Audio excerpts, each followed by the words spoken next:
put you back to mute then.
We have a beautiful tournament with a few really cool decks. The decks are one Ragavan Nimble Pilfer deck, two Raffines, two Ruskos, one Atraxa Grand Unifier, that is the 7-mana Atraxa, Geist of St. Draft, and Sythis Harvest Hand. No Teferi Hero of Dominaria for the first time we have ever cast at this tournament. And which means he can't get 4 wins in a row. That's all I'm wanting. Exactly. No, well, last time Rusko won anyways. So, well, okay. Yeah, the streak was broken, in fact. But I believe one of the main reasons is because this is the first tournament where Ragavan Nimble Pilfer is legal. And most players in this tournament expected to play against a lot more than just one Ragavan deck, so everybody is teched against Ragavan, and one of the techs to play against Ragavan means that you don't run Teferi Hero of Dominaria in your command zone, because you will get run over. Yeah, I mean, it's definitely a Ragavan format, and we played the queue for the first while the Ragavan was released, knows how tough that deck is to beat. Even if it's unoptimized, I think the deck is just like really strong because of how just aggressive it is. Having a 1-drop 2/1 that accrues value is a good card. There's a reason Ragavan's like stampeding over like multiple formats right now.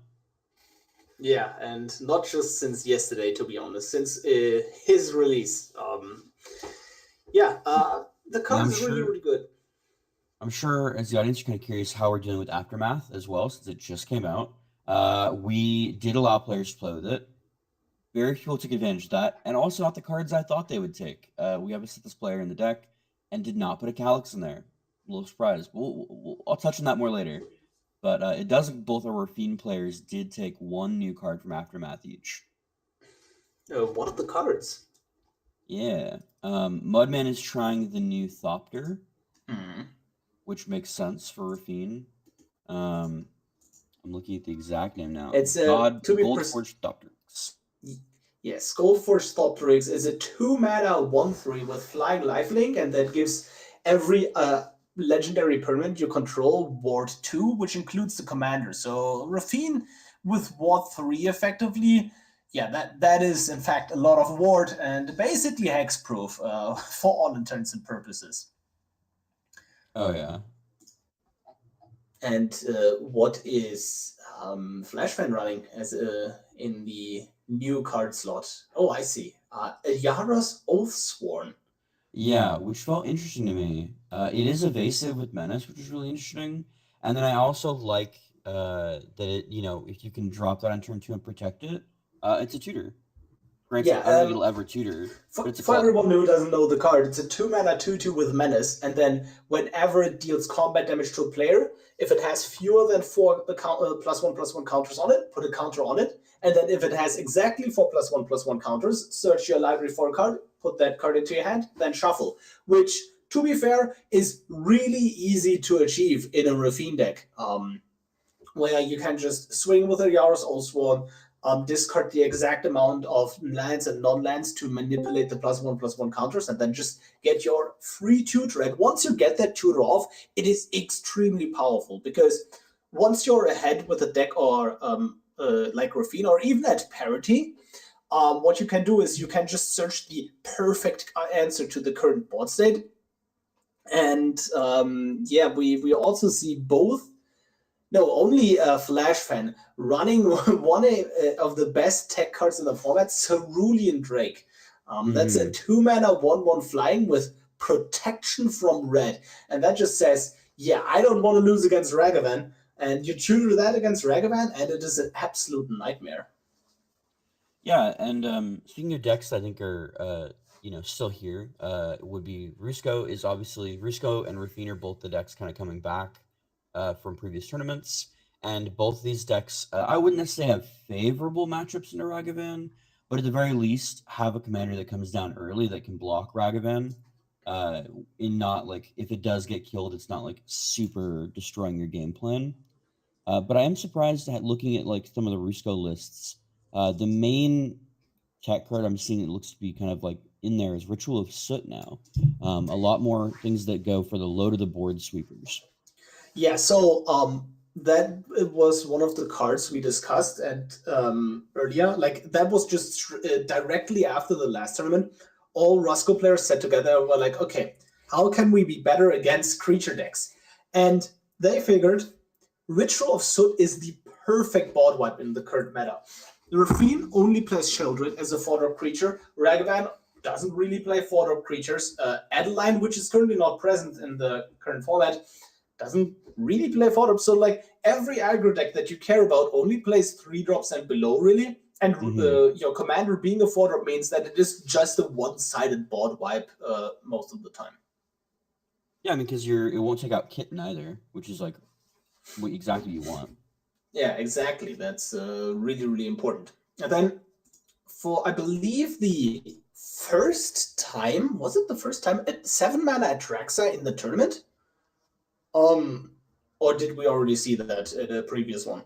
No, I don't think so. I think it's too new.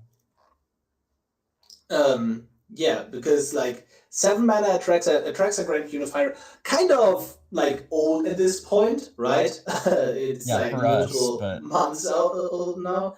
The deck hasn't really picked up like in the competitive, wasn't really picked up in the competitive scene, because while in the queue you have the time to deploy a 7-mana card and then close out the game from that. In a tournament, we see a lot of blue, so commander gets countered, you're sad, right? And there are just like a lot of cases where Atraxa just doesn't cut it, but now we see an extremely anti-aggro build with tech cards like Tasha, Unholy Archmage, and Arasta of the Endless Web to deal with Ragavan. Arasta specifically, we determined one of the absolute best cards against Ragavan like ever. The card never saw any play before that. It's a 4-mana 3/5 reach creature with whenever an opponent casts an instant or sorcery spell, create a 1/2 green spider creature token with reach. So for 5 toughness, you kind of have to put 2 kill spells into it as the Ragavan player. And that means that at the very least, Araska is also creating 2 1/2 reach creatures, which is for 4 mana a really, really good deal, right? And you just see a lot of anti-aggro across the board from basically every deck. Yeah, and I think it's really fun that we're kind of taking that. There have actually been a couple of CEDH lists coming out with Arasta to kind of counter some of the aggro strategies coming out, as well as to accrue value off all the inserts being cast. And I think it's like a really undervalued card, since no matter what, you're still getting a 1-2 even after it's been removed in most cases, except for pretty much binding the old gods and like, enchant removal from white. But I think Atraxa is really interesting here because they were definitely probably preparing for multiple Ragavan lists, because if you do manage to get the Atraxa out, the game's over. The once you get that first 7 lifelink off, it's just done. You've now made the mono red player have to struggle so much harder. And the best Atraxa piles I've ever played and played against have always been those that are leaning very heavily into a control strategy, with Atraxa finding your win cons. Though I am interested in this one to see the Tasha Unholy Archmage, which I think is also an undervalued card, and I honestly think maybe potentially more Rusko players should be running it as well. It dodges a lot of board wipes. It completely obliterates most aggro decks. Raffine hates this card. Tasha just really mess with what Raffine wants to do, especially considering a lot of Raffine wants to do is attack with your whole board, but you can only buff one of them at a time. And so it really makes the choice a lot more difficult. And then Emrakul the Promised End is an interesting one here. I don't know. It I'm not totally sold on it, but I'm interested. You're not sold on it, but it is the card that will just win the Atraxa is like a control deck that is not good against blue-based control decks, right? But Emrakul is the exact kind of card you want against a blue-based control deck, where no matter what, you still get the trigger on this deck to control them during the next turn, and then you can really mess with them. And especially in Historic Brawl, controlling the opponent is extremely brutal, because one of the decisions you can make is, let's say you have a creature commander, and the opponent forces you to point a kill spell at it, and then the opponent also makes the decision where to put the commander. So they just decide to not put the commander into the command zone and leave it in the graveyard. And good luck getting your commander out of there. For sure. And we two lists to talk about real quick before we start as well. Our first game of Sythis, correct? In the top 8. I know Sythis has been a strong commander in the past. Yes. So Sythis has traditionally struggled. So generally across Magic formats, the Enchantress archetype is usually a good archetype to play against control, but that is not entirely true in Historic Brawl, where there is not a good critical mass of draw engines, and you kind of rely on your commander, and if the opponent can deal with your commander, you're in a bit of trouble. Not too much, but it is troublesome.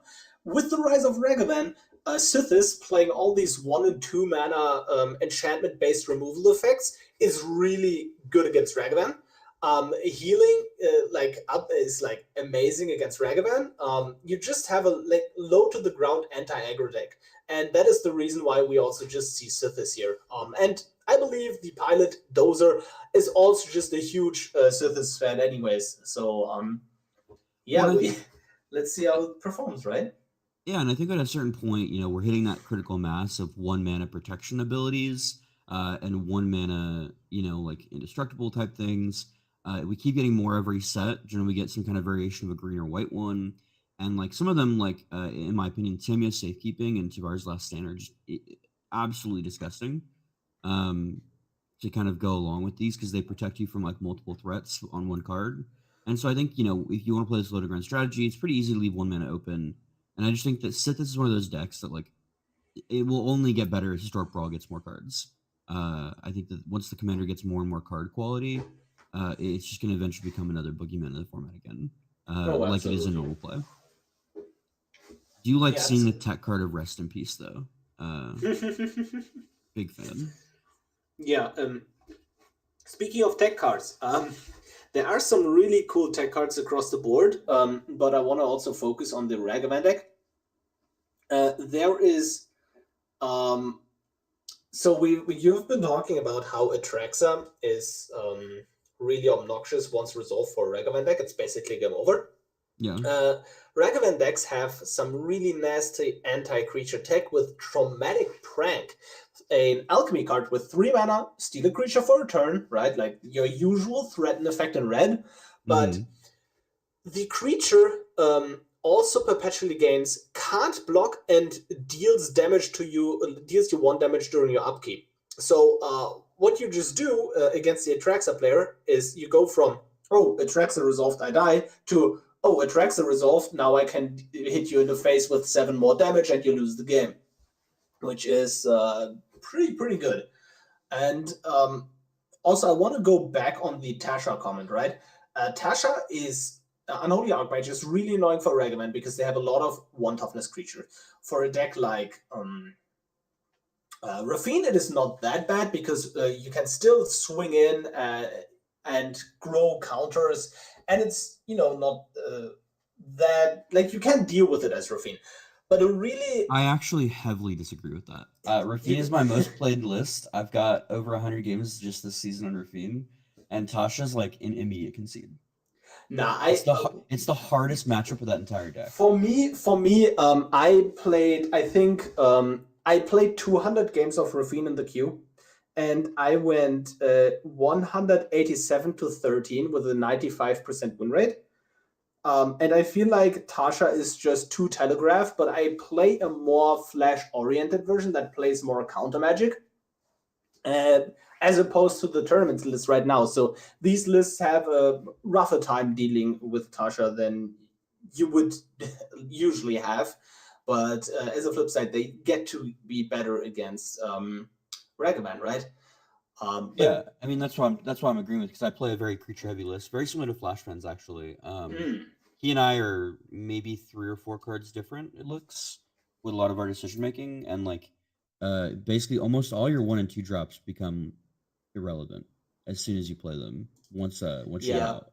Because to people who don't know, active player and non-active player means the active player, the player whose turn it is, triggers get put on the stack first. So your trigger to put a counter on a creature is put onto the stack, and then the Tasha trigger of putting a -1/-1 counter is put onto the stack. So that means if you only have a 1/1 creature to attack with, you cannot attack with that creature because it will die before the counters are put on it. And that is what's really so obnoxious. And because of the way that Raffine's ability is worded, it's a checks on activation and resolution. It's an intervening if clause, basically. So with that, if you would do the attack creature and it dies before the connive trigger happens, the connive will read it as 0 creatures attacking. So it's not like you get to like grow one thing really big. Anything that dies doesn't actually let you draw and discard. Exactly. And speaking of, I believe we are getting into the first match, right? Yeah, let's get started with that first match, guys. Let's get going. We are going to start off here with watching Ragavan Raffine. Yes. I'm personally a big fan, and we'll probably dip into either the Geist or the Sythis matchup next, just because we want to, check out some of the new stuff we've got going on with some new decks, and we'll kind of come into the Reds. Because the Rusko decks are going to play very similar we've seen before. Raffine decks are play very similarly. I think. Let's get you some of the new stuff going out. Yeah. So also, I just want to mention the Mudman. First time he is playing in the tournament, and he has been the main organizer of this tournament all this time. And this is his last tournament that he's organizing. And afterwards, Myriad and some other people will take over. And so it's basically the old versus the new, and a very iconic match to start off this tournament, in my opinion. Yeah, I mean the Lofty Nile is really good here with having a 1-drop. But I agree. I think you want to go for. I think you need to. I'm super hesitant about this hand with no third source, but I guess he does have the Fragment Reality. Yes. So what you just saw there was the Ragavan Mulligan issue. One big thing for Ragavan is winning the coin flip, right? And since Ragavan did win the coin flip, Raffine really needs to find an answer. So while that first hand looked amazing and had everything except the ability to kill a turn 1 Ragavan before it connects, and yeah, you kind of have to deal with that. And that is exactly what you're doing with this Fragment Reality here as the Raffine player, because there is no 0-drop in the Ragavan deck, so I just hit that. On the flip side, though, I actually really like this Ragavan hand. It's the kind of hand where, like, if Rag gets removed, you're still okay. Like, you need that. You prefer to have, like, one more mana source here. But Yep. Yeah, just one red source and you're really popping off, right? But Yeah. oh wow, that is a really solid draw. The question is just what do you play in this spot, right? Well, I think you have to go for the portable hole here. Well, or if you think your opponent has the third land, like if the Ragavan player doesn't draw a third land here, I'm kicking myself for not casting portable hole on this to get this again more value. Because since my deck is also so low to the ground, if that connects, I'm giving him card draw. Yeah. And if I don't So cast spell, I'm changing to next oh, side. there is the land. That is big. That is actually very big. The question is just what do you play? Do you just cast the commander again and just have a, you know, relatively weak 3 mana play? Or do you just go Seasoned Pyromancer, discard 2 cards, and then try to find a land to set up for this Chandra next turn? I'm torn because I don't know what 2 cards I want to discard here. Lightning Bolt can be really strong as a finisher with the 3 damage straight to the face. I want to keep my Chandra as a potential game ender because like you don't want to get blown out by a 1 mana effect. Not getting into black mana here is really good for the Ragavan player because now you've kind of been forced to play around. But now the Ragavan is going to be blocked, and Yeah, so no, that is just like an easy block Ragavan situation. But I believe the Ragavan player found a burn spell and can actually force the the double up. the Oof. action and just kill both of these creatures. Connect with the Ragavan. Um, yeah, and the Ragavan first hit of the tournament, Woo! I'm and always there's a the fan. black source gone. I think aggro has been really weak right now in short brawl. I'm actually happy to see Ragavan. Do I think he might be a little overrepresented? Yes, but like I don't know. I think that give other things a chance to sign. We've been in a very very heavy control meta, and I like seeing some more of this aggro pop out. Maybe we'll have a quick tournament. Who knows? Oh yeah, this. So now, from the Ragavan player doesn't know that Raffine literally doesn't have anything. So the best I play think would be the best play would be to just like slam Chandra, like that's the power play, right? But yeah. you don't know that, right? So now you just uh, slowly commit to the board, right? And once that Raffine comes down, you can just play Chandra minus kill Raffine, and that is going to be a huge, huge problem. Yeah, I'm wondering if I roll out the Vortex here too, if I try to save for Chandra next turn. Yeah, because the Vortex is at least getting that little bit of chip damage, but still no black mana, which is really rough. Yeah, I just want to add the first Ragavan hit did get that black source off the top. Ooh. And there's also a traumatic prank. That is kind of traumatic. Yeah, and that is also a thing, right? Like 3 cutter, like in theory, Raffine is a great deck against Ragavan. In practice, the mana base in Historic Brawl is not consistent enough to make it a good matchup. Because what ends up happening is exactly what you see here. The first hand didn't have an answer to Ragavan, but great mana. And you traditionally you're super forced into keeping these hands, but against Ragavan you're also kind of forced into killing Ragavan, so you need to mull for interaction. Then you don't have the luxury of actually finding, a good mana base. Once we have fetch lands in Historic Brawl, that is a big once. I mean, That will definitely get mitigated, but for I now it still is pretty rough. think that first hand might have been better, because you can cast Raffine, and Ragavan has an incredibly tough time dealing with Raffine. Even if you're getting out 1 or 2 Ragavan hits and you're getting ahead that way, I think Raffine has the ability to stabilize. And it's not like that hand didn't have removal. It just didn't have early removal. And I don't know. I think that there's like something there to being able to like have all 3 of your colors when your deck is like, it's important to have all 3 of your colors. Yeah, Um, indeed. So now but we see the everybody attacking, flashing in the Cathar commander, but I lovely believe on it will crop be pressure. slightly too late, especially with that Chandra burning you down. Yeah. Well, and on crop crasher too is just I love that Oh card. yeah, Love that card so much. yeah, and just to all the viewers, Raffine does not play a single board wipe. Because you're usually the deck that plays to the board, and you don't want to wipe that board. But Roiling Vortex, Chandra, and there's the tap Black Source, and that is the that is the GG. 1-0 for Ragavan, I believe. Yeah, I mean, it's incredibly important for the Ragavan player to pick up because they were on the play. They were on the play. No, the draw. They're on the draw. Blah blah blah. No, they were on the play. Raffine was forced to mull so much because Ragavan was on the play. Wow, I'm going crazy, guys. And where...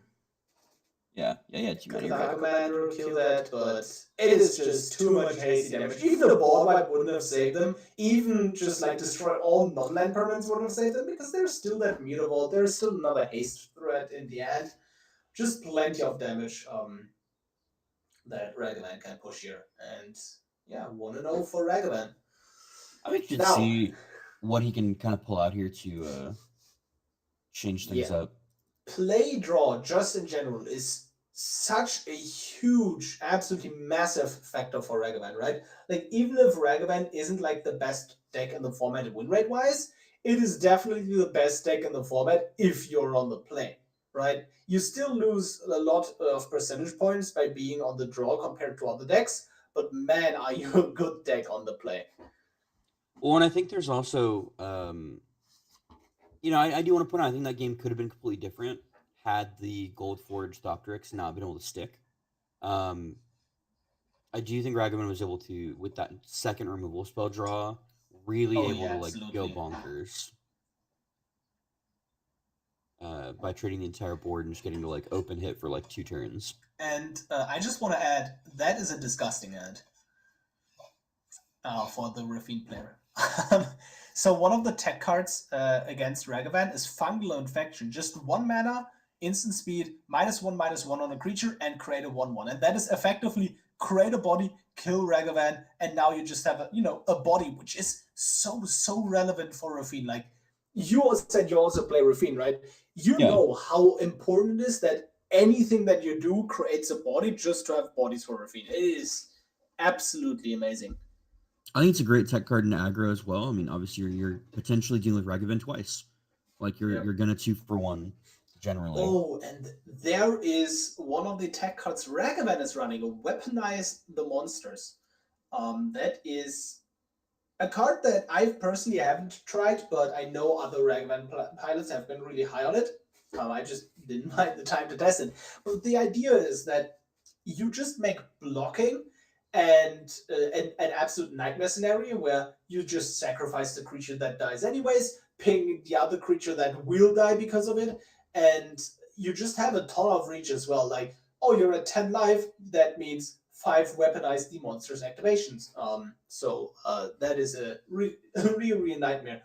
But I believe now, as the Raffine player, you can just do an absolute power play and just 2-drop, Fungal Infection, kill Ragavan, connive, and it is really difficult.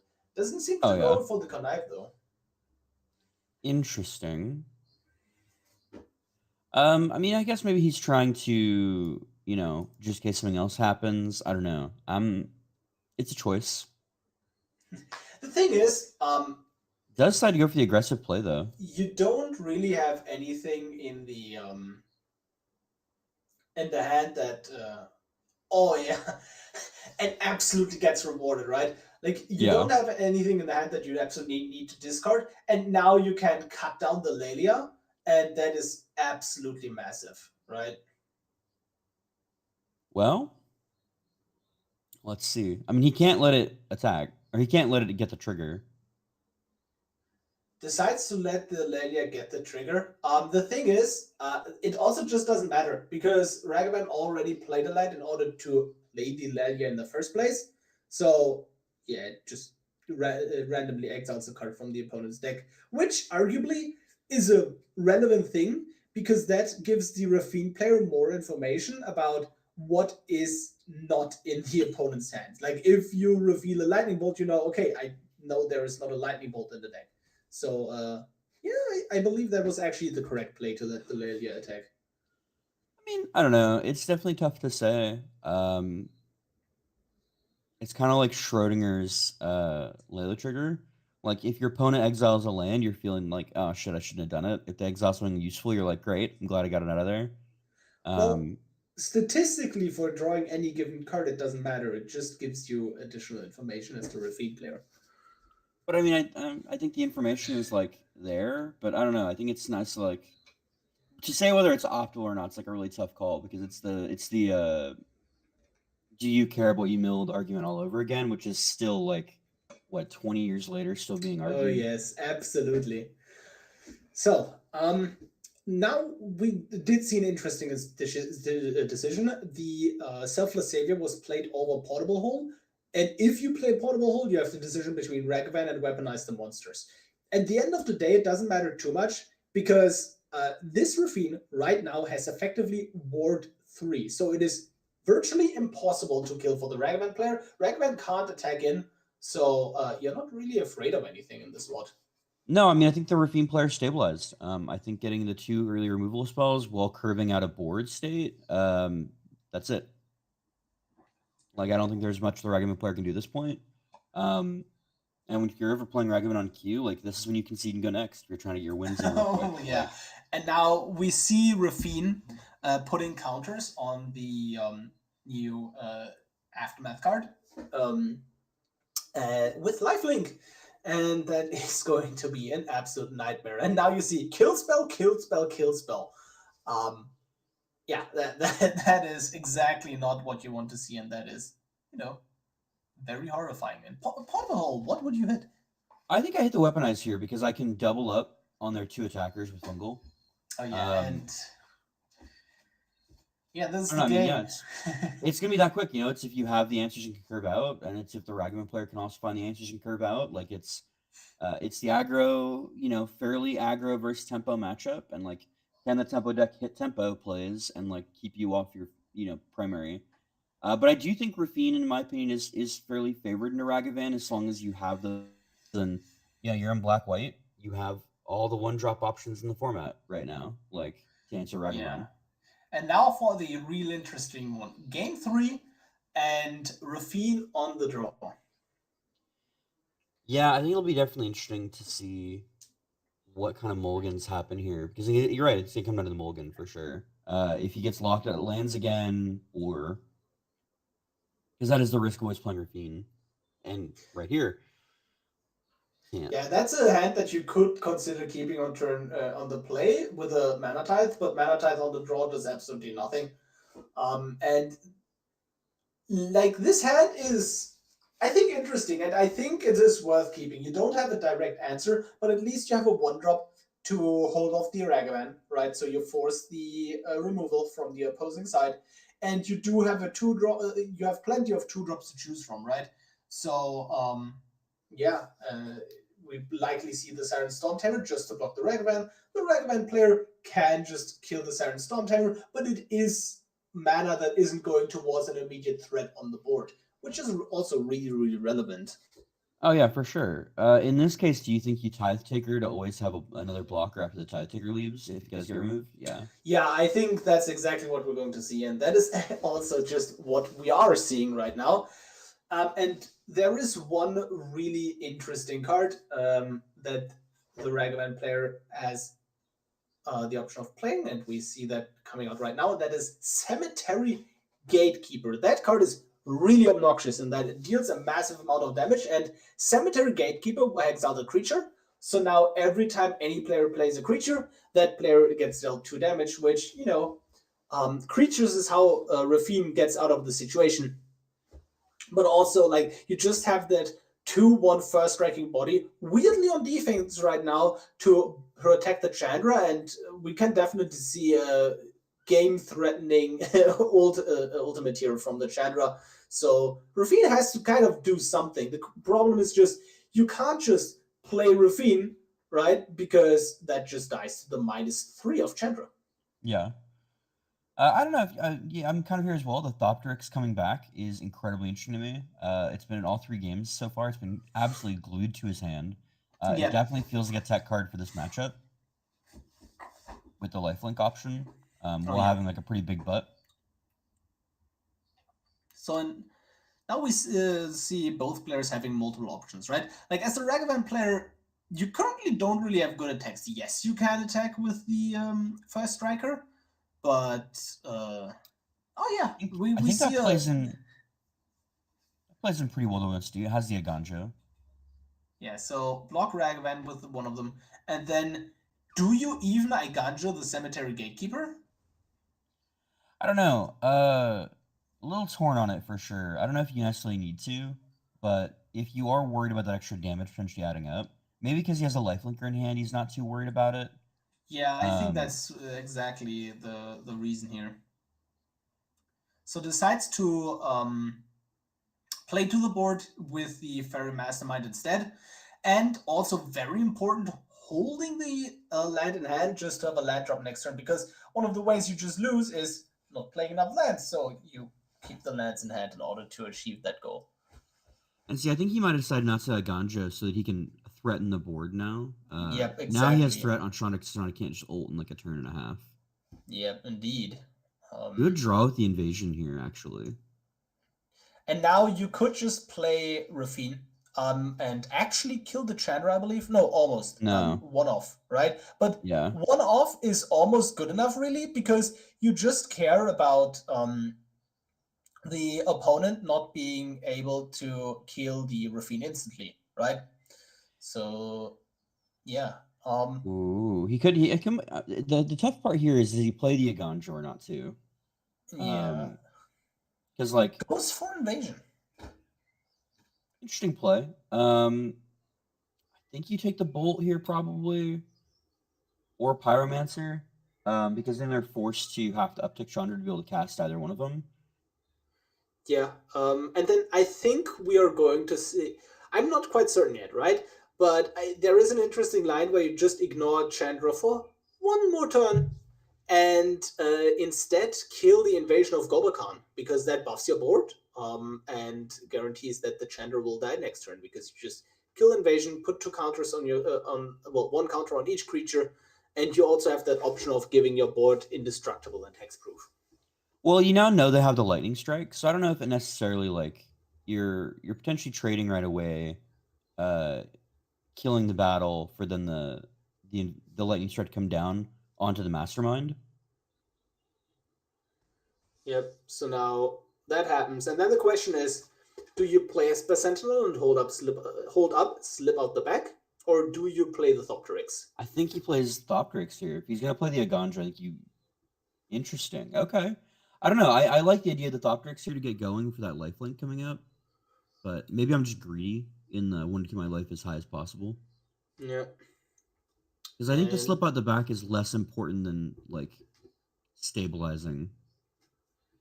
The one thing here is that you can just minus the Fairy Mastermind as the Chandra player, and I think that is also a very reasonable play to do. Like, say, hey, my Chandra is going to die next turn anyways, so I will just take one of your creatures out with me. And I think you could even attack first tier too. I mean, how worried are you if he trades Ragavan for Sentinel before you cast Lightning Strike? You're still gonna get the card off of Rahilda, and you're getting 4 damage push through, and then you can kind of make your decisions after that. I don't necessarily know if you need to do much main phase 1. Well, oh yeah, true. There is also the electrostatic trigger that's currently lingering around. So the next instant sorcery you cast as the Ragavan player makes it so you exile the top 3, and you can play one of those cards until end of this turn. So if you play Lightning Strike, you kind of also just want to be able to at least get a land out of the deal. So yeah, slip out the back on Fairy Mastermind to save it. And that was the plan all along. Now you can Lightning Strike the Fairy Mastermind, but that just makes it so that you have a hard time getting the card from the top that way. So yeah, and you also give the Raffine player a card, because that means Lightning Strike costs 4, can't pay for the Esper Sentinel. No, and you're definitely right. It's for sure a tough spot to be in for that, because you know they have the protection right there. I'm not entirely sure. I don't know. Do you think that minusing the Toronto there was the right play? Yeah, I think it was definitely a very reasonable play. And I think this is a very, very skill intensive matchup, at least like this game three. Like game two was kind of, hey, I have the thing. Game one was kind of, hey, I have the thing. But this match right here, I believe the better player will walk out of this either way. Okay. Well, and I think it's really nice here is that he does on one more land have adversary with spell, I believe. Yes. Which can be really big here with the electrostatic. So I believe it is correct to just let the electrostatic resolve first and see what you want to do. But also, it doesn't matter, right? Because you're Yeah, not he's going played to connect. land. Yeah. Oh, wow. Yeah, it is. It's just land and incastable, so no additional value from electrostatic field. And can't swing in because that Esper Sentinel did have hexproof and indestructible. So Yeah, doesn't. it's why I'm thinking I think you swing in first, honestly, in that play. You know he's got protection there. Like if he does activate it, it completely blinks your turn. I think he could have pushed him for 4 more damage there, dropped him to 11, um, and made him potentially burn it to trade with the 2-1, either one of the 2-1s then, which is bad because he knows you have the lightning strike. He wouldn't do it. Yeah. So I can honestly see this game coming down to the decision making of plan main phase 1 instead of main phase 2. Oh, yeah, absolutely. And now Raffine buffs Fairy Mastermind. Because if he swings with all 3, Yep. do you think he tries to phase out the Sentinel, or does he block the Sentinel? What do you think he does there? Um, I don't know, but it would have certainly been a different outcome. That is for sure. Yeah, so no additional blue mana in the hand, and we have a Fragment Reality that will very likely just hit the Ragavan. Fragment Reality is just a really, really interesting card, and it is a surgical answer. Like, people ask, okay, why is Fragment Reality is it good? People compare it to Swords to Plowshares or a Kill Spell. That's not how you play the card. The card is effectively a pithing needle. That's how you should look at it, in my opinion. Mm-hmm. It is a very surgical tool only against specific things, because like if you now Fragment Reality a 2-drop here, the opponent just gets another 1-drop and you didn't achieve anything. But Ragavan doesn't play 0-drops, so you can't just exile Ragavan, and that works. Against Rusko, you exile a clock. They usually don't get anything. So it is a very, very surgical tool against certain decks, and you have to play it differently in every single matchup. It still decides to Fragment Reality the Rahilda, says, okay, that's fine, you get a Grim Lavamancer or a Monastery. Yep, there is a Monastery Swift Spear, right? And trades here. But yeah, sometimes you also just have to go for calls like this, where you say, hey, okay, you did, like, I did just give you another card out of that just to make your cards slightly worse. Yeah, I mean, I think that if you think about it as a downgrade for 1 mana, it's almost never bad. I think you're also right. The fact you can like get rid of combo pieces, you can torch big creatures that might be relevant to the game plan. In addition, like even just blinking an attacker to have a slightly worse attacker the next turn is really effective. I do think Raffine is pretty heavily stabilized at this point, and I think it's going to be an uphill battle if Ragavan wants to come back into it. Yeah. And I think it's just going to come back to, that one turn. Oh, absolutely. And then the Thopterix will be the big factor here, right? Because Thopterix says, again, you can't really hit Raffine. Like, this Molten Impact you just drew, yeah, you can't point that at Raffine, but you can point it at the Thopterix, right? But again, Raffine will live. Decides to go for Fairy Mastermind, though, which I think is very, very reasonable. Yeah. With how big it is right now.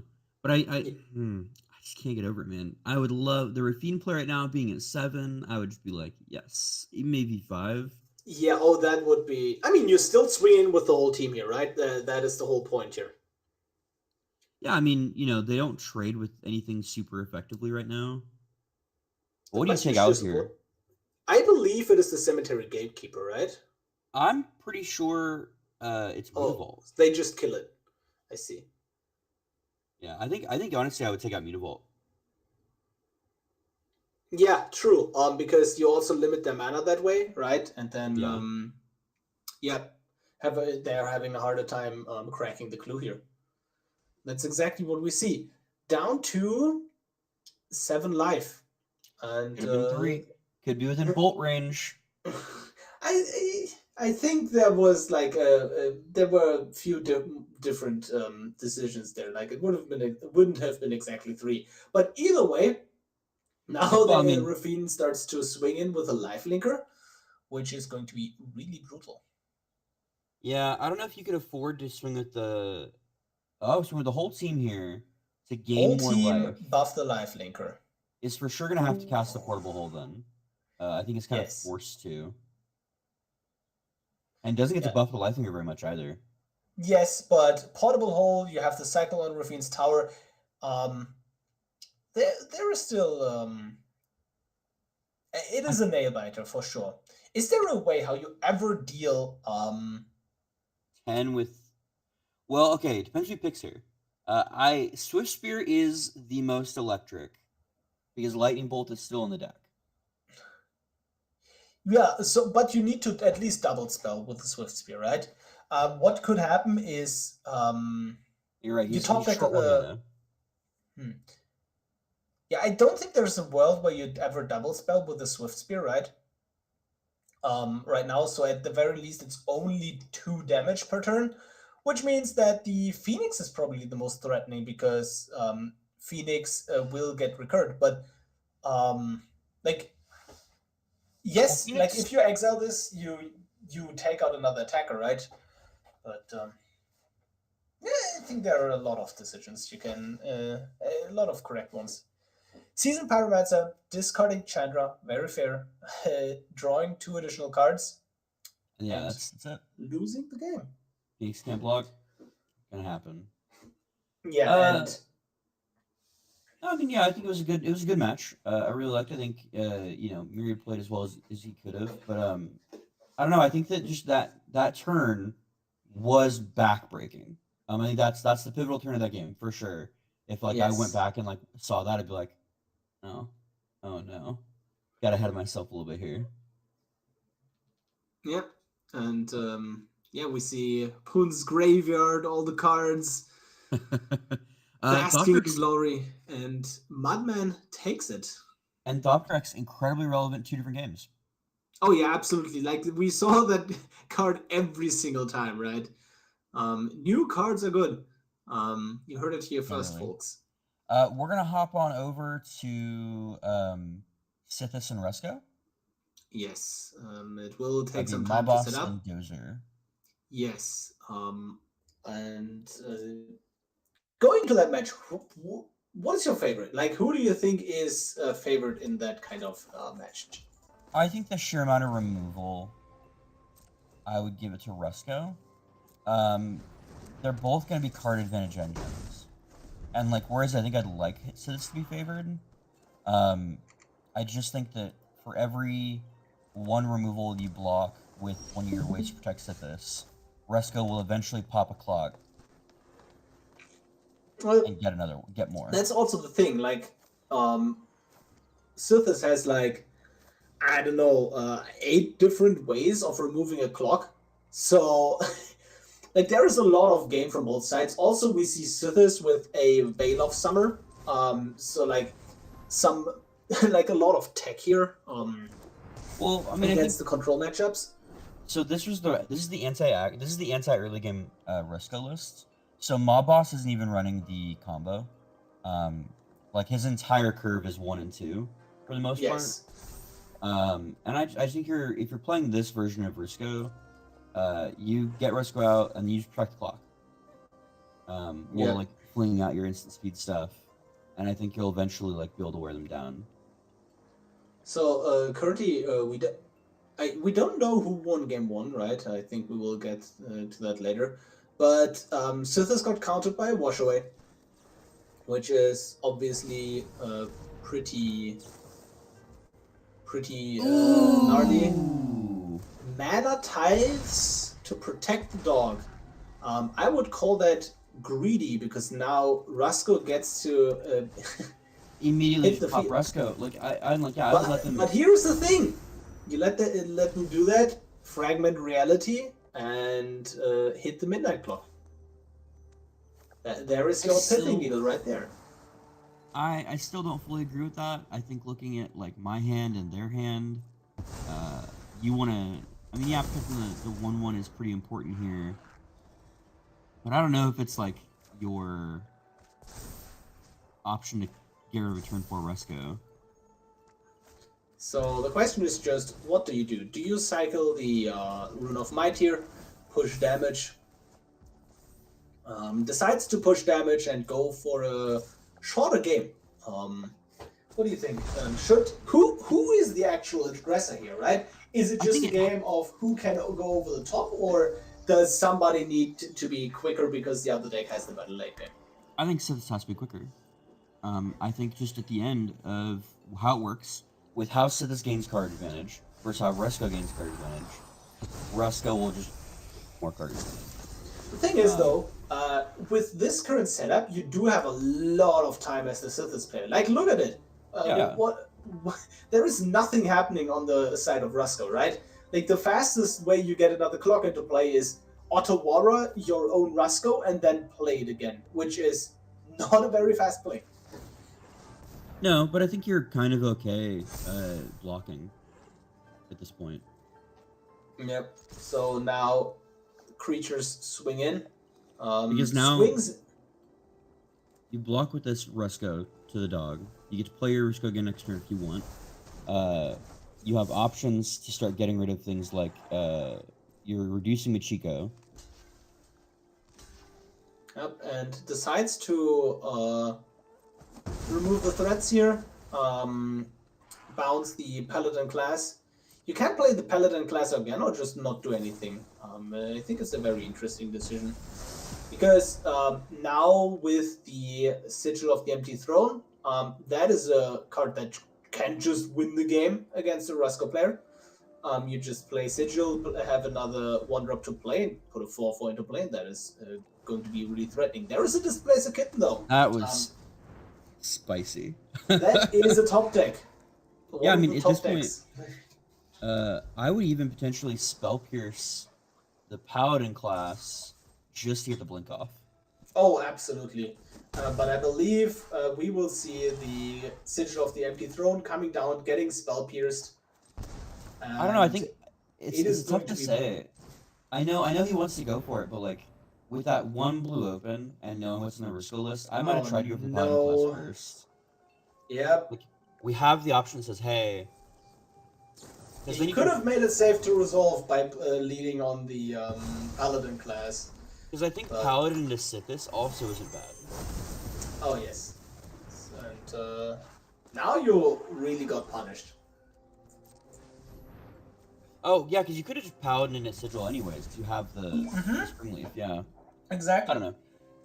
I think the fact you had Paladin class, I think that was just risky. But I think that was really well played by Rusko, though, anyways, like to have that open. Because I think he goes for it regardless of your first spell list with the blink off. So, let's see. I'm thinking this one's looking pretty over. Because Sythis can resolve and doesn't do much. Like your Sythis in the Alised. I guess Michiko gets scary, actually, if you have both those out. It bumps to absolutely. 4. So, yeah, Sythis gets to see the light of day for once. But, like, yeah, the Displacer Kitten top deck was just absolutely brutal. And now with 14 life, you honestly have a lot of life to work with, right? I also believe that was the Alchemy card he used that seek 2 non-lands. You can put them back to get 2 different ones. I believe he did also look for 2 different ones. So he did get to like look through 4 to try to find the kit. Oh, no. That is Seek New Knowledge is just 2 mana instant speed, seek 2, and then put any card from your hand back into the deck. Wrong one. Okay. I know there is the Seek 2. You can Seek 2 more. Yep. And we see Altitude of Life's Bounty. So- Drawing a card here. Question for you. You have the Michiko and you have Sythis in play, or you have Sythis on the stack. Do you think you do the edict before Sythis enters the battlefield, or do you think you kind of like let the Sythis player make the decision? Is Sythis or Michiko more important? Since you have the Rona's Vortex, you have the answer back on your turn. Do you make them kind of make that decision point so you get more information, or do you for sure hit the Michiko? I think you just don't let them have the decision. Like at any time, it just does. Well, you can also just Vortex and the Michigo with Sythis on the stack, and then just edict the Sythis, right? Yeah. I think that is a very fair thing to do. There's a Stifle coming out from the Rusko player, which is going to be actually really relevant because that just means put one card from your hand on top of the deck because it's a card that you don't draw where you would draw, right? And Stifle is activated and triggered, correct? Yes, activated and trigger ability. Yeah, I mean, you can either take the draw effect off. You could, well, yeah, it's like you could also just take the level up effect or something off. Yep. The protection, actually. Yes, and that's I believe what we can, what we might see here. Stifle. Yeah, I think it's backbreaking. Yep, and now Sythis is back in the command zone because I don't think you want to leave Sythis on the bottom of the library. Stifle kind of feels like a very good tech card, actually. I'm thinking about it against Geist. I'm thinking about it against other Rusko decks. I'm thinking about it against like Raffine, Ragavan. Yeah, sure. I can't stop that Ragavan for 2 damage. It's not removal, but it is. You're not going to get a treasure. You're not getting a card, or it's not dead in that matchup. Yep. I don't know. It feels kind of like Rusko's Mana Tithe, where it's incredibly situational when you get it. Yeah, I can see that argument, but I also can just... I don't think it is too relevant against a deck like Geist or Raffine. I don't think it does too much, but in the spots where it is good, it is really good, as you just saw this game. So, okay, so for Geist, the reason I'm thinking about it is I'm thinking of things like if you can stop the Geist deck when it's got the tempo plays, things like the equip trigger from all the Skyclaves, but being able to respond to that and make them pump out mana, potentially keep Geist from getting a free attack off for a turn, or if they're trying to like Snapcaster. I think there's a lot of really relevant effects in the Geist deck where I think it's really good. Even some of the things like the Wandering Emperor, like having an answer to like some of their removal options if you want a 1 mana slot. Yep, and we see Rusko taking the game here, and I'm still not certain who actually won game 1. That would be really relevant information to have here, right? Yep. Still waiting on that. No big deal. I think we're gonna see if they go into a game 3 or not. Yep, indeed. Pop. Or did they just didn't, because the brackets didn't update, right? Oh, also, well, I have the information that Flash fans Raffine Skimmings here won against Artelect's Geist of St. Traft 2-0. So 2 Raffine players advanced. Interesting. Thankfully, other side of the bracket. I also wanted to point out, it's worth noting that in the Mudman Myriad, the Ragavan Raffine match we saw first, that was the 1st versus 8th seed, with the 8th seed having the upset against the first place, the 1st seed. Oh yeah, that is feels relevant. Yeah, that is indeed very relevant. I like the equation we're currently having. It's question mark, but it's definitely +1. Yeah. Except we're finally getting that one. So, yeah, we go into the next game, it looks like. Yeah, I mean, while we're here, I think it's a good time to mention the fact that this tournament is sponsored to you by Untapped GG. We are going to be having some of their memberships we're giving out to our top 3. I believe it's 5 months, 3 months, 1 month, if I'm not mistaken. Yes, correct. It's pretty exciting. So- Really relevant. I mean, I love the data they give you for like when you're doing deck construction and things like that. Being able to like look up other people's deck lists and kind of get an idea. That's always good. It's always good to just have more data when you're deck building. Oh yes. There is no like data for historic Brawl is always kind of tough when the queue exists in the way it currently exists. But I have I pay for untapped GG Premium myself, and there are just a lot of really neat features, and like just the win rate per card is also just so useful when evaluating cards. Oh yeah. And we see Birthing Potter versus Metamet. Yes, that is the name. And Atraxa versus Rusko. So, time warp, memory lapse, cry. Yeah. I mean, I love when time warp gets memory lapse because it's basically like, hey, I'm time warping you instead. Yep, no you. The classic blue answer. No, I mean this board state tells a story, and that story is rip. They do still have the option next turn before the clock pops to try to get this. But you're just dead on board. You're just dead on board against Rusko. They can hold priority, counter their own spells. Well, not really. You need to fight more stuff, right? Rusko attacks, has to get jump blocked. The disdainful stroke just is lethal though, right? Like if you find something else here, you can hold priority and just jam. Oh no, still just drawing a land.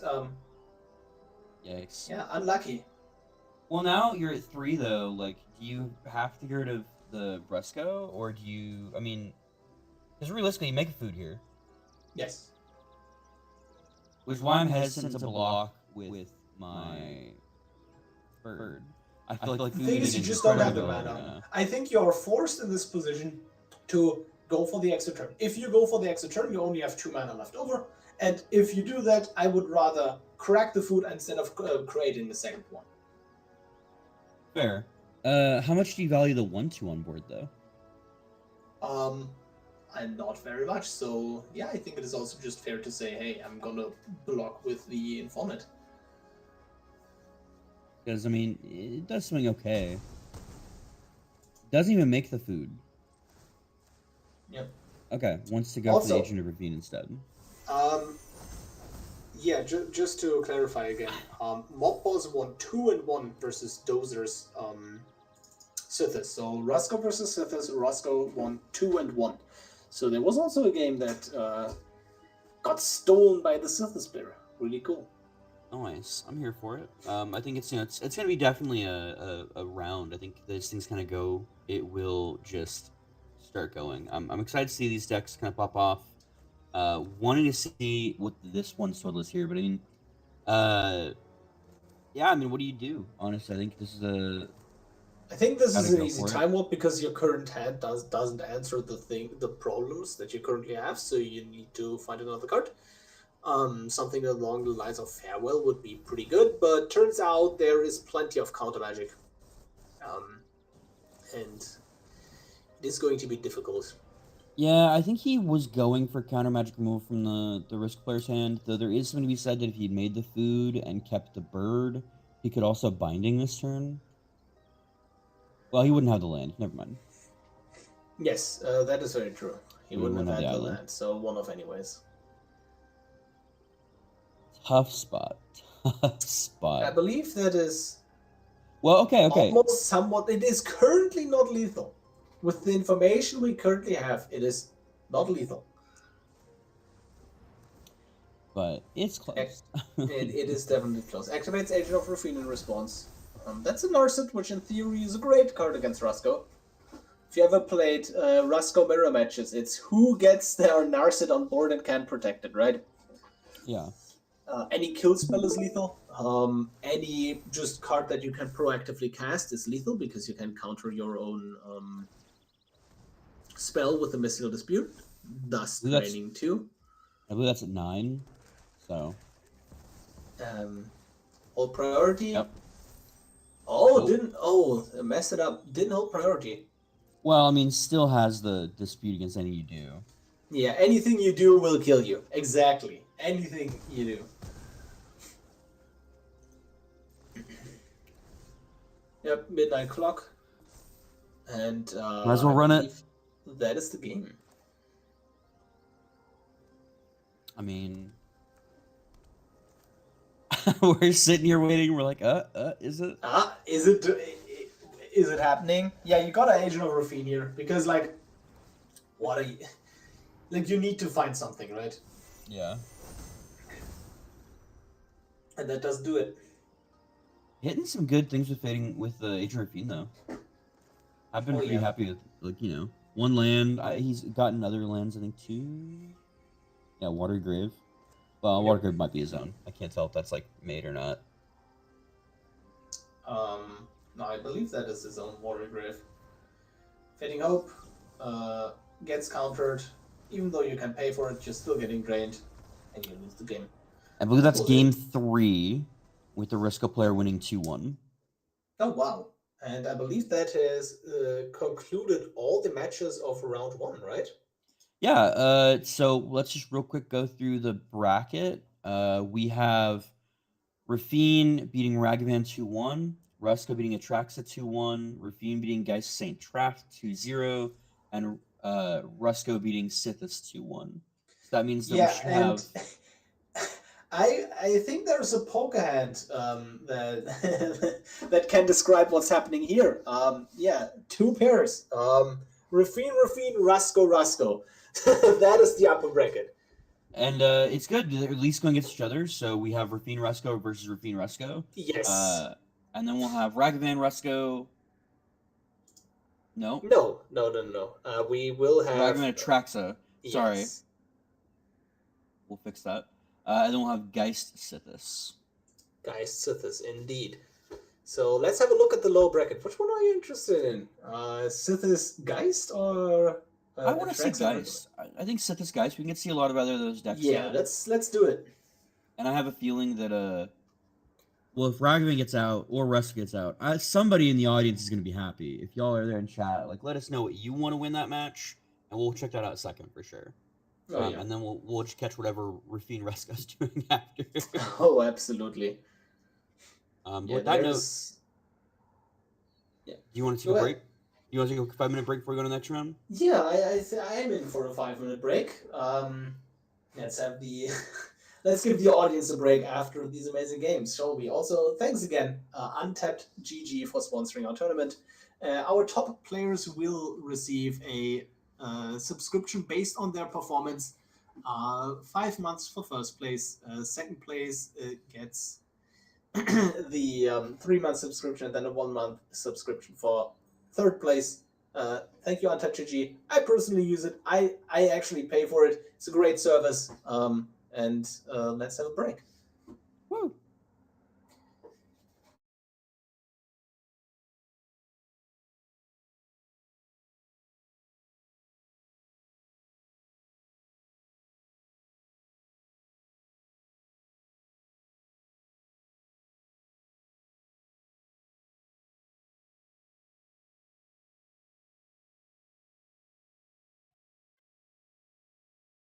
Okay.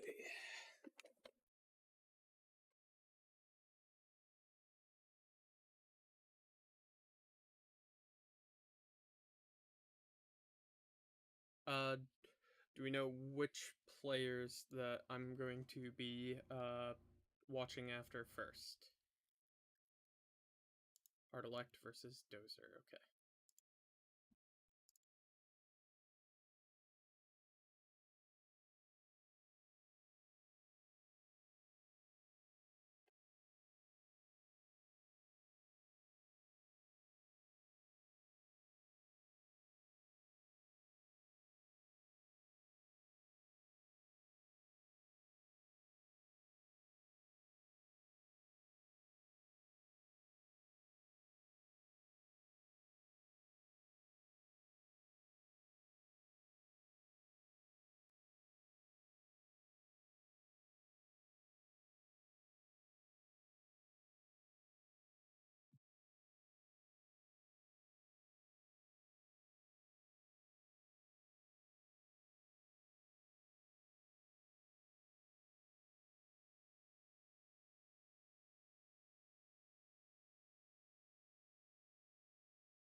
Fair enough.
Right.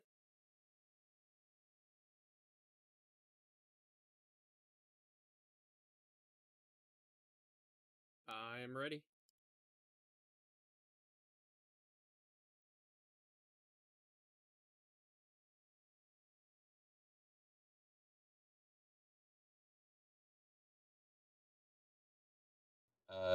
My favorite round, because people start getting eliminated like the trash that they are. Okay, they're all great. They made top 8. They're way better than I've been in this league. Granted, I don't really play in the league, but they're better than I am in the league, so that's what matters. I'm the trash. Wow, toxic casters. No, You gotta drive the engagement. spirit. And we are heading into round 2 of the historic Brawl hub tournament. And it is going to be Artelect versus Dowser, Geist of St. Traft versus Sythis Harvest Hand in the lower bracket. Whoever loses this match is out. No more playing for you. Yeah, I'm actually kind of sad because of the 4 decks that are fairly new to this tournament. 2 of them are going home this round. Oh yeah, absolutely. Everybody, all the new decks went to lower bracket. All the established decks are in upper bracket. So I mean, I guess that's how it goes, right? I mean, yeah, I think Rusko just and one of the things too, thinking about like the matchups of like Rusko and Teferi versus like Ragavan and these other aggro decks. I just think Rusko just generally has the better one. Commander's cheaper, has a body, it can block, has better options to like cheaper board wipes. Yep. And we see a pre-game action with the Leyline of Sanctity into a Skrelv. So that really means counterspell my stuff or BSAD opts for a main phase Hex Catcher. Very interesting. And that means Sythis will resolve, and Sythis will honestly probably stick for the rest of the game. Yeah, I think there's a great chance of that, which is great. But it's not necessarily over. The staggering insight could be really big here for like being aggressive, depending what the Sythis ends up having. Because, I mean, I'd probably go with the Enchantress's Presence here. I don't see the card they're going to play. Orbital Hole is good here too, though. Yep, indeed. You want to get that counterspell out. So, Portable Hole hitting the Hex Catcher, Cleric Class, drawing a card, and you have some really neat tech here in the hand from both players, honestly. Like, Staggering Insight will get put onto the Geist. And honestly, I think it is somewhat worth it to play Tamiya's Safekeeping just to make the Sythis able to jump the Geist in order for them to not let them draw a card. That's not what we're going to see. Saves the Tamiya Safekeeping, just wants to keep up double protection for the commander. I mean, I think you want to save it and see the Sterling Grove down, personally. So I think it's definitely a choice. Oh yeah. Although we just saw one of the best cards in the matchup being top decked here by the Sythis player. and that is Hollowed Haunting, a card that will haunt you if you have a sword on the other side of the field. So, yeah, I mean, you're definitely not wrong there. Yeah, and Hollowed Haunting it is, and Hollowed Haunting will resolve here. Nothing that you can redo. Oh wait, no, Geist there. I thought that was a white source, but that is a dual color source. So Yep.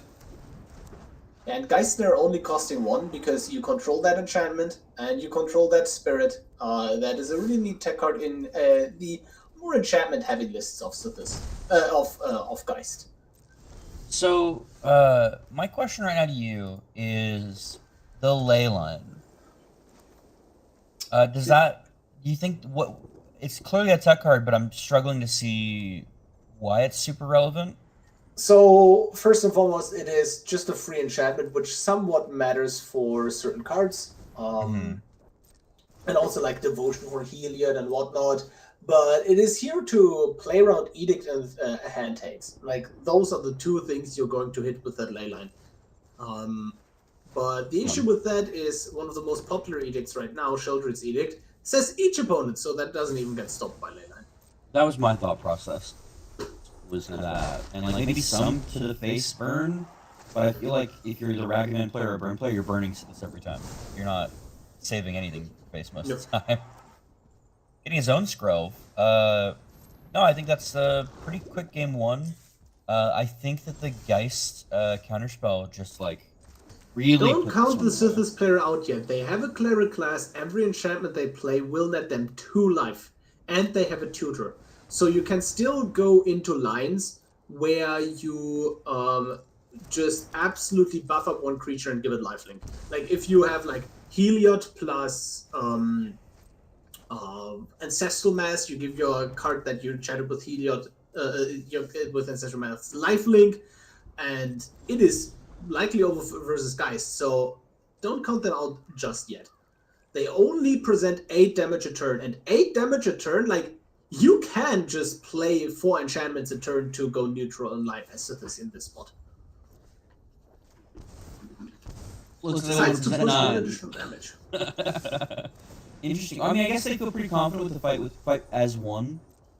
Yes. Which I personally really like here as a fun card there. Yeah, so now you kind of really need to play 4 enchantments here, but I think that is entirely possible. Mm-hmm. No, 5. It's going to be 5 enchantments, right? You need to gain... No, 4. Yeah, it's 4. Yeah, because you need to gain... well, the thing you is... need to gain at least 8 life to go to 1. Thrawn Portal will also deal you 1 damage. So you need to play 5 enchantments. Yeah, I mean, with the number of 1 and 2 drops that Sythis is playing, I think it's definitely possible. Mm-hmm. And getting 2 draws every cast is really great. Yeah. Did they find more enchantments to play? Oh, and you also have the safekeeping to gain 2 life. That is also very relevant. Yeah. Yeah, I mean, there's definitely a chance coming back into this. But that is not it, actually. That is still representing lethal. No, wait, no. Because now you have a monocolored creature. Because what ends up happening here is you cannot push that 1 additional damage with...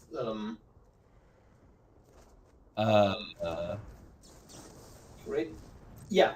You live at 1. No, you're dead. You're actually dead. Because he has the other flyer. Not only the flyer, but also the fight is 1. Oh yeah, the +1/+1. Yep. So very much lethal here. And that is unfortunate. And honestly, that came down to not using the Tamiya safekeeping on turn 3, when you could have just used it to not let the opponent draw a card. And that would have given you additional life in forms of, the actual life game and also just blocking. And that smidgen of life would have been extremely brutal here, because what you could have done here in the upkeep is just tutor Heliod or something else that just gains life and absolutely pop off. But that was a very close game 1, and the better player takes it home. Yeah, I mean it's definitely close. I'm not sure. Heliod being 3 mana with how limited this player's mana pool at the time was still I'm not totally sure on if it would have stabilized them enough. Because they still would have had to cast. So it's 2 to 3 to play Heliod, 2 to get lifelink. They would have only had 2 more mana to play enchantments. So only getting to get 4 counters on a creature, I think that still only gains them 8 life. You also activate Heliod and For the lifelink, yeah. I for counted lifelink, that. yeah. Because they get 6 lifelink off Heliod, 2 from playing Heliod, maybe 2 from casting another spell, and that counts for the 6 with Heliod. I don't know. It's close. It is definitely close. You could have also went for flying blockers in a spot like that, with anything that just grants flying. But either way, going to game 2, mulliganing the only blue hand, and now you have the white source. Also one of the newer cards with Surge of Salvation, granting everything hexproof, including your face, which is kind of relevant. Paladin class. Ouch, that's not what you want to see on turn 1 on the draw as Geist. It is not. Pretty much making a lot of things unanswerable on the curve. It's one of the better 1-drops I think you can have is Dozer right now. Absolutely. And going into Sythis and now having all the cool enchantments you can play. Only one of them in hand though. The rest is a Veil of Summer and a Brave the Elements, which is protection. Not too bad. Sythis swinging in. And no enchantments currently in hand. And I think that is Sythis plays traditionally at least 40 enchantments, but that's still not even half your deck being enchantments. So you're going to, in this spot, you kind of really need a draw engine as Sythis. If you can get that into your hand, you're good to go. But that is going to be an issue. You can't play the dog and then just double. You can activate the Paladin class in a spot like this. In order to be able to block the Geist. That's not what we're seeing here. Opt to instead hold up the protection. You can double block the Geist here in order to kill it, but then you run into the issue of being soft to counter magic on your Sythis. Yeah, I don't. It's super. It's tough spot to be in for sure. And you're right. I mean, 41 total enchantments, if my count's right, not counting Sythis yourself. Yep. Is yeah. I mean, you're gonna whip sometimes. And with the sheer amount of a lot of your card draw is based off of the Enchantress package. You kind of just need those in hand. Yep. And at this point, you just cycle away any enchantment you draw. But now you're in a spot as the Sythis player where you're kind of on the back foot, so guys can just sit there, be annoying, right? Yeah. But we see activate and pressuring back. I don't know. I think if I'm the Geist player, I'm really happy. They're not drawing cards. I'm sitting on Brazen Borrower and Otawara. Now you Brazen Borrower the enchantment. You could have also just opted to play the back half of Brazen Borrower. Ooh, Veil of Summer, and that is brutal. That draws a card that denies the Brazen Borrower. That is just the perfect outcome for Sythis, honestly. Oh yeah, it's exactly what you want here too. You see another enchantment in hand? Yeah, which is nice. That's I believe the Weaver? Yes. No, and Weaver is also really solid because once you find another enchantment, you can activate the Weaver, copy the triggered ability of Sythis of drawing a card, and draw one additional card and gain 1 additional life, which is really, really good. Oh yeah. Well, and I think it's less relevant exact moment since it still takes another turn, but 4 mana. I think that's Conclave Tribunal. Yes, that is a Conclave Tribunal, and that can. It's nothing of big It's not too relevant on this board. You can just reprobation the a creature here just to draw another card. But instead goes for the attack. If there is a flash threat, you can just answer that. Like, your Sythis currently is a 3-4. That is not nothing. Decides to go for Ottawara on Paladin class. And I believe you can just let that resolve, to be honest. Just play the Paladin class again. It's kind of what Sythis wanted in this spot anyways. Just, hey, another enchantment in my hand. Great. And, you know, like, absolute worst case scenario, like, great. If I don't draw anything I can cast, I uptick back to a 2-2. Yep. And now you have a choice. You can reprobation in order to hold up protection for 1 mana. You can just level up Paladin class right away. But instead goes for the reprobation, goes for the redraw. And that is going to be a pretty commanding position for Sythis. Because, yes, Geist hits you for 6 each turn, but you're also gaining like 3 life a turn. So who's really winning the race? And honestly, here, I might even block Weaver into Geist. I wouldn't do it. I wouldn't do it. A Weaver represents 1 additional card draw each turn. That's fair. That's fair.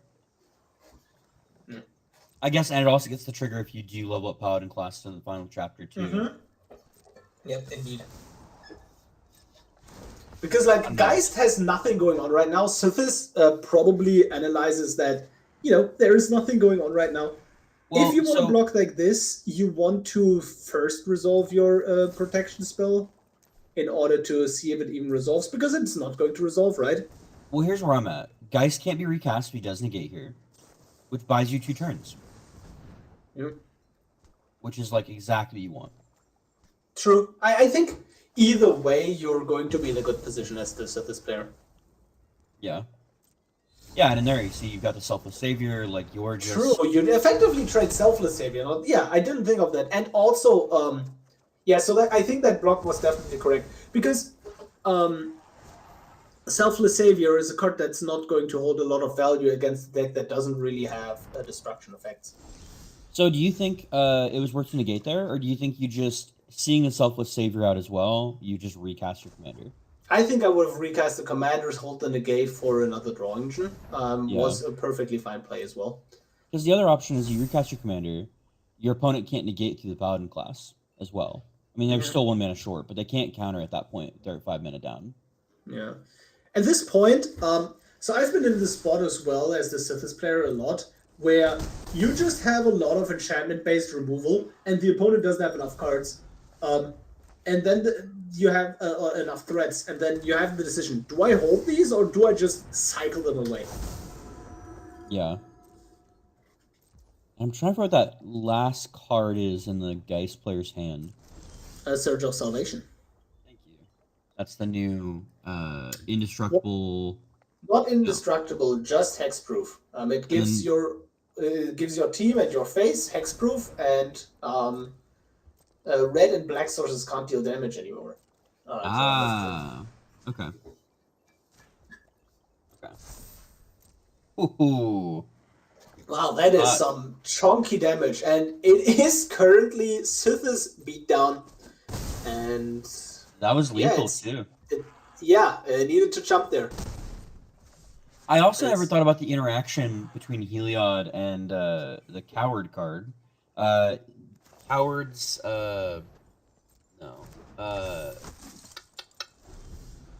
names are hard. Reprobation. It loses the ability to tap to remove the counters. Yes. So it's the creature is basically, locked out of the game twice. Yeah, I like that though. I mean, I think it clearly is mattering here. It can't even block once it gets the counters gone, which is like nice. Yes, and now we're gonna see a Hall of the Storm Giants on defense. Which is not what you want to do with that kind of card. No. He's thinking about going on the attack with it. And he has the blocking under the... Because he does, in theory, have lethal with it. Yeah, but decides to play it safe, decides to jump. And then now you just have all these enchantments, right? Like you swing in... Oh no, brutal. Wanted to flash in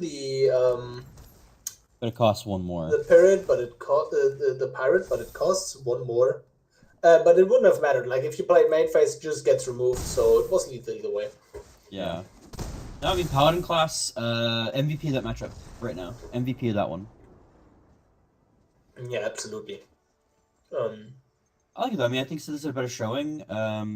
And it didn't even, I don't think Sythis even drew an obscene amount of cards. I think that was like a very fair game of Sythis, for like what I've seen. Yeah, it was really just Sythis beatdown getting to you, and then the live game was pretty relevant as well. Mm-hmm. So, So who do you think is favored in this matchup? oh, just in general. Going into game 3, I guess, too, if you want to. Okay, with Geist being on the play, that is like, if you have a good Geist hand on the play, that's really brutal. But if, like, Sythis needs some really specific pieces in order to beat Geist, because Geist is just like the 6 to 8 damage a turn, depending on the enchantments. And if you can just heal with Sythis and resolve your draw spells, then Geist can just never ever win. But it's a big if. Like, it is a big if. Do you think for Geist, it's more important to mulligan for counter magic or removal, or for ways to give Geist evasion to start punching through on curve? I think that very much depends on play draw. Like, now you're on the play, and you have multiple pieces of removal. So you're kind of in a really good spot as a Geist player right now. Almost thought we saw him mess up there by playing the not creature land. Although now we see a Starfield Mystic coming out, reducing the cost of all enchantments. Right, there is a Mox Amber. That Mox Amber is going to be pretty relevant. Like once this comes down, just like one additional mana for nothing, basically, is really, really good. Allows you to hold up an additional protection spell or just play an additional enchantment, drawing more cards. Like, mana is the name of the game for Enchantress decks, absolutely. Like, they just want mana. And taps out and says, hey, you can do whatever you want. I play my Geist because I have the Room of Flight and that Shadow Spear in order to race you. Yeah, I mean, that's going to be rough. That's a lot of damage with evasion. But this is also, like, really just... assuming this stays on the board after this turn, it's going to be a lot to deal with. Yeah, now you have the question, do you just play Mashiko's Reign of Truth and push damage or not? Decides to not attack with the Starfield Mystic. I That's think double that... protection. Yeah. So... swings in. This is interesting. Offers the trade. Yeah, now you're just like, hey, I'm doing that. Soul Petition you. Pro Protect white. Starfield Mystic. I think you go pro white here, maybe. I don't know. Because you go to the exile, yeah. Yes, absolutely. Protection from white, and that is extremely brutal. Get rid of your commander. So and really got punished for not giving guys flying. Yeah, the not casting the Rune of Flight to also try to hit like an untapped land source too first. Is a choice. It's an interesting choice to me. Yeah, now suddenly Sythis is in an extremely commanding position. Yeah, you have this huge Starfield Mystic. You're attacking him for like 15 now as Sythis. It is massive. Yeah, I mean, I think, 11. It looks kind of like Artelect might be letting the pressure get to him a little bit. Yep. That's a huge draw at least. Yeah, can return something, but also at the same time, you can protect it. That's fair. I mean, he doesn't know that, though. Yep. Enchants the land. And target something with the exile. Give it hexproof. In response to that, the Starfield Mystic will get sent to the hand, most likely. Yeah. So, at least something, right? But you still have a Sythis in play. and a sigil of the empty throne and an enchantress's presence. Like all this good stuff. You can't even decide what to play, right? It's all so good. Yeah, I mean, you get to Enchantress Presence and hold up mana. Like, you're in an okay Goes spot. for Enchantress Presence in order to have more mana this turn to draw more cards. I think needs it. Yep. No. Pretty sure he should have played that normal.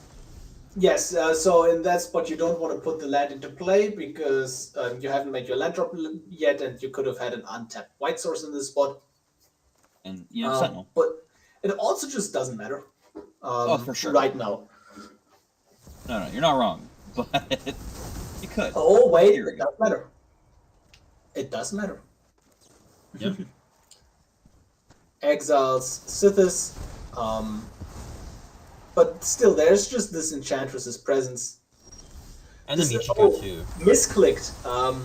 You don't want to put the commander into the command zone. Accidentally put it into command zone, by the way. Ooh. Because you exile the card and it's going to cost 4 anyways, but if you put it into the in exile with Soul Petition, then the next time, like the third time you cast your commander, it's going to cost 4, whereas now it's going to cost 6. Yeah.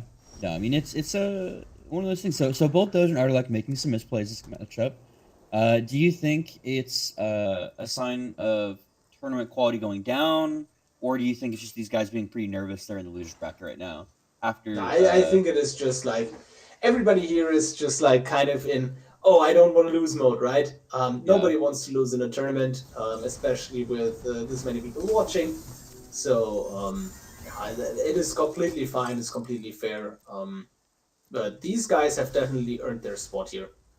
But with that being said, Paladin class as well, it is not looking good for Geist of St. Traft here. Sythis, every enchantment you play just grows your Michigo, draws you a card, and creates a 4/4. And now you also just get to lock all the other creatures out of the game. It is brutal.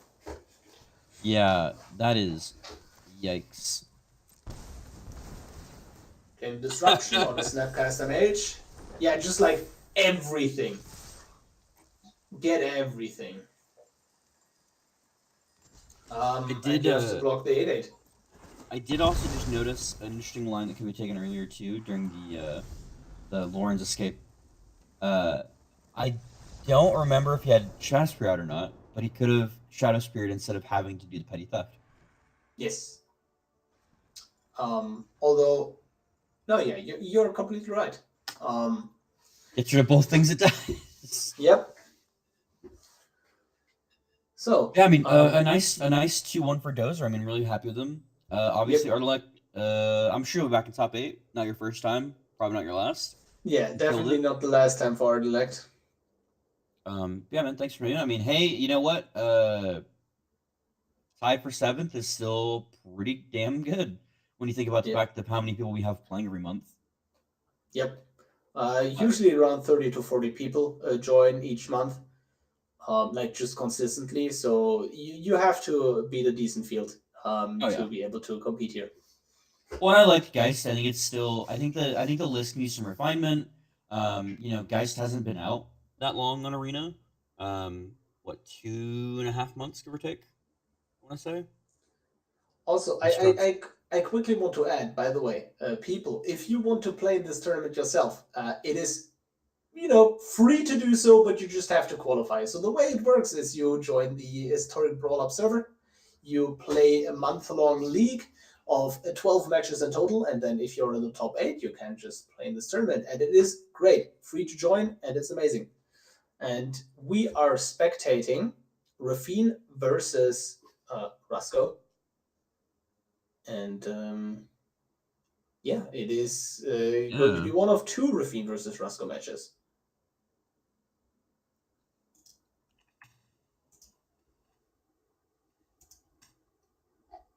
Okay. Potentially might need to switch games to Melmed Myriad, just so we can make sure that they get screen time in case the unfortunate happens. one of them is going out, right? Yeah. But we will see more of Mudman and Birthing Potter. So currently, Displacer Kitten is drawn, and Displacer Kitten is being played. Spell Pierce / Fading Hope. One of them is being held up. But man, you see a lot of interaction from the Raffine player right here. It's not looking good.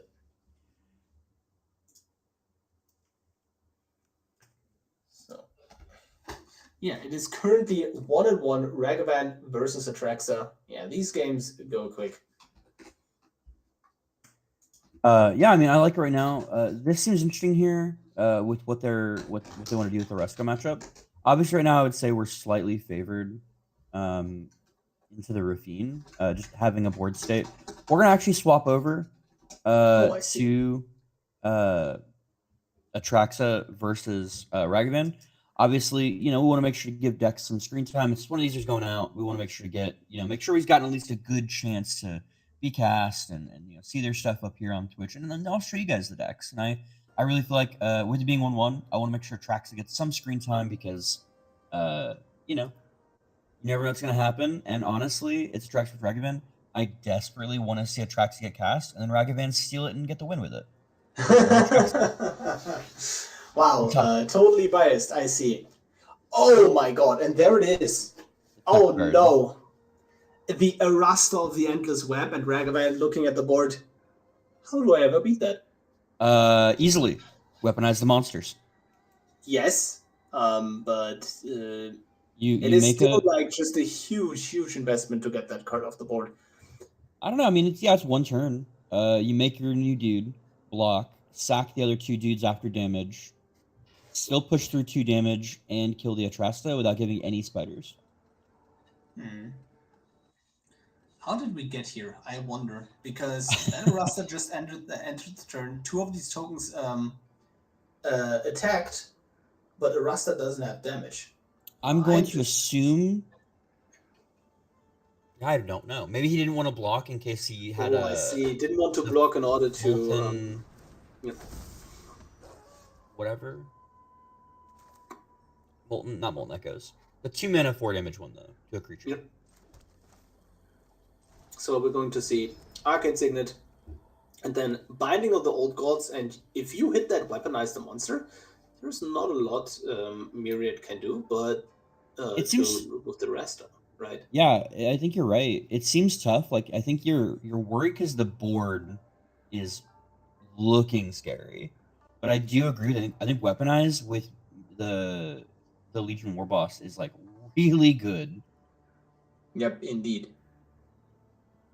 Because like worst case scenario, free 2 damage for 2 mana every turn is something that I would take every day as the guy on the beatdown. Absolutely. But 19 life is also just a really good life total to be at. And if you like either option, right, leaves you with the possibility of top ticking a land and playing Atraxa the next turn. Like you could have went for the Cold Steel Heart, but I don't believe that to be very effective because you don't deal with the current situation as well as you might want to. Yeah, I mean... And then we currently don't see the beautiful tech cards Ragavan has built into the deck against Atraxa, and no Traumatic Prank in sight, and that is really the card you want to top deck right now as the Ragavan player, because you know that Atraxa is likely going to come down next turn. I like swinging at the War Boss here because you're in theory making them pick, do you take the Rehilder or the War Boss from me? I think it's also a terrible mistake. I think that War Boss is like your most important piece of weaponizing monsters are right now.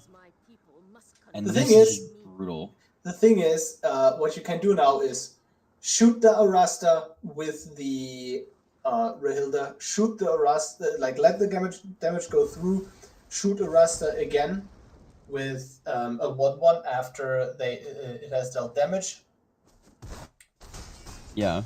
And then Atraxa is gone, but at what cost? At what cost, really? Yeah, I mean, I think that, for sure tough. 15 life, that is just so much life. And there is the untapped land. And there is the Atraxa coming down. And there is the despair. A lot of lands, though. A lot of lands. Yeah, lots of lands, but there's also a Pact of Negation, so there's like... Yeah, there's not a lot you can do. Now you put counters on. Yep, and that is the concession. And Ragavan is out. Goodbye, monkey. It was a nice run, but couldn't succeed. Boogeyman who, man? So do you think that what we're here talking about, Ragavan, good job, Melamed for being 2-1. Just a little production error on there. We'll go back to the Rusko Raffine matchup. Melamed taking that game 2-1. Myriad, thanks for playing, man. Again, time for 7th. Really good stuff. Sad the monkey couldn't make it farther. One day, aggro will win. Today is just not that day. Indeed. So, going into the next match, it is Raffine versus Rusko, a matchup that is traditionally all about the clock. Looks like we're watching Mudman Birthing Potter, I believe. Yes. And now it is Mudman Birthing Potter again. So we see a Displacer Kitten. I believe the score should be 1-1, right? So. Or no, I'm not entirely certain. I'm personally not entirely certain. But I think we will get feedback from the production team. This not lethal? I believe is. Birthing Potter Mudman, 1 for Mudman, 0 for Birthing Potter. Well, this might be a 2-0. Oh yeah, this might be a 2-0, especially with just all the interaction you have at your disposal. Like, you can deal with another clock here in this spot, right? Well, I mean, you just swing for lethal in the air. Yes, but even if it's not lethal, right? Oh, there is still just so many answers you have at your disposal that it's just really tough to win in a spot like that. Yeah. Well, I mean, that was a quick round 2, y'all. That was I think we go right into round 3. Do you want to I mean, this is what we want to see here. We can push. We can push. We go right through. Do we want to see the Raffine mirror matchup? Or is it the Rusko mirror matchup?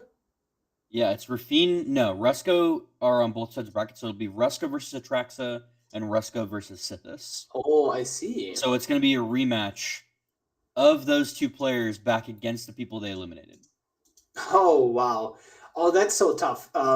I would love to see a Raffine mirror match, but at the same time, we got to look out for the lower bracket and see what's going on there, I believe. Well, it is winner's final.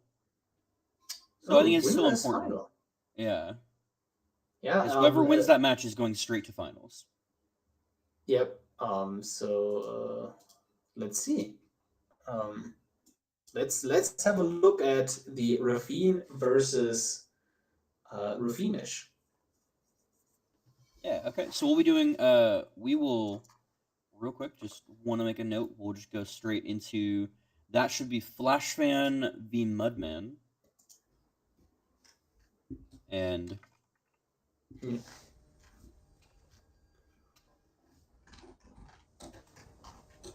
power on through, man.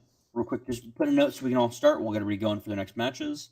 Yep, the players will get informed that we immediately start the next match. And I mean, as usual, especially in the mirror match, who is going to be on the play is very relevant. But at the same time, Raffine versus Raffine is also just always a treat, in my opinion. Like, it is a very skill testing matchup, and just like in a lot of mirror matches, it's just like, okay, can you stop the opposing commander and can you play your own commander and then you win? But it's not really like that in Raffine. Well, and they both have very different lists, like in what they're not necessarily what they're trying to do, but they have a lot of different cards. I was kind of surprised to kind of see. So Mudman is like almost entirely in the 1 and 2 drop slot. With like Shieldred being his only top end card at 4 and above. Whereas we see Flashfan having things like Rankle, Time Warp, Adeline. Yep, indeed. And I just compared the two lists on Moxfield, right? Mm-hmm. And they have a 26 card difference. Which is like really That crazy is for a mirror match. extremely massive for like you play a commander, like a commander that is twice in a tournament with a similar playstyle, but they have a 26 card difference that is like huge. And the big difference is where Flash Fan runs threats, Mudman runs more interaction. Like we see way more kill spells and protection spells from Mudman's deck, where Flash Fan is running cards like Adeline and Legion's Landing instead. And yeah, it is going to be really, really interesting to see. And uh, Flash Fan is also running more counter magic, whereas Mudman is running more removal, especially in the 1 mana slot, in order to tech for the Ragavan matchup, which, we saw turned out to be a good decision because he did win the match against Ragavan. Well, and I don't just think those cards are like dead in other matchups, which is nice.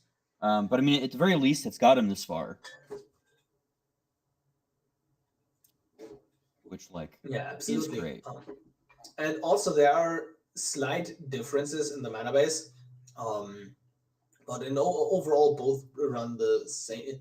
No, wait, I believe we see one more land coming out from Mudman. So if one of these players get mana screwed, you know why. Yeah, I mean, I think that. So to me, I think what I'm looking for out of a mulligan, or what I'm looking for out of like what would be like a god hand, is if one of them can stick and protect a Shieldred. Oh yes, it's always disgusting. Yes, and I think Duress Thoughtseize, Mind Spike type things are going to be incredibly strong here. Oh, absolutely. Yep. Really, because I don't think this necessarily comes as much as like using the play and draw. I think I thinking about it, I think I would just like love to not cast Duress and Mind Spike because it is a tempo mirror after all, right? Casting these kinds of cards loses your tempo and doesn't interact with the board. So if you have a threat instead that the opponent has to answer, it still achieves the same kind of deal where, it takes the removal spell out of their hand, but it's also just better if they don't have that removal. Yeah, you're not wrong, but I just don't think a lot of the 1-drops outside of maybe Sentinel, and maybe Sailor really require, to be answered right away. I think they can, take those hits. I don't know. I think taking out the bigger threats like the turn 2 and turn 3 plays. Now, granted, if I'm on the draw, I might not want to turn 1 Thoughtseize when I could potentially develop the board or have like turn 1 removal into their turn 2 play.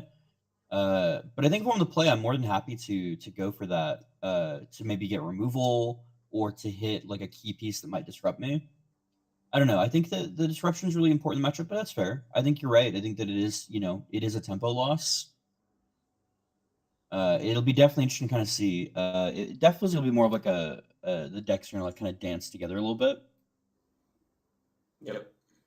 I don't have the comparison up right now. Do they both run Luris? No. Only Flash Fan is running Luris, but Luris can be a really, really big threat in this kind of match, just like any value engine. Yeah. Yeah. I really like a little bit of the reanimation, I guess, from Flash Fan's list a little bit. Like I like the Colt's Conscript. He's got Luris. Denick is in there. He's got things like Malevolent Hermit, Snapcaster. A lot of these effects he wants to bring back multiple times. Even in theory, into Rusko, Lurising a Hope of Gear for every turn can be like incredibly strong. Yep.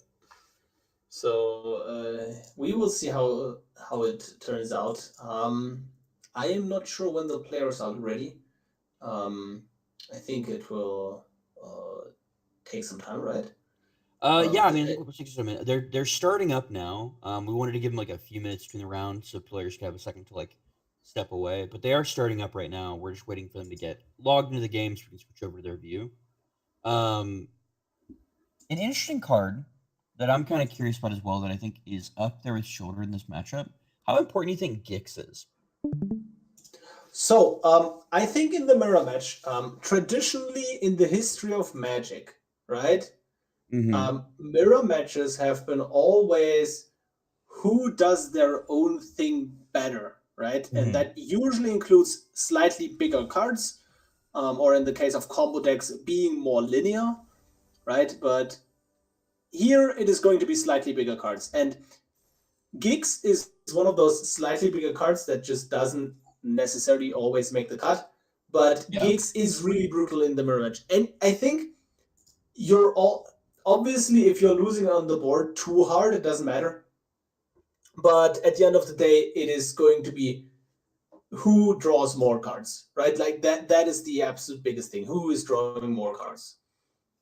So anything that draws a card, great. That was my thought process as well.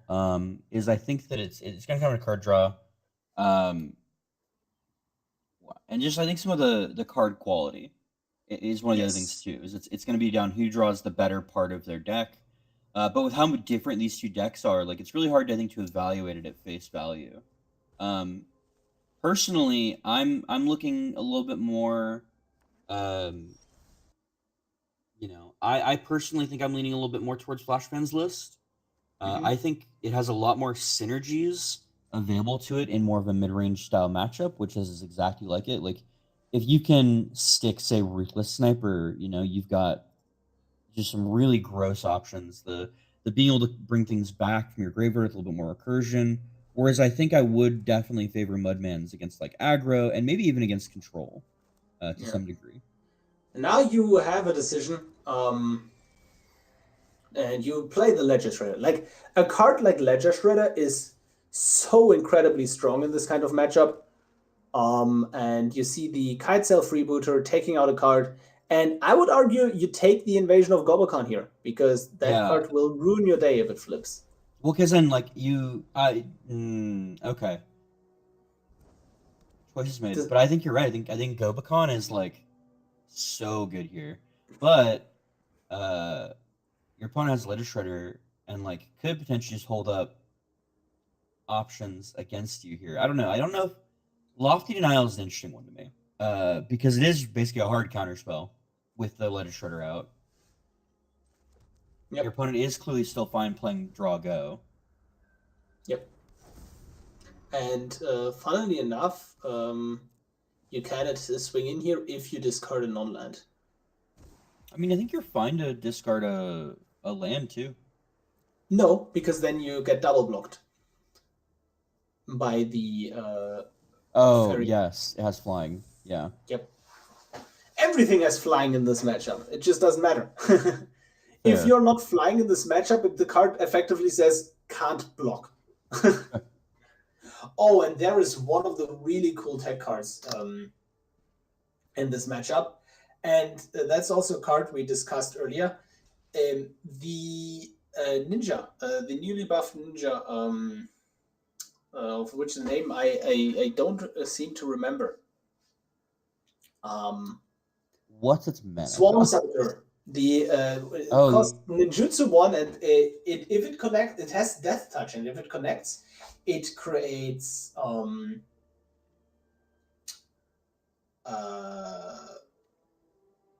virus beetles, which pick away at the opponent's hand. I like that. I am interested to kind of notice as well. I don't remember who was on the play exactly, but this curse is, I believe this curse was absolutely just like bonkers. Yes, it was Mudman who was on the play this match. So go for the throat on the Swarm Saboteur. Flashfan just knows that card is trouble. And speaking of trouble, Raffine swing in with an additional creature, drawing 2, discarding 2, growing larger and larger. And there's also a Shieldred in the hand. So that is a ever-looming threat that Madman has to watch out for, but doesn't know that it's coming. Yeah, and I like that he played it careful and didn't, is playing a very controlled style here. I think he knows that at least for a minute he's got time. You definitely play the Mastermind, yeah. Well, do you? Because if the Mastermind gets picked from the hand, then you can just jam a Shieldred. Yeah, I mean, fair. I just think I think they always pick Shieldred, though. Yep, and now cut down, hitting Mastermind, conniving, and you can immediately flip the invasion. So that is going to be really brutal. Oh, yeah. So once Mudman finds a way to deal with the current board, he is going to be better off, but he's currently choked on mana. But a flipped invasion of Gobakan is actually a real threat. Yeah, I mean, the card selection, though, at least from Raffine, he's getting a little flooded out with mana right now from his draws. I think you draw first. Decides to swing in, decides to play the. I mean, I think there's definitely a world where you get rid of the trainee. The reason why you don't really want to, well, obviously you can draw first to just see what you draw, like, what you want to keep, but at the same time, you just want to be able to destroy that flipped battle. Yeah. So that's fair. You want to get that like right now. Yeah. Cracks it in response, and battle is gone. So yeah, this is a really, really interesting. That was such, yeah, I really like that train of thought there too. To go for it. He is starting to get board presence though. Like the board is starting to kind of get a little bit out of hand. Yeah, and it's kind of getting clogged up, but this Shieldred, once it comes down, is going to be an absolute board breaker. Yeah. The thing is, like, Mudman hasn't found land number 4 and 5 yet this whole game, which is obviously extremely, extremely detrimental to his game plan. And like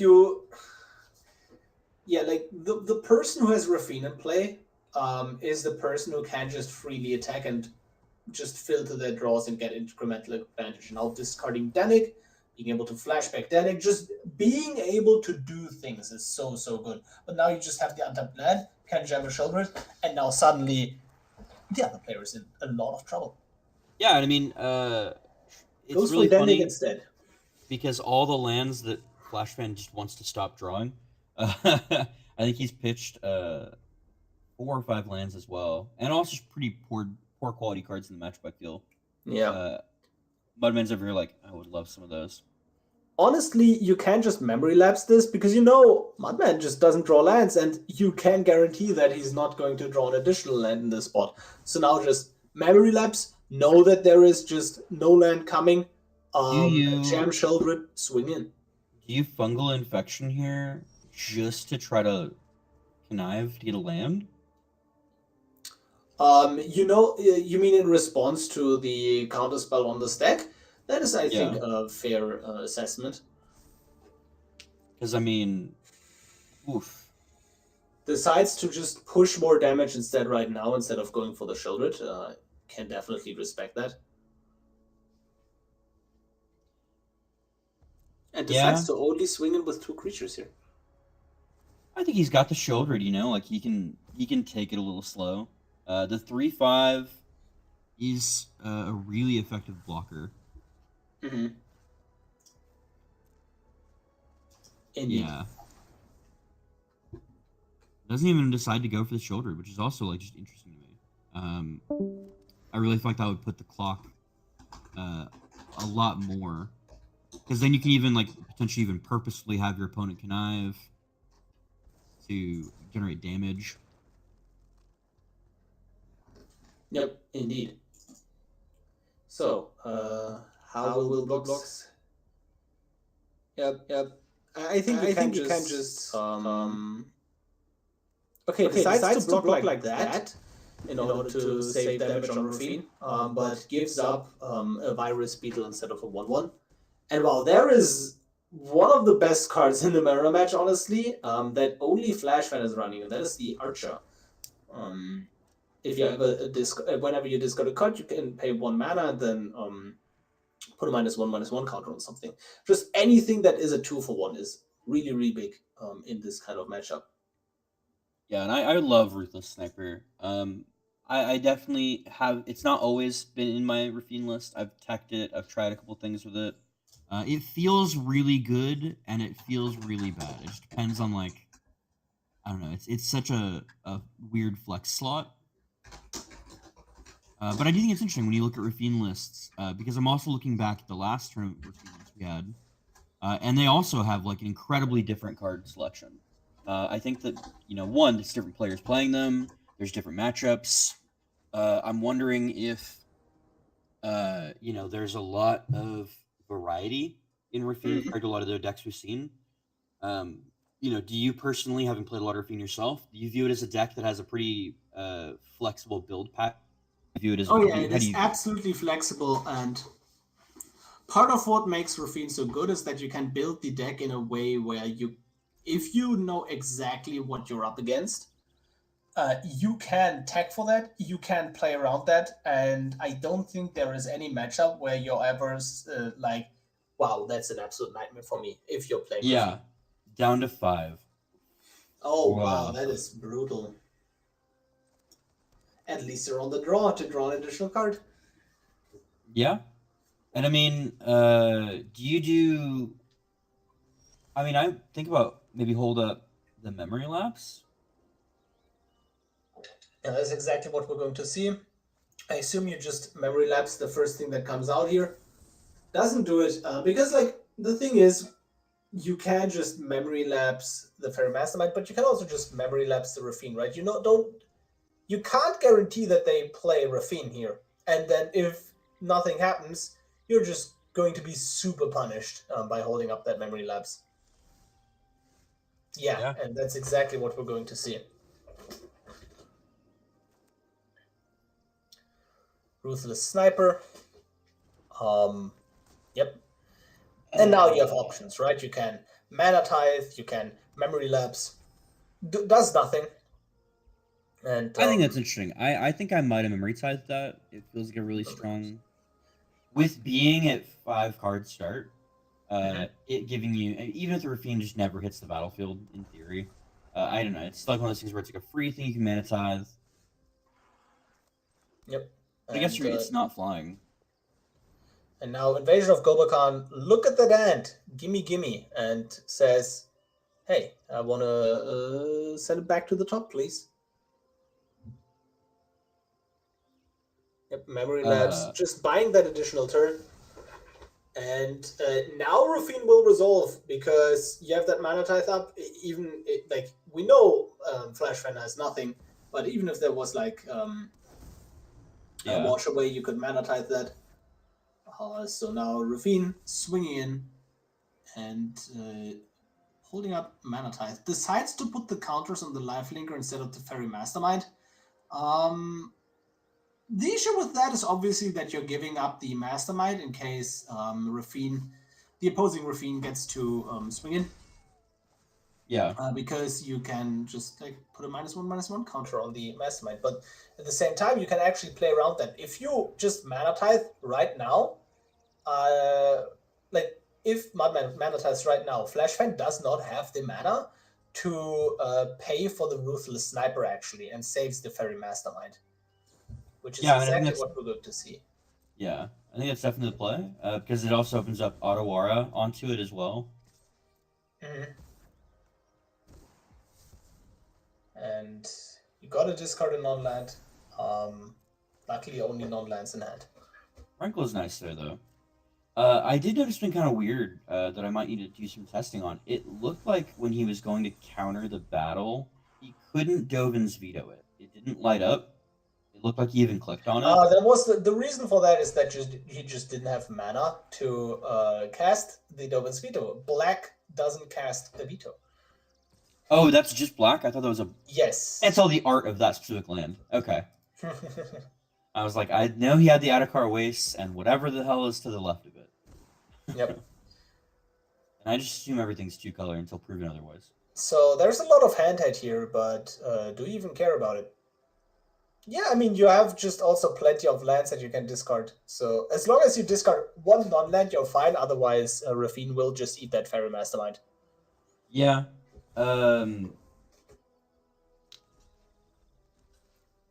So what do you think you auto Wara before they go to attacks? I think you hand-height first to see what you even want to do. Fair. I mean... So, well, in theory. I believe goes with Thoughtseize first, because that way you can see what the other card is in the hand. It's a Rankle, and I assume that will get discarded. Yep, and it Rankle does. the Prankle.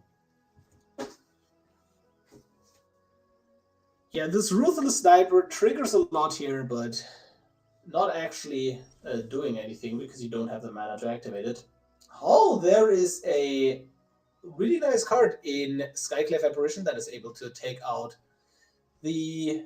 No, not the Raffine. Raffine currently has Ward 3 thanks to the Thopterix. Yep. I was about to say it was like probably the Thopterix, maybe? If you want, I don't know.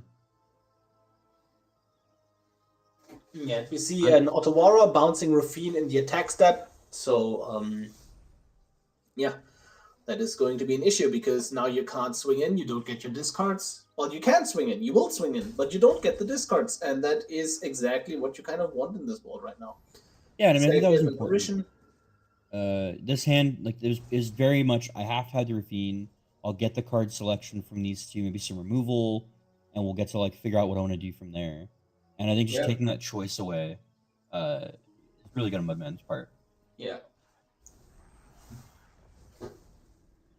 So, Invasion of Gobakan is on the field, and now you gotta defend the battle, because if that flips, it is going to be really brutal for you. Still decides to swing with both and says, hey, I'm gonna race you. I am gonna win this race. Yeah. I don't know who gets it. What's their land drops, but like, you know your opponent has nothing, but they will get to look at 3 cards. I don't... How do you feel about that veto?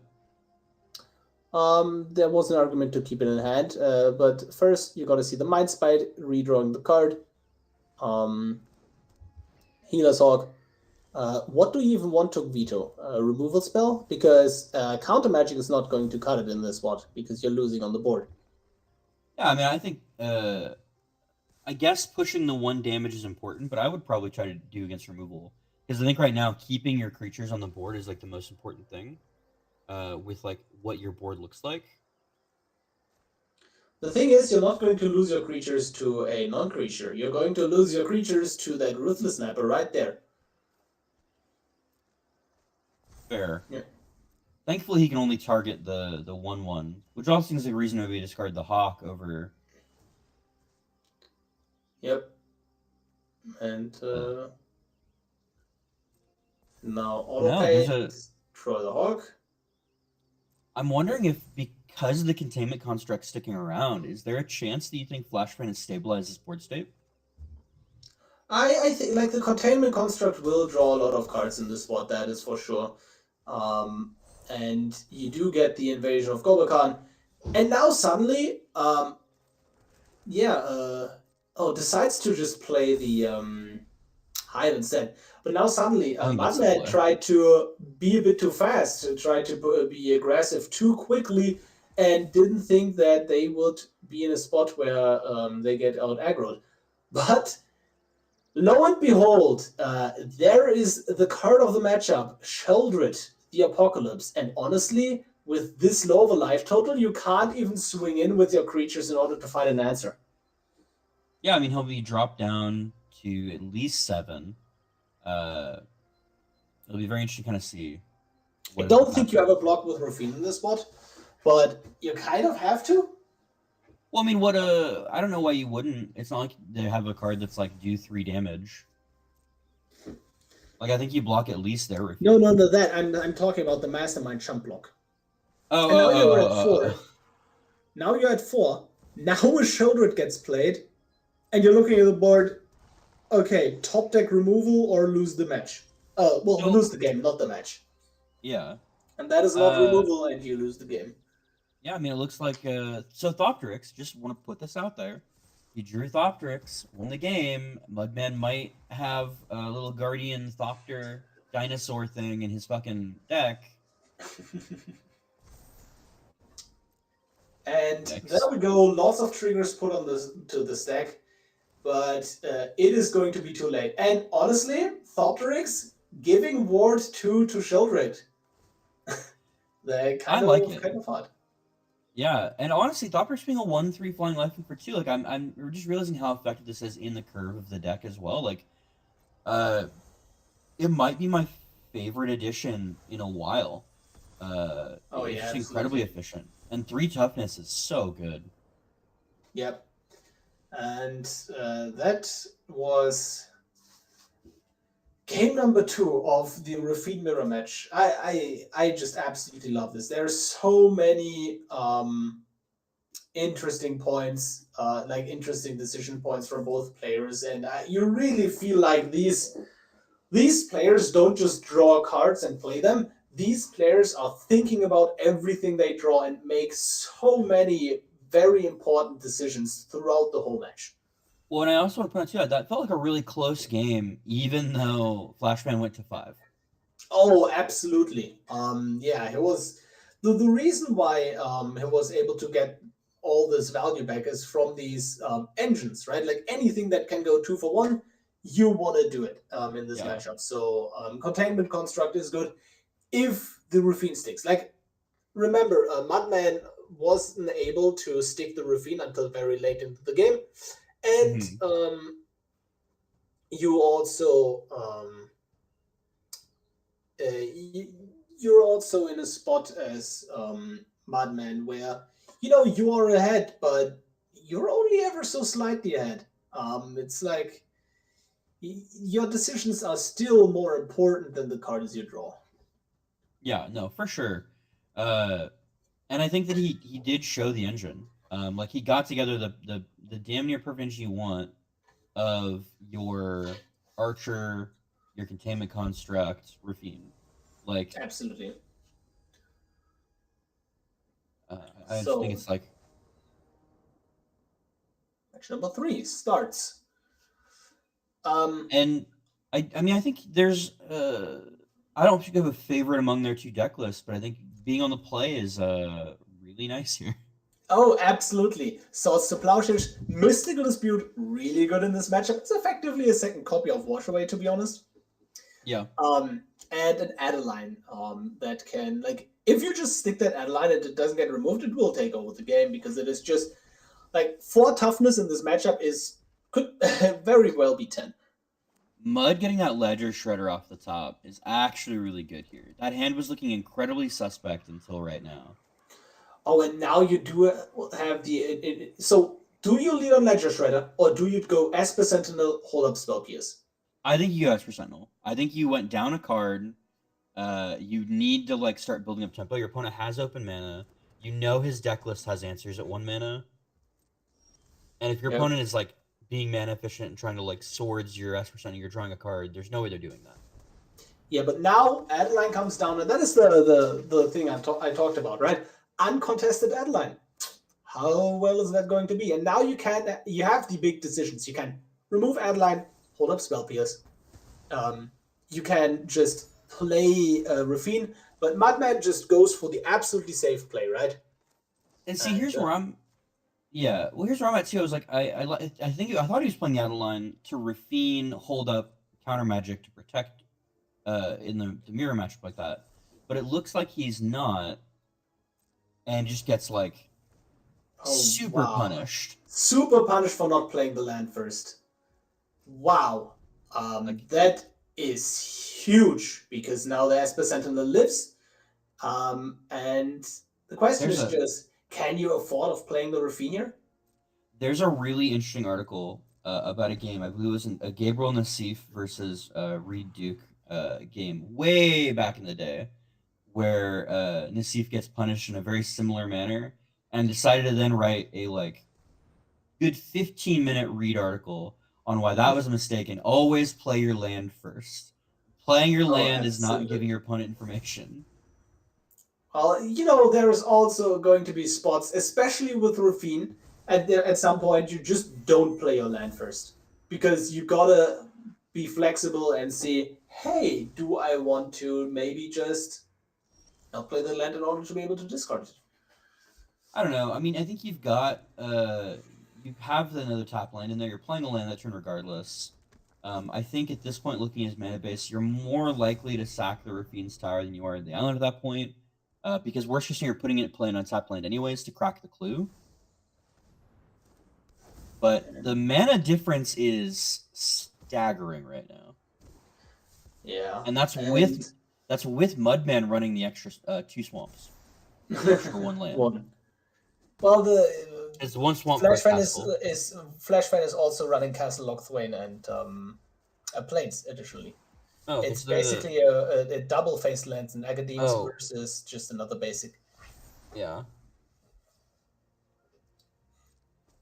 Yep.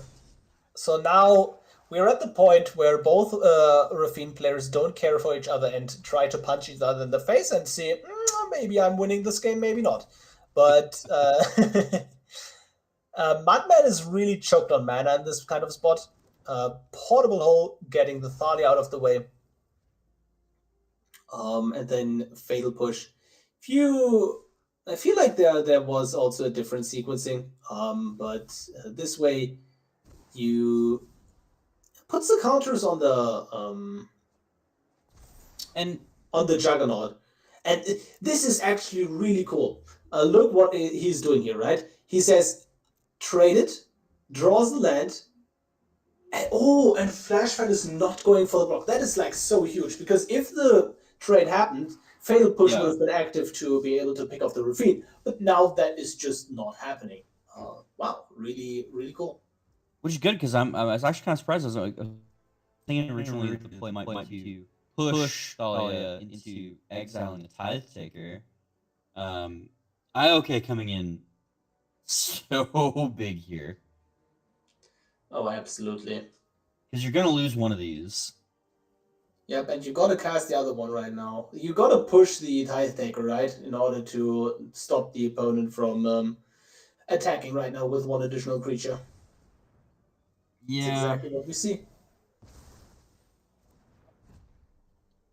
It's so interesting to me watching these players play, because I for sure would have made different decisions at certain points in the game. And we see 2 big creatures swing in, put the counters on Juggernaut, apparently. Oh, wow, so many lands. That's not what you want to see. Well, yeah, Lochthwain could at least be worse. And Otawara, it's still, basically a spell. Mm-hmm. I'm not thrilled about it, but I can at least Otawara my opponent's Raffine now. Yes, that is very true. So, do we see the Lochthwain being played? Yes, absolutely. Holds up Lochthwain. Holds up Otawara. Lets the Raffine player attack, though. Tries to Otawara the creature that attacks, apparently. That is also a way to deal with the situation. Yeah, I wonder if... do you think the correct answer is to split that onto the Sentinel there to not only draw more cards? Draw cards easier? Well, another thing is that now you're in a situation where you also the Esper Sentinel gets blocked by the 1/1. Doesn't take the trade. Flashfan doesn't take the trade and says, "Hey, do your thing." Yeah, because that's where I'm at. I think diversifying the threat there was what I personally would have done. Is he going to discard his own card to get a Juggernaut? Yes, that is a decently common play you actually do in the late game. Target yourself, get a Juggernaut. Juggernaut gets to block the other Juggernaut, right? So that's always going to be great. And you're not going to go places with that Mystical Dispute, with Flashman having so many lands in a spot like this. For sure, especially be aware of it. Honestly, as usual, if either of these players draws Sheldred, it is going to be a really great time for them. Yeah, I mean, they're both in a good spot. They're both low on resources. I think it's the Lofty. Yeah, I think it's normally I wouldn't be super high on it this late in the game, but it only 5 mana. Yep. And now Mudman faces lethal in the air. Not anymore though. Not with that additional blocker. Not with the Juggernaut, but there is the shoulder that we talked about, but sadly there is a Lofty denial. So I believe the shoulder also just doesn't do it. The shoulder doesn't save you this current board state, right? You couldn't just cast Shieldred here, no. You would need to get out at least one flying blocker. So, no blocks. And that is going to be the match, either way. Well, actually, Shieldred does do it here. Does he? Oh! Okay, he doesn't go for the counter there. Okay. I was like, because he could have potentially tried to there, but he knows he drew out for it. Yeah. But does Still follow the flying lives. blocker. Wow, it's so amazing. Both play. Yeah, it doesn't. Mudman lives on this board, right? Depending on what they draw. No. Okay, it's over. Yeah, now it's over because you just discard. You have 2 4 damage attackers. You have the 1 lifelink on defense.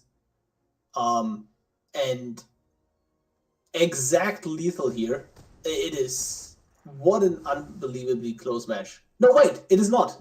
Yeah. The lifelink. Oh. No, I counted the lifelink. I was just I just couldn't exactly see how many counters Raffine has. Yeah. I thought she had 2. Yeah, not 1. What an incredible match.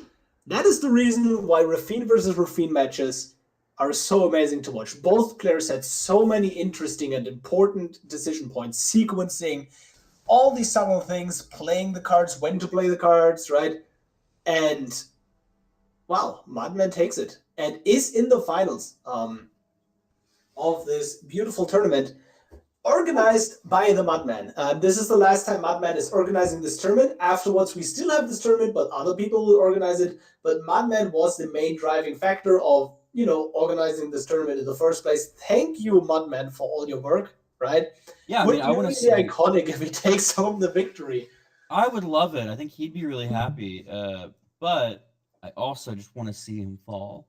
But, I like to stir the pot. I like the drama, With that in mind, let's go check out Sythis versus Raffine or Ragavan versus Rusko. You mean Sythis versus Atraxa? Yes. All right. Bracket's still wrong. Got it. Fun. We're going to have a great meeting today talking about Excel, guys. Also what I wanted to quickly talk about. Thank you, UntapGG, for sponsoring this tournament.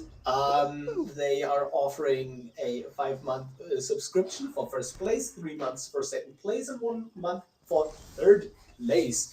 I personally use UntapGG myself. I pay for premium, and I think the features are well worth it. They have an amazing deck tracker for free. But what you get with the premium version is you can have insight in the deck and archetype of the deck you're playing.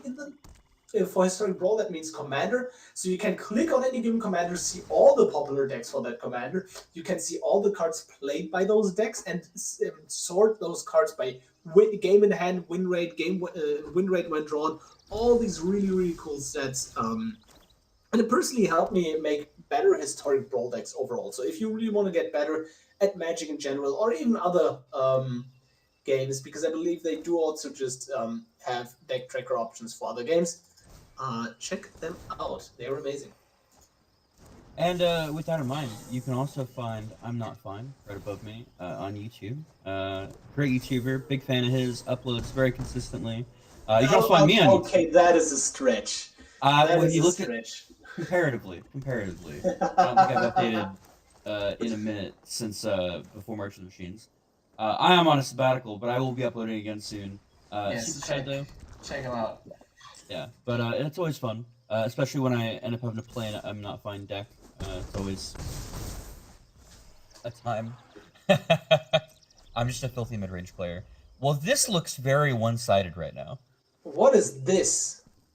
This That's is the first blue source of the game for Rusko. That's what it is.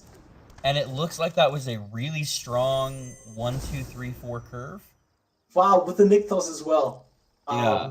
That is brutal. Well, Rusko still has 11 life isn't 0. 11 life isn't 0, especially against Sythis, but yeah, this is going to be troublesome because your Rusko gets disabled and has the blur though. The blur very effective at getting pesky enchantments off of Rusko. The question is just, can you... damn. Rusko is 1 mana short of going land, blur, time warp. That would be a really big power play to bring him back into the game. Yeah, now it has to be a cheaper blink spell. Like, drawing any cheaper blink spell would be absolutely fantastic for Rusko. Oh, yeah. Well, and even... he still has the option of time warp. That'll remove 2 counters. No, oh yeah, from the Rusko, that's what you mean, yes. Yeah. Oh, no, yeah. From Rusko. Don't know, though. And so give him the option to time warp cut down, which is nice. Yes. I don't know if it saves him yet. It is at least efficient. What do you cut down on this board? Is it the Skrelv? Like, either way, I think it has to be the L-Seed, or just just pay for the Esper Sentinel as well. Wow, so taxing on the mana. It's unbelievable. Yeah, Sentinel, good card. Surprising nobody. That sadly kills you if you cast it, but that would have been able to grab a Ritual Soot if you had 1 more mana as well. Yeah, the blanking Rusko's life gain. Yes, that is good. So good. It does let him do it now. He still, in theory, can. Still kill him. Like, there is so much protection and stacks on the side of the field for Sythis. It is really hard to beat. That would have been a really great top deck, to be honest. But... oh, yeah. But alas, I don't think... No, you gain a lot of life here. You actually do gain a lot of life here. Well, we still have the Paladin class can just be upticked. Yes. Oh, true. Just uptick Paladin class is lethal, right? Yeah. And if you don't cast anything. Yep. But he kind of has to this now. Do you even save? It doesn't matter too much here, right? Because either way, it just gets saved by the L-Seed. Yeah, in my head, I would maybe do it on his turn. You're gonna let him draw a card anyways. You can't really let him do it on his turn because it costs 1 more mana, and the Paladin class and the Esper Sentinel will draw a card. But this way, you force them to sack the L-Seed and gain 1 life of the Swan Song cast plus an additional blocker. So that was a really cool maneuver to fake the opponent basically out, get another blocker. Yeah, Swan Song is something I didn't see. I didn't see the Swan Song your own card. So it is currently not lethal on board, I believe. But it is still a really commanding position. Yeah, I mean... no? Yes. Upgrade, swing both, that's 4? Because he just has 4 attackers. They're 2/2s. Yes, and blockers. Oh yeah, true. Just activate Paladin Glass. Yeah, attack with everything. You're correct. I was like, maybe I'm wrong. No, you're correct. So activate Paladin Glass is lethal. Yeah, I hope he sees it, because I think if Rusko untaps, it might actually be a game. Yes. Okay. Yep, sees it. That is the game, and don't make the mistake of giving anything protection. Just swing the Skrelv. Well, I guess technically if you just give Sythis Pro blue. Yeah, that is also just good enough. Yeah. Just swing in for damage. Lots of ways to fight lethal there. When That is the game. yeah. Pretty good. I think that brings us to, I don't know if that's 1-1 or not. We're gonna see.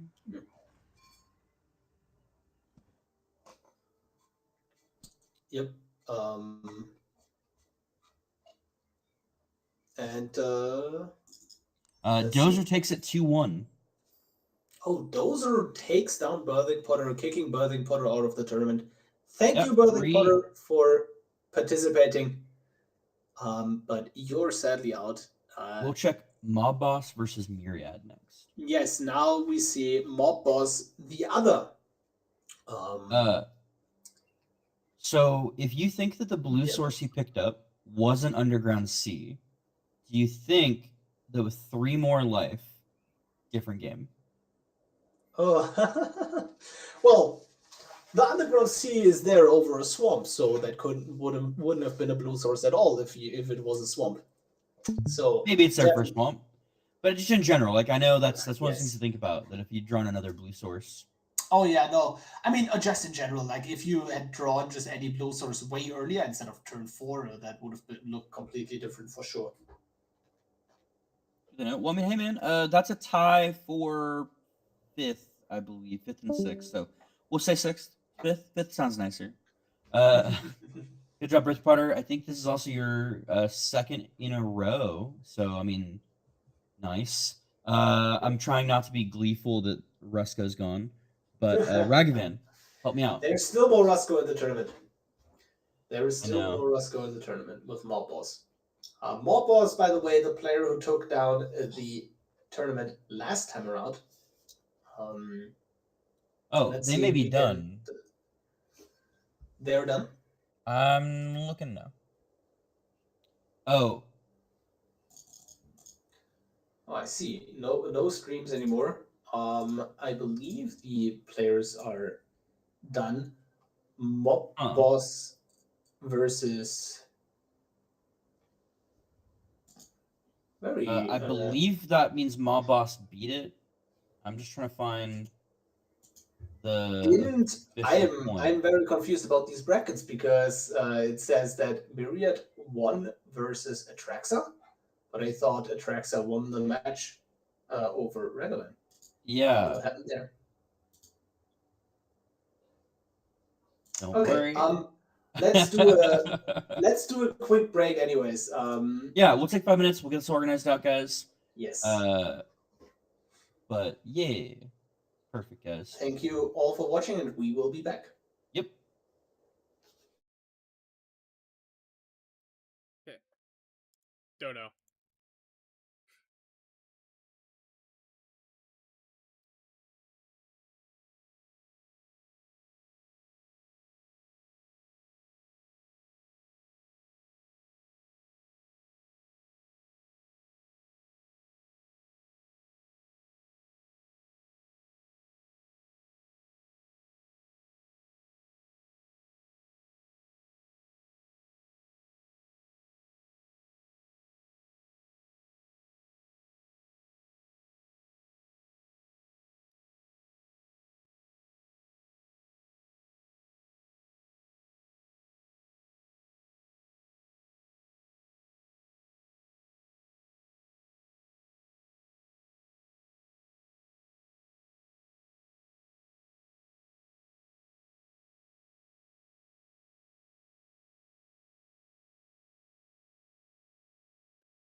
It's no problem.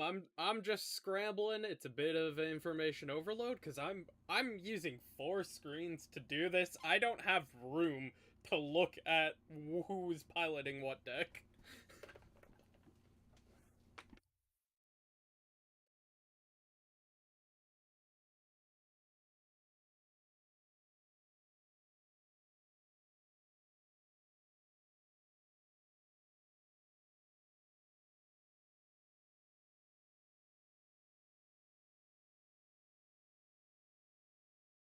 I think a much more simple way to handle it is make like a separate voice chat saying main screen stream screen, and then only the players who are on the stream screen and the casters and the camera accounts are in that call.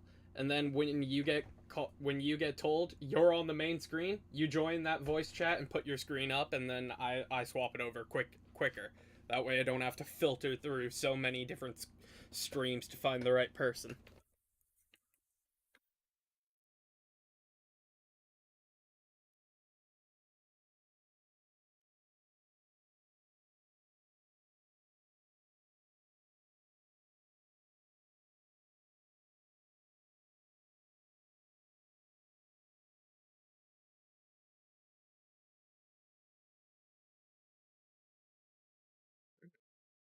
Okay, fair enough.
Who is the gonna be the next matchup on screen?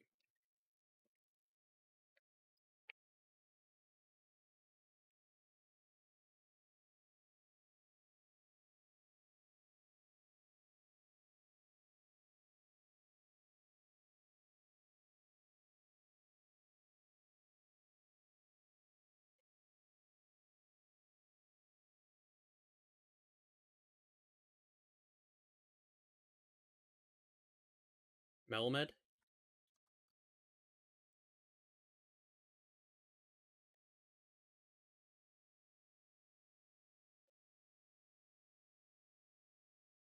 I'll put Melamed on the main screen since we haven't seen Atraxa piloted yet.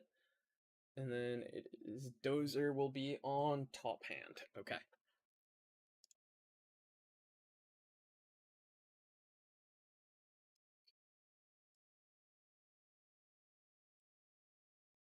Moment.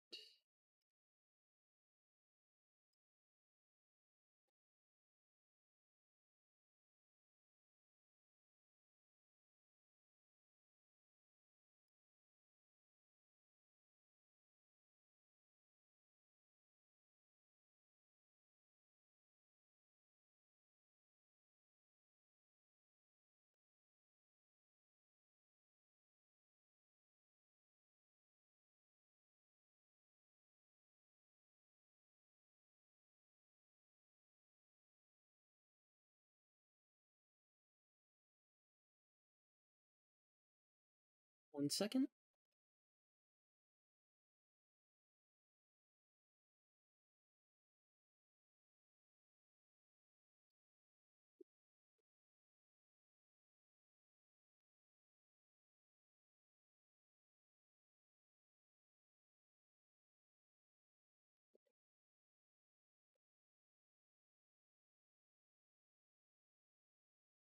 Okay, are we good?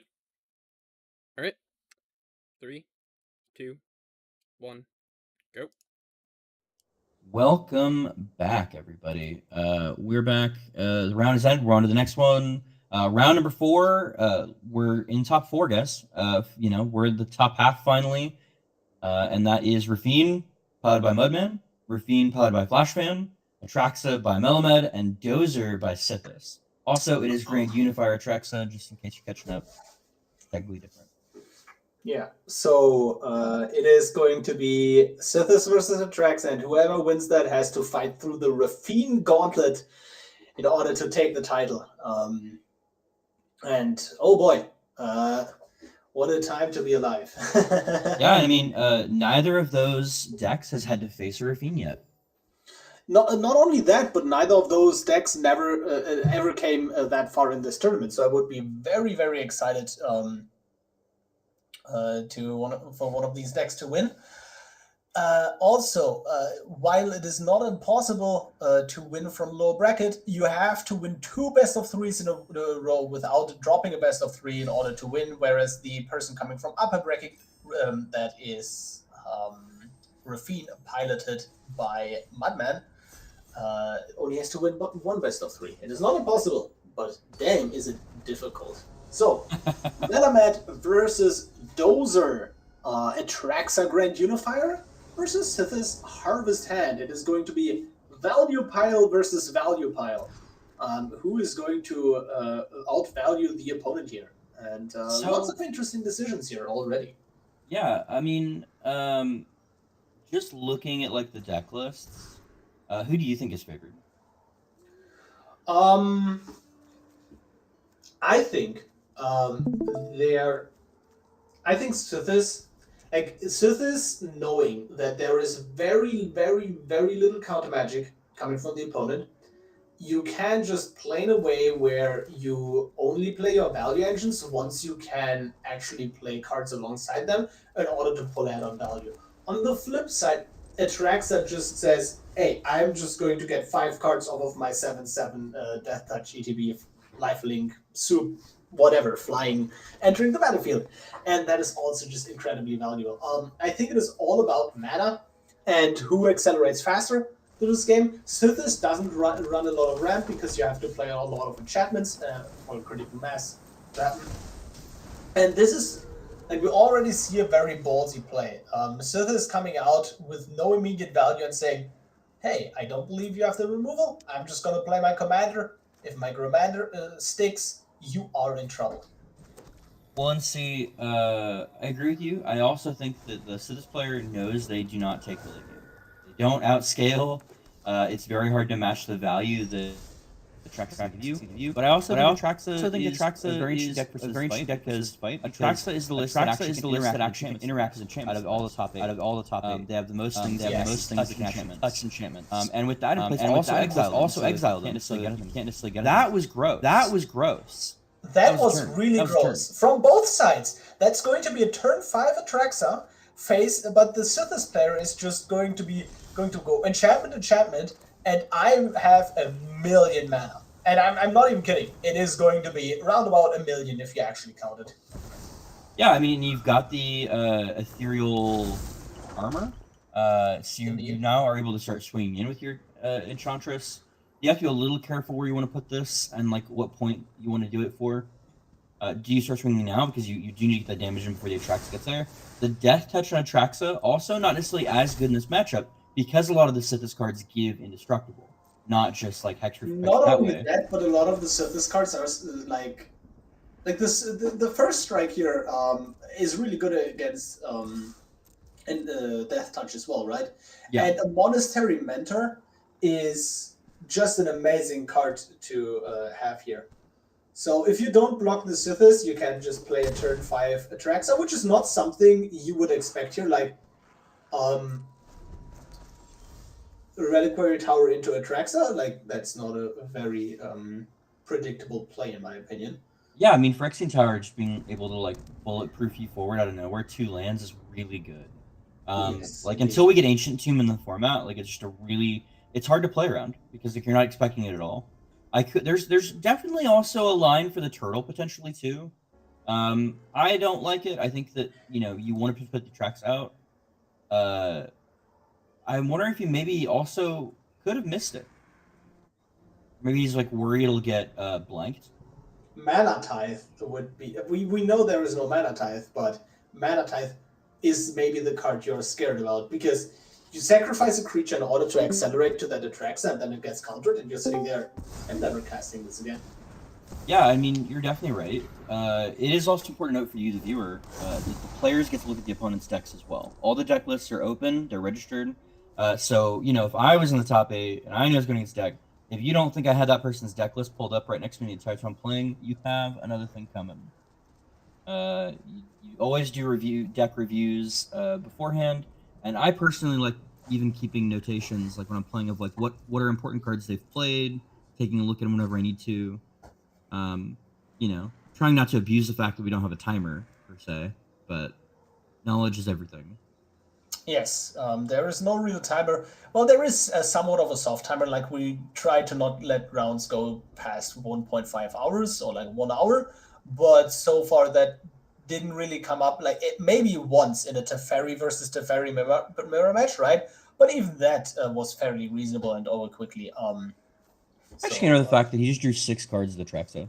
7 mana for 7/7. 5, I believe, right? 3, 4, 5. Or 6. No, 6. Yes, no, you're correct. 6. Yeah. 6. Which is like awesome. And now it is crazy time for Sythis because you just have a million mana. You have a way to exile, and you're going to pump these Swift Spears to, well, not Swift Spears, but like you're going to pump your prowess creatures a lot. Decides to leave Swift Spears. Yeah, not Swift. Yeah, mentors. Now more enchantments enter the battlefield. Monastery Mentor grows and grows. I think there is a somewhat realistic chance of lethal here. Yeah, I mean, I think he was looking for maybe his Supreme Verdict. Would have probably been like the play there. No, it's just straight up lethal right now. It's yeah, it's like. I think he was digging for it because it was his out from that board after the Mentor. Yep. And now, Sythis, Mentor, Mana, and it holds true. The person with more mana won the match because it is the person with more mana is actually able to play all their spells because neither of these players are going to run out of things to do. It's just how fast can you do these things. So here's where I'm at with this. Do you think holding onto the turtle and just like leaving both Sythis and the mana untouched, like not trying to interrupt the engine at all, is the play? Because I feel like you've got the turtle, you have at least some interaction, even if it just slows it down. You've had it to your opening hand, and it's just kind of sitting here doing nothing. Yeah. Also, no lethal apparently because you don't get to just one more enchantment would have been lethal, but that is not what's in their hand. So I mean, it's not like you have an out, I don't think. Well, you do have an out. I believe. Wait, can turtle bounce enchantments? No, creatures only. Creatures only. Well, that is tough then. I think you kind of have to lead on Tezrit's Reckoning, trying to find a way to destroy the enchantment, because once Atraxa enters again, you can turtle the Sythis to hand. Well, at least try to. It's not going to work. We know what's in their hand, right? And like on the field, but at least try to do that. Lead on Dark Ritual. I think that's a very reasonable play. There is no next turn if you don't do something this turn, so you want to do it this turn with more mana out. For sure. I think the only thing I'm worried about is that he's choked on mana for his his no! That's castable. Oh, yeah. What the... Oh my god. Pretty sick rip. No. Oh no. That is... 1, 2, 3, 4... Oh, the Dark Ritual mana. I was like, where am I miscounting mana here? Not bad. They even had one additional mana here. Yeah. With the... Oh, that was so unlucky, because if the Sythis player drew one more enchantment would have just been lethal. It would have just been lethal. So, yeah, and now suddenly you're sitting there as a Sythis player, no enchantments in hand, no mana. absolutely overwhelming card advantage from the opponent. Yeah, What I do you mean, he played to his outs. I think it was really good too. Yeah. Like if he didn't Dark Ritual first as well, No, it I would think have worked. It would have still worked if you Dark Ritual first. But it's definitely leaving you more flexible. he would have been Because tight you on don't- white mana. No, This but is- you still need to pay for colorless. Like either way, you can just go. Well, my beef is, so he had 2 white and his blue source to cast, and he had to sack with the after the white source. He couldn't have that black mana beforehand. He had to Yes. tap Good. his black source. Well, Because you can Phyrexian Tower for the black source. yeah, no, I'm saying is that he couldn't use the Phyrexian Tower originally. He had to tap out land beforehand, and it would have auto tapped before because he has to do the Dark Ritual prior to that due to his colored pips. Yep. Either way, very very good thing to have a Farewell. Farewell usually not a good competitive card, because against a lot of decks it is online too late. For example, against Ragavan, you're dead before you can cast it. Against Rusko, they combo out or like counter it, but it just is too expensive. But in this kind of match against Sythis, yeah, Farewell, like you have a handful of Farewells, you win the game. Okay. Yes. I just did the math on it. Because of the number of colored pips he needed, and the fact that none of them were green, he had to have cast the Dark Ritual before everything, or he would not have had the colored pips to pay for Farewell, because it would have ended up having to tap either his blue source or one of his white sources beforehand with the colorless mana he used on the first cast for the Impulse Draw. So I just want to throw it out there that sequencing was incredible there. So, I think you're in a good spot at this point. oh yeah, you're in an amazing spot, especially with the Ephemerate lurking in hand. Yeah, and they don't really ever have a way to get rid of your Narset. Yep. This is probably a think of game 2. Yep. And let's see. I think you can definitely just swing in first, obviously, right? Yeah. Gain life, winning the game slowly but surely. Only not even 4 more, 5 more attacks, and you kill the opponent. That's an Arasta, but that doesn't do a lot. It is going to be a Binding of the Old Gods. Can't be cast though. Yeah, I mean, I think I'm fine holding open my opening hand. 2 cards from your opening hand are still in your hand, which is interesting. I'm kind of still curious what the turtle's waiting for. I guess he's gonna bring something back. Yeah. He'll probably just use it as a regrowth effect. Yep. So you don't even swing in, right? And then wants to kill the Narset, obviously, and then now you can turn to protect the Narset. That is what I would like to see, because like that's the way you. And the fact he gave him the sacrifice trigger is interesting here. Yeah, indeed. Let's the Narset go. Very interesting. I'm wondering if he's just going to turtle it back to his hand to try to re-dig. True. That's what you can do as well. I still don't like it, per se, because I think you get a chance to let the Narset player, like, with how much mana they have, just go off. Yeah, also, like, just a rest in peace. Just, like, drawing a rest in peace there would be brutal. Well, they can still channel it in response. That is true. They have the mana. I imagine they're going to do it at end step. Oh, wow. And, like, look at it. Look at how relevant that is. Like, you just chain cards here. Like even just giving a slight window without a without that Narset in play is just like huge. Yeah, I'm really confused. The turtle is, if he's not going to turtle right now to get Narset back, because he could just Narset and then Binding the Old Gods, because we can't eat Binding anymore. Why is the turtle in the deck? Well, to do other things right now. I don't know. I mean, So now I feel like there's been a couple different points in the game where the turtle might be the correct play from what he had in hand.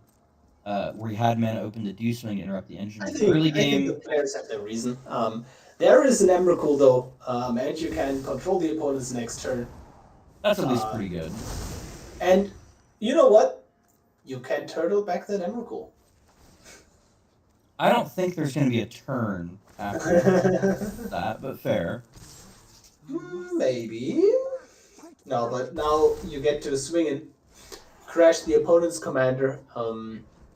Yeah. And Potentially then, any removal they draw. Yeah, Conclave Tribunal, the Sigil maybe. you can discard the Conclave Tribunal as well. And then like you swing in with both, and you let both die. Well, And like yeah. leave Sythis in the graveyard. You can also Aganja one of them too. You burn 2 cards. That is true. And you can also swing in with the Oh, you can put Sythis into exile, by the way. Let Sythis go to the graveyard and then use Scavenger Grounds. Well, I mean, yeah. But for all intents and purposes, It's pretty over. cast the Conclave Tribunal. Very interesting. I think you hit the Sigil here. No, it's opponent. Oh. Rip. It is a card that you don't want to cast in this spot. That is an oops.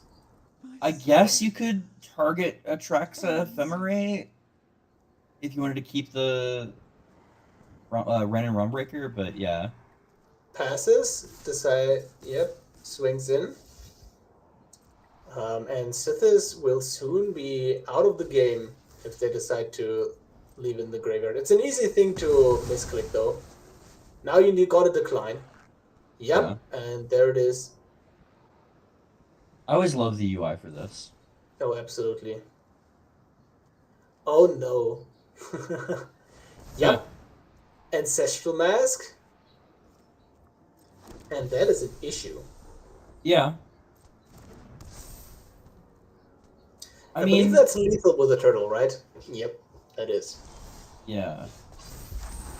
Although they get an initial turn, true. But yeah. Draws a card and says, no, I'm not getting out of this. 1-0 for Atraxa, Grand Unifier.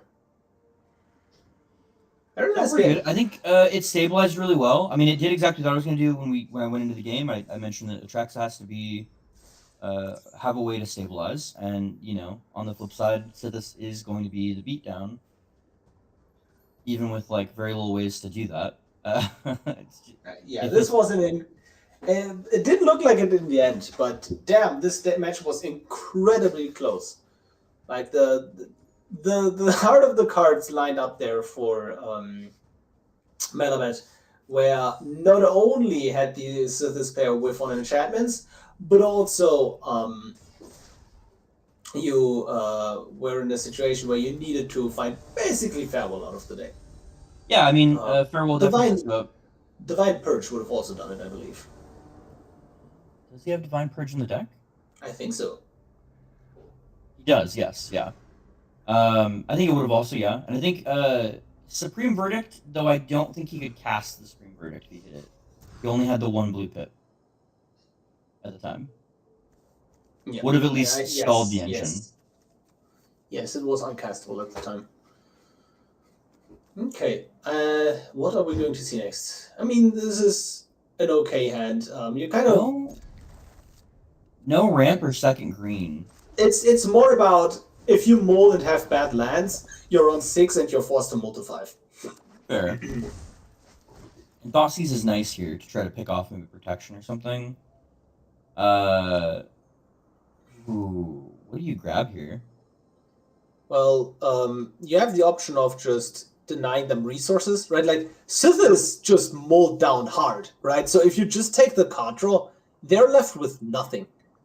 That's my thought. But I feel like Machiko is also a win con before you can get anything going. Yeah.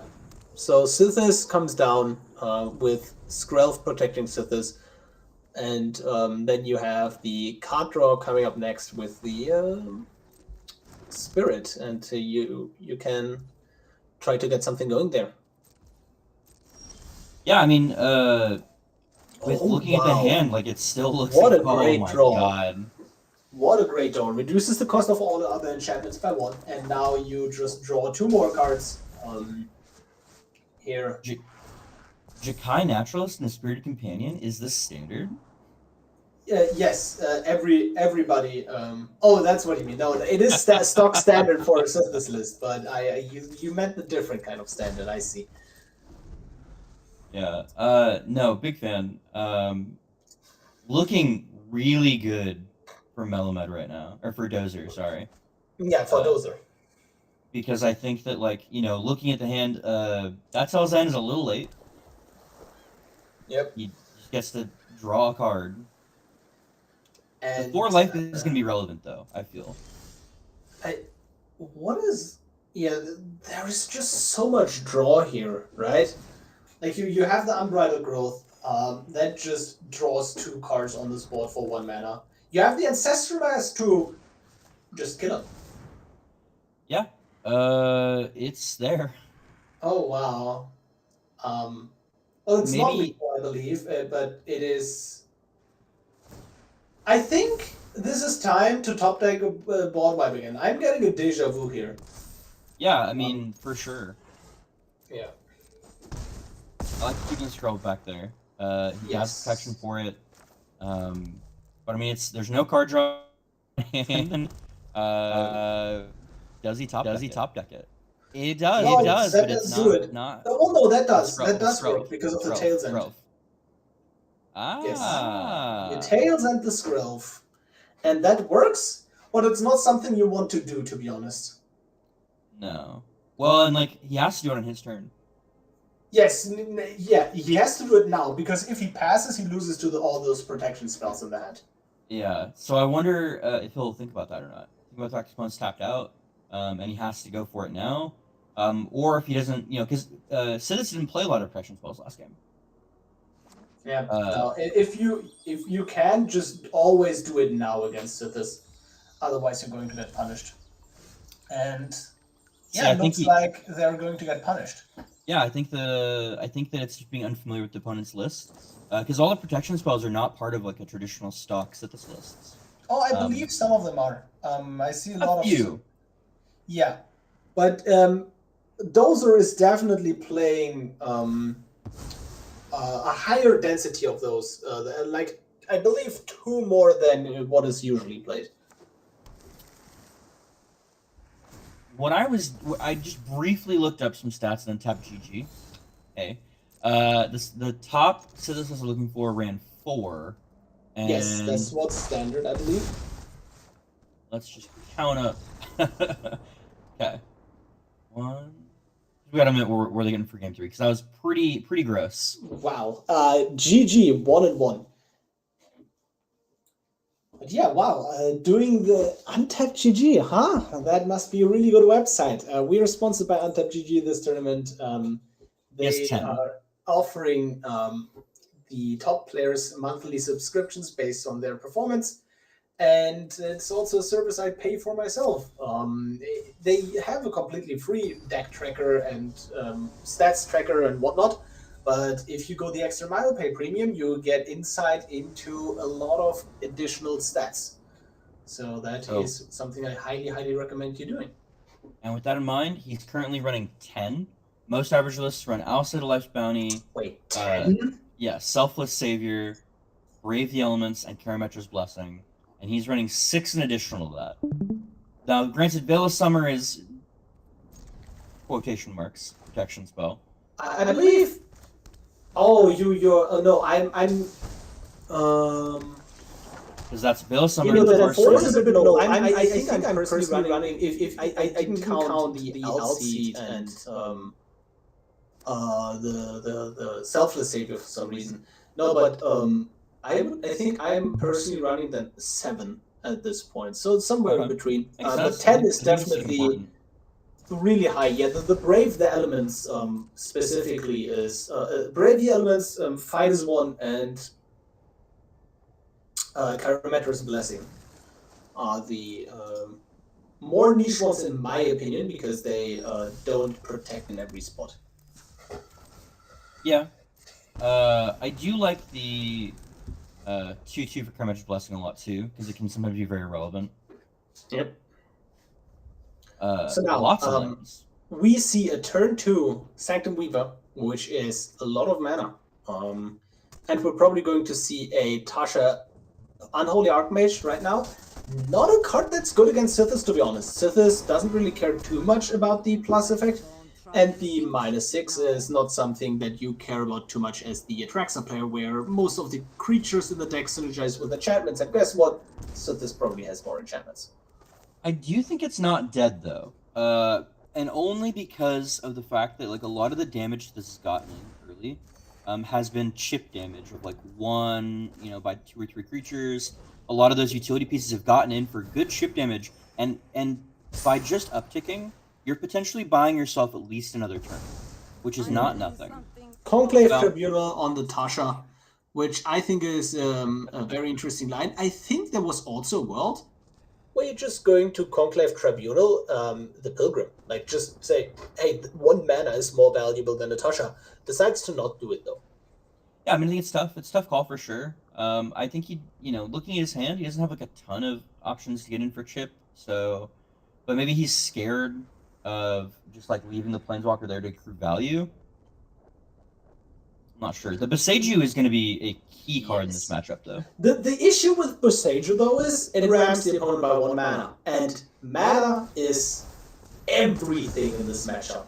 Right? Because now you have the additional land, but you still have the Sanctum Reaver. You can easily replace this. You just vomit out your whole hand again like it's nothing. It just slows you down slightly. I mean, I think disrupting the combo to buy you a turn. Yes. Like, if it gets you to your Atraxa, like, I think it's still worth it. I think there is also just an argument to just go for the Sanctum Weaver because that's what's producing all the mana. And giving them 1 land for something that produces 7 or 8 mana is way more you're getting the good end of the deal. You don't necessarily know if you're getting the good end of the deal here. Oh no, you were 100% right. Like, bar none. But I think I would go for this thing. In this exact scenario, I would have hit the mana source too. Because here he's going to get 4 mana off of it. Yes. I believe Sythis currently costs 3. Yes. So 1, 2. He'll still be able to do a lot. The question is, you probably float green off of the Sanctum Weaver? I'm not sure. I think what he's worried about right now is that a counter. The Farewell. The good old Farewell. Yeah, no, I mean, it is very scary. Like, you don't know that Melamed doesn't have anything, right? Yeah. So, yeah, the Atraxa comes down, and if that Atraxa finds a Farewell, it's looking kind of rough. See, I'm still interested why he didn't go for it, because he would have had the mana open to have the Loren's Escape or the Brave the Elements.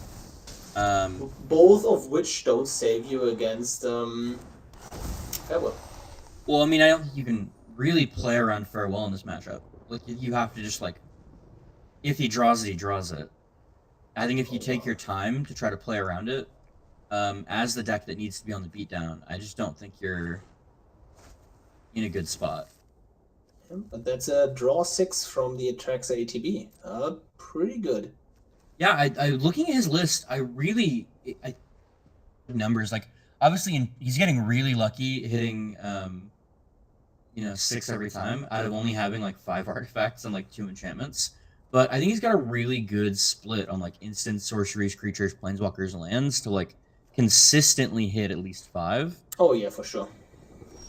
Which is great. I think it's always really fun to see, and I think Atraxa lists are only going to get optimized more too, as you find more and more like what you need to tweak. Here's the thing. I think you have lethal Sythis right now. All the glitters. You have all that glitters and the other enchantment, Ethereal Armor. You put that on a white creature, give protection. from literally any color that is Atraxa and swing in for lethal. It's close. I think I you need think like it's not even close. one It's not more even enchantment. close. I think you need 1 or 2 more enchantments to make it happen. Oh, do you? No, you don't. Because he gets 1, 2, 3, 4, 5, 6, bumps him to 17. Because 18. because you get the counter from the That's 18. 19. Okay. that is in fact lethal. Oh, I'm not counting the other enchantment on him right now. Yes. Okay. So Brave the Elements, and honestly, Brave the Elements is really good here. Just being able to aggressively use it, right? That is one thing that you can do with Brave the Elements that doesn't work with the other protection spells. Just use it aggressively to push damage. And that just straight up won the game here. 2-1 for Dozer over Melamed. Sythis takes the at least 3rd place in this spot. Yeah, and 4th place for Melamed. Thank you for participating in the tournament. Has been a great run. It goes to show that Atraxa, it's not a bad deck. Definitely not a bad deck. Can get high in these tournaments, and really, really nice. I think so far, honestly, both Dozer and Melamed have been the 2 people who I think have sequenced the best throughout the tournament. And I think it's been part of why they've made it so far. Seeing them in the games we've watched, they've both taken a lot of time to consider what order to do things in. And it always seems like their sequencing seems to pay off, whether that's the exact order they decide to use their mana base in, the order they go for their card draw, or even just like in Melamed's case, how do I play to my outs and what does that actually take me to get there? So really congrats to both of you. I think you're absolutely killing it. Every game it's been like incredible to watch the like pacing of like, do you pause, you're checking out your hand, and it's been really cool to see you like then figure out how that gets you the win. Yeah. Also, I just want to quickly add, if you want to participate in the next tournament yourself, the way you qualify is through a free league that is hosted on the Brawl Hub Discord. Link is in the stream description. Just join us there. Brawl Hub Discord. That the historic. Yeah. Basically, how it works is you get matched against 3 people each week for a total of 4 weeks, meaning 12 matches. The top 8 of those players will be invited to this tournament. And also the Brawl Hub Discord has a YouTube channel where all kinds of everybody like that plays the matches for the week can just upload their matches to the YouTube channel, and some other members also do additional content. For example, podcasts with Titan Lord at Myriad, where they talk about just general historic Brawl stuff. So check that out. Definitely, there's some really high quality content. Just 1.5 hour competitive historic Brawl talk. Even if you don't play competitively, it is very interesting to listen to. Yeah, I mean, it's interesting to kind of hear their thought processes and everything like that. And seeing as how the people behind it have been in the top 8, I believe one of the people who's like pushing for it a lot actually won 2 seasons ago, and made top 2 last season, if I'm not mistaken. Yes. Indeed. So there's some experience there and like a lot of like depth that goes into that conversation. That does put us into our losers final, which is going to be Flash Fans Raffine Scheming Seer versus Dozer Sythis Harvest Hand. I know who I want to win. Who do you want to win? Who do you think is going to go the distance? So lately I've been playing a lot of Sythis. I want Raffine to win. I like Raffine more because I've also just played way more Raffine. Also, to everyone watching this, I believe currently that Raffine is the #1 deck if you want to have a high win rate in Historic Brawl. I'm personally at a 95% win rate in over 200 games, and I don't think that will change anytime soon. You should definitely pick up Raffine. But also, Sythis got so many nice new toys, like just sneak little things. The new Calyx is amazing from the latest set. It is... Honestly, the more I think about it, the more I want both players to win. And, speaking of tracking your win rates, there's a really great website and app you can use to track your win rates. The name, Untap GG. It'll track your win rates, who you've played against, your average like play draw win rate, things like that. A lot of data that can help you to figure out how to tweak your deck and to get more wins. And we're all here to get the W's. Every one of us, we all want to win. It feels good. Get that jank out of here. And so personally, when I'm tweaking my decks, which are all pure jank, don't let me fool you. I love using things like on Top GG that track win rate, so I can then make these modifications. So like, is this card in my opening hand consistently? Okay, am I winning the games that card's in there when I think it's really good? No. Okay, well that card's probably trash. If it's like an early game card that's like not doing anything early game, or did I just make some big sweeping changes with this list, all the new toys, and it's doing poorly? Okay, well maybe I need to optimize again. And like I think it answers a lot of questions you may have for deck building, and can actually help you become a stronger deck builder yourself. Which if you're watching this and you're in the competitive side, it's something that is probably something you want to do, is to become a stronger deck builder and make those edits and kind of just push the boundaries of like what you're doing, rather than just like taking this deck and like why are you taking the deck? Why are you making these changes? Yep, that's basically sums it up. I believe the next match is about to start. Yeah, but there we go. A beautiful little Magic the Gathering arena screen. It is going to be Sythis versus Raffine, Dowser versus Flashfan. And just in general, I feel like Raffine is favored.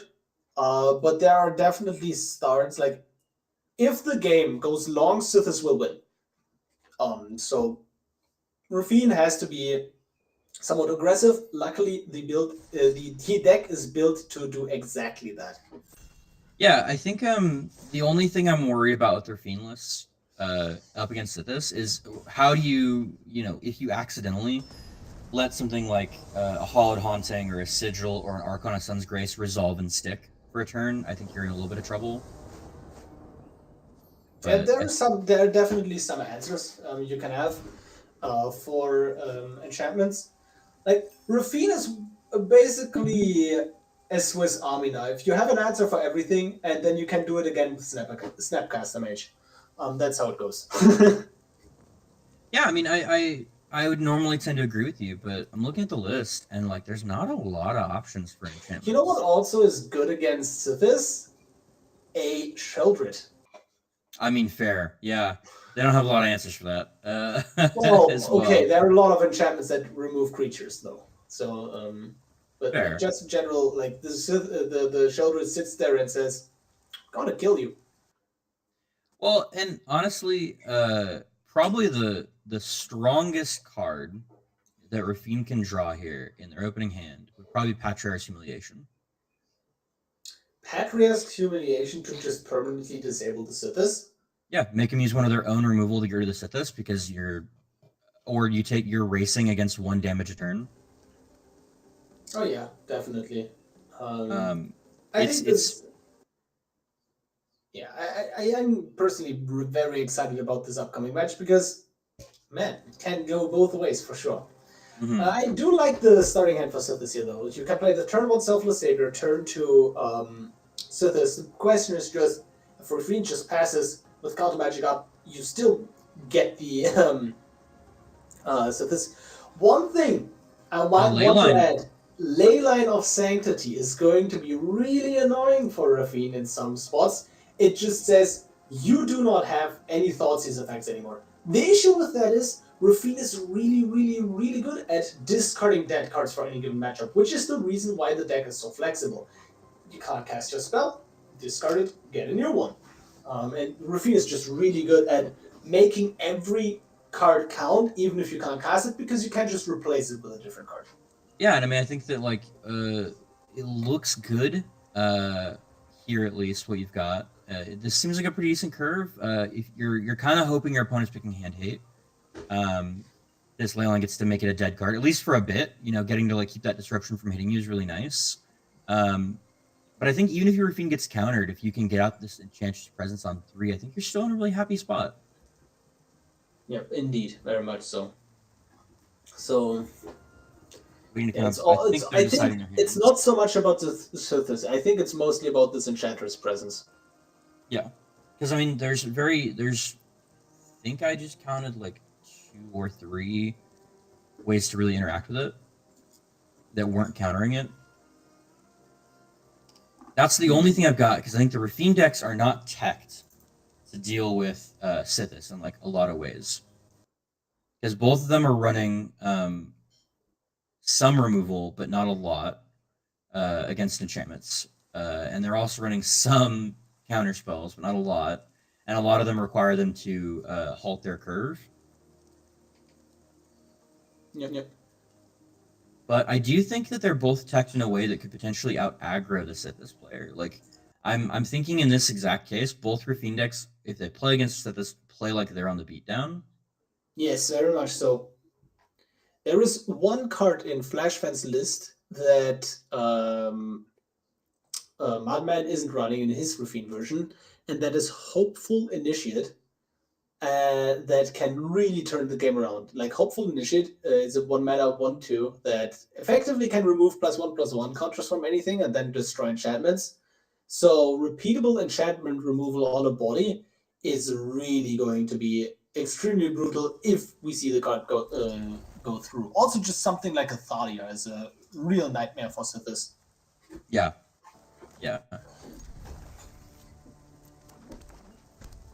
Both players start, and we see a Fragmentize Fail Push. Main ways to interact with the opponent. Yeah, and like counter magic, everything going on there too. They're in a great position at this point. Do you think you remove it or do you counter it? I think you want to remove it if you can, because there are other enchantments like the Enchantress's Presence that you really need to counter.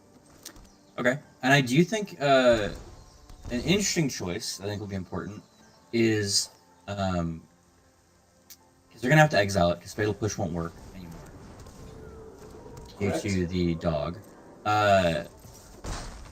Is there a chance they get into? I mean, they have a lot of 1-drops, so it's unlikely, but it would be hilarious for them to hit their Skrelv? Yes. Skrelv. Turns out what happened. Skrelv has hit the battlefield. I was gonna say in Paladin class.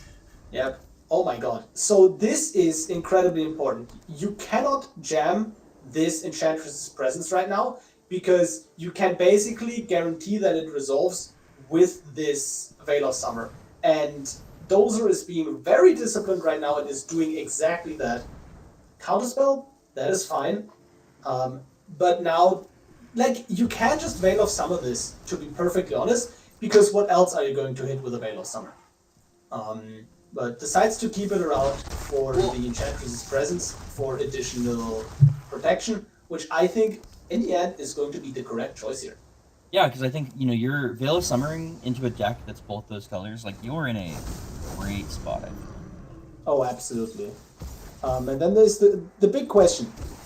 Do you try to resolve Sythis, or do you go for the safe Enchantress's Presence, knowing that it will resolve thanks to this Veil of Summer? You can also just do a completely different line and go for a Banishing Light, but you can also always delay that and do that next turn, right? I don't know, I think the Banishing Light's really good here because your opponent has 1 card in hand. You can pay the ward cost, and giving your opponent just card selection. 3 cards in hand, sorry. They're up to the side. You could potentially, like, I don't know. Though I guess this is really good. Yes. Lets it resolve? I don't like that. I think you go to the dog or Veil, right? Wow. I personally like going for one of them, but not nothing. But we will see how that will turn out, right? So... Didn't get rid of the Duress. Interesting choice. And now, you can lead on Sythis, but I think it is going to be slightly too late if you do that, so you want to do Banishing Light. You probably have to exile the creature here. You exile whatever has the highest power here right now. That's the thing you're worried about.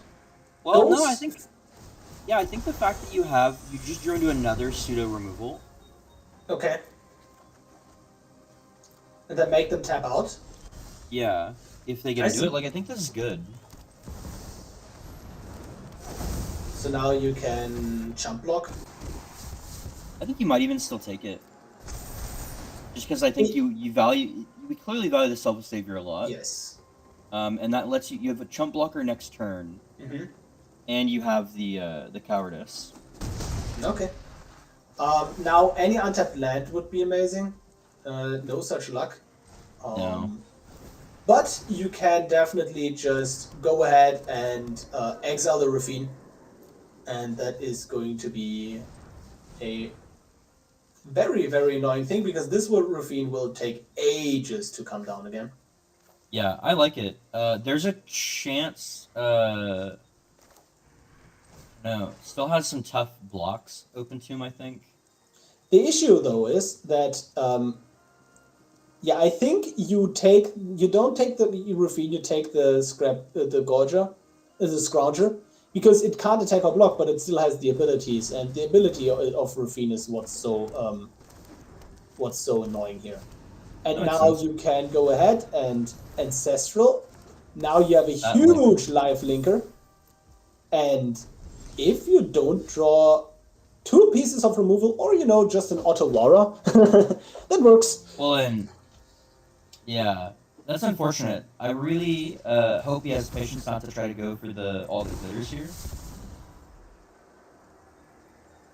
Yep. I hate to see him get blown out, but I actually like this. If he saves the Otawara, he can.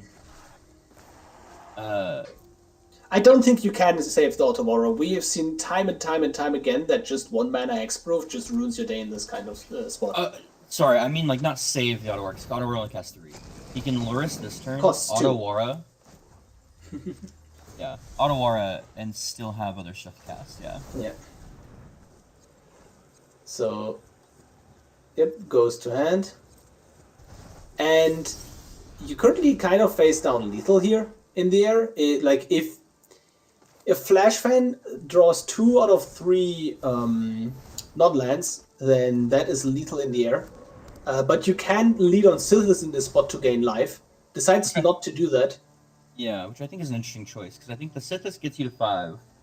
And 5 life is not... 5 life is so much more right here, because you don't die in the air.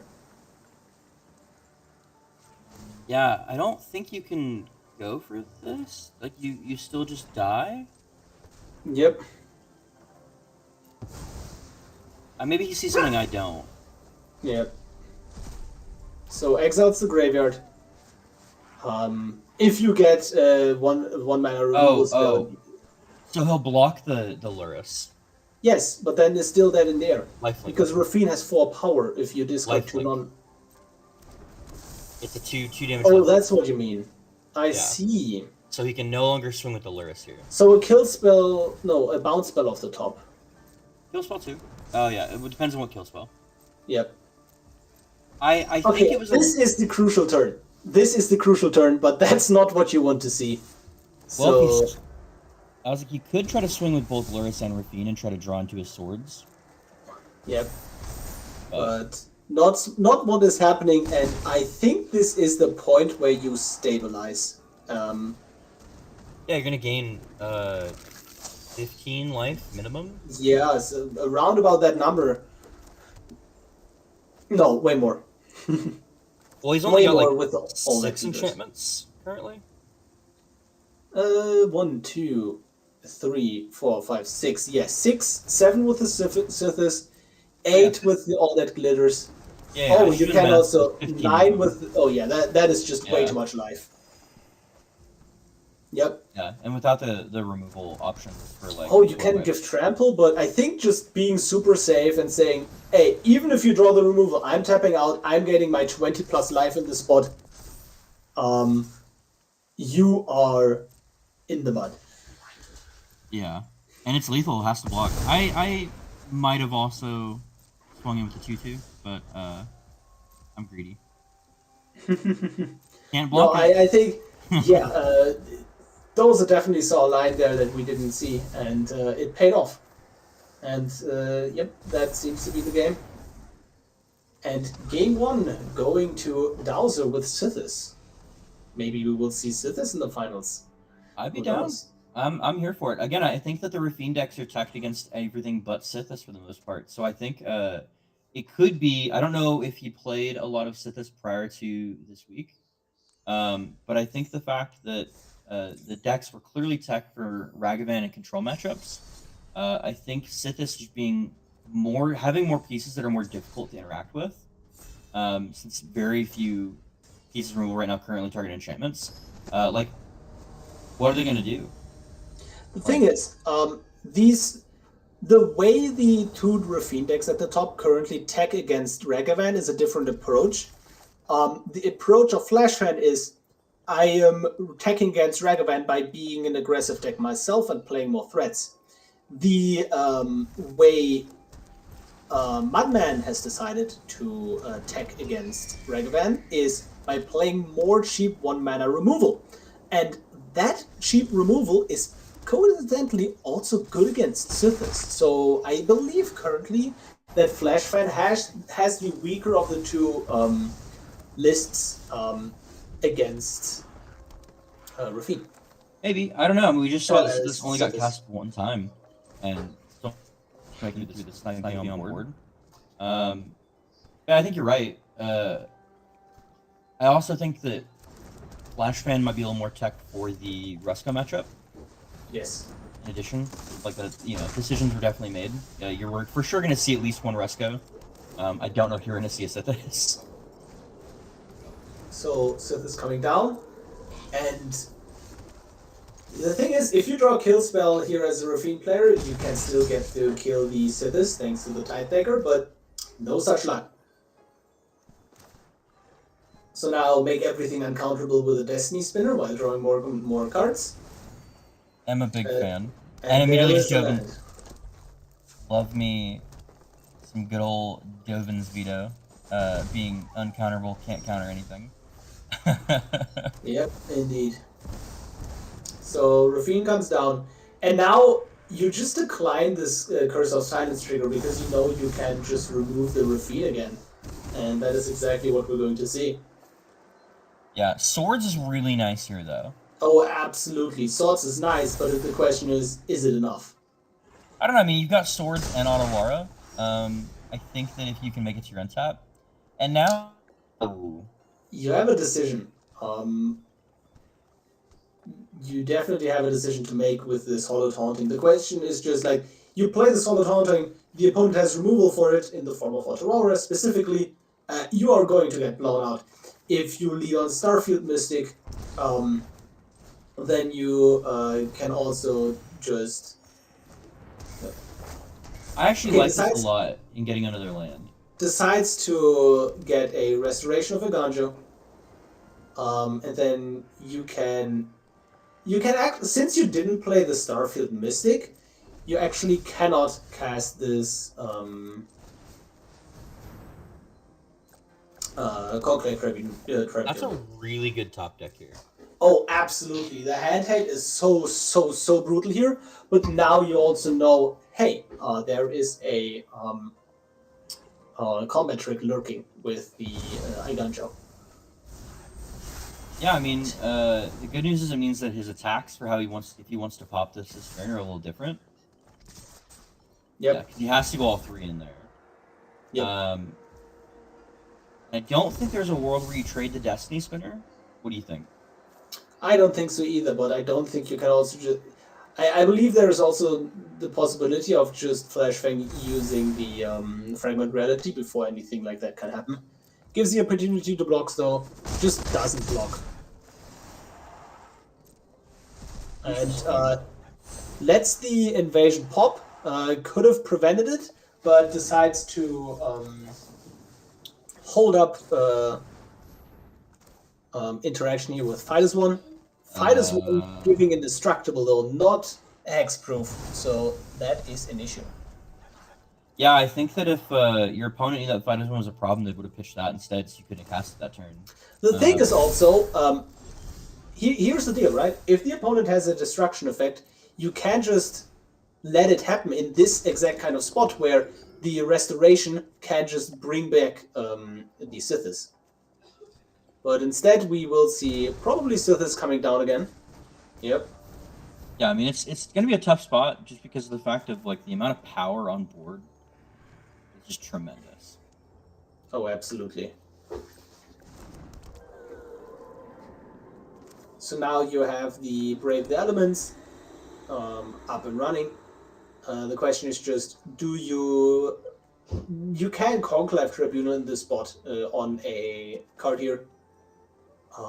You gotta hold full control in order to tap the creatures. You don't anymore. They did change. Oh, you don't anymore. They were all Yeah, beautiful. for with the last set having Convoke, they changed it to where it'll always Convoke first. Oh, thank God. Yeah. And now you grab the feed. Sure. Whoops. Gonna pop it. Yep. Now the thing is just pressed auto tapper. The issue with that is that you can't just pass the turn here. You gotta use your enchantments. Yeah, I think he doesn't realize that the Tide Taker's still there. But I guess Wow, actually, but Gates paid off. It's just like, hey, Flashheart is going to be impatient, and it just happened. Wow. I'm impressed. yeah, I mean it's still 12 damage here, which is like not That nothing. is a ton of damage. The duress is really nice. Patriarch's Humiliation is even nicer. Yep. I think between those two, he's in a good spot. Yeah, indeed. And Patriarch's Humiliation will likely hit the Sythis, if I had to guess. It's unfortunate that like it kills the Sythis here. There's a chance, yeah. It also just doesn't matter because replaying the Sythis loses you the game. Fair. I mean, looking at his hand.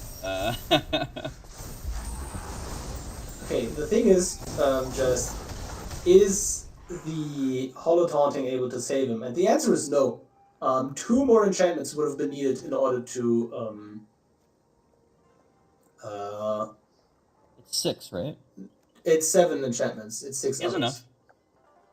1, 2, 3, It's for the 4, for the 5, flying. 6. For the It's flying 5 clause. mana. It's 5. He has 5. I forgot. It costs 5 mana right now. Yes. Because it would be it and one of his 1-drop ones. But sadly, dies in the air to the Raffine player. No. Well, okay. So he has a Hall Haunting. He could have played the Authority of the Consuls and the 1 mana green one, and that gives him 7, right? 1, 2, 3, 4, 5, 6, 7. No, because the spirits are not enchantments. Yeah, I'm not counting spirits. It would be Destiny Spinner. The he 5 didn't enchantments. have he didn't have one of the 1 mana enchantments in hand at that point. Oh, did he draw it to Sythis? Okay. Yeah, exactly. I thought I saw two.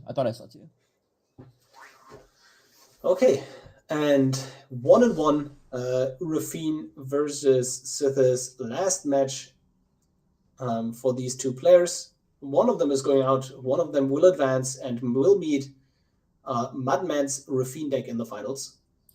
Does have to beat it in 2 best-of-3s in a row, which is always a struggle. Yep, indeed. Would love to see Dozer potentially look for some of his like anti-disruption cards potentially. Like I could see him. We saw how important that was, like having something like a tax effect or a his would have been really good there. Yes. But now on the play for Sythis, that's going to be the difficult one for Raffine. Yeah. I mean, game one definitely puts you in a big advantage. Not that I think it's like impossible. I think it really comes down to like what you're doing when. Yep. So I've been really impressed with Tide Taker though. Oh yeah, no, Tide Taker is a great card. It's just the 2-drop creature slot for Raffine is so heavily contested that you can't always play it. Yeah. I mean, it's definitely like Thalia light a little bit. Yep, and we see a decent hand out of Sythis. Protection, just being able to grind a bit with a restoration of a Ganjo. You can just go ahead and play the Sythis on turn 2, and there is not much Flashfang can do about that, actually. Yeah, I think you're... Do you think you go for the restoration, or do you think you go for doubling up on authority and like maybe rip?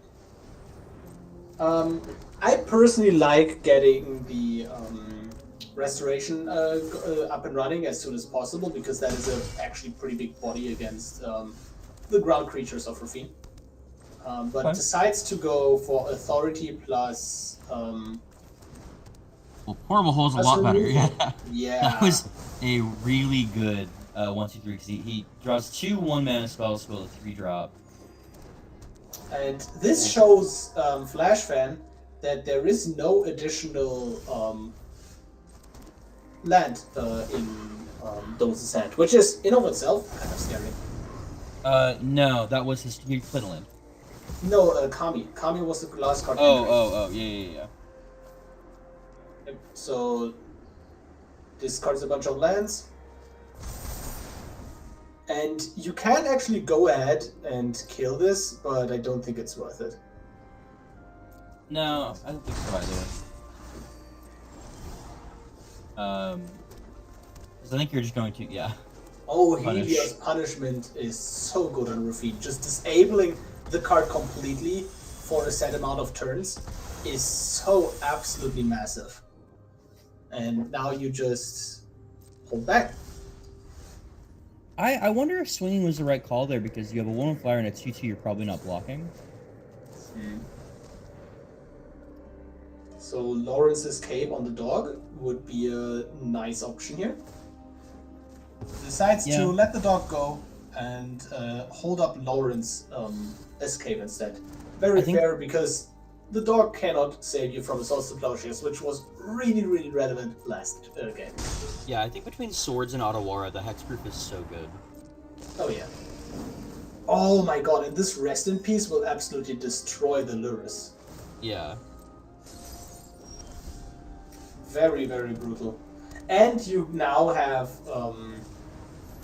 all these creatures you can tap for the Song of Release to get additional mana. I'm a big fan. Love Song of Release. Yep. Rest in Peace, and then probably just tap out for this restoration of a Ganjo.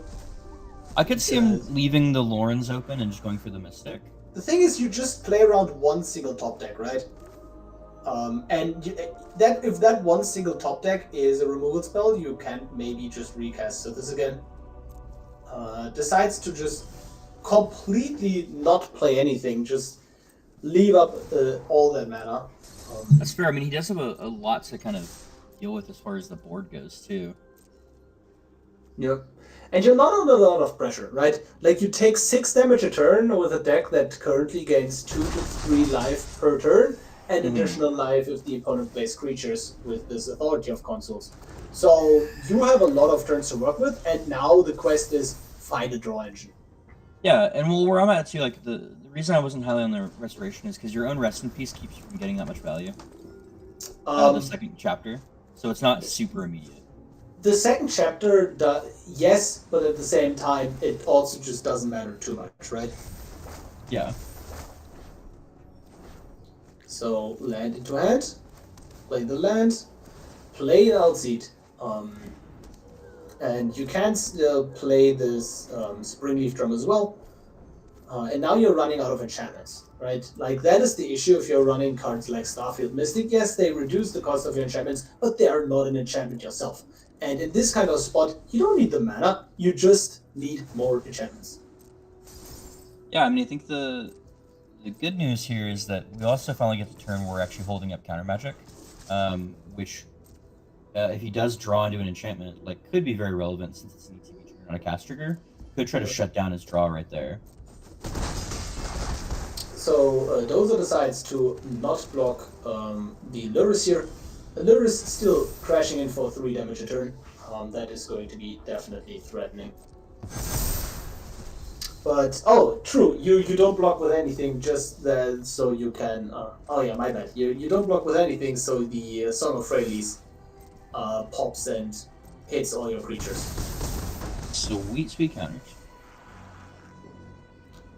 Yeah. The issue is, even if you find a draw engine as Sythis, you kind of need to find a second one, because the first one will 100% get countered. Raffine is now able to get rid of the Helios punishment, and now the game is really, really tough, because Raffine is active again, you swing with all these creatures, and what now? Yeah, I mean, it kind of feels like he got bricked a little bit. Oh, and then there is a Time Warp. That is a really good card in this kind of matchup.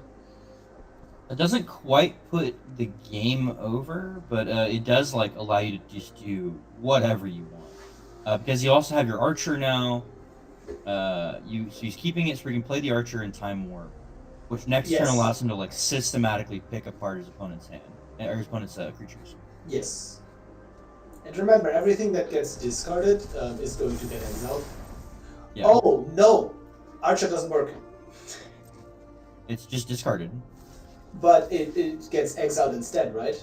Well, no, the card is still discarded. Okay, it just never goes to discarded. I see. I believe it still gets discarded. Okay. Either way, there's only one way to find out, right? Yeah, because of how it works with the Turgid. Because die triggers don't work with Masterpiece in play. Because die specifically says goes to the graveyard. Yes. Discard not.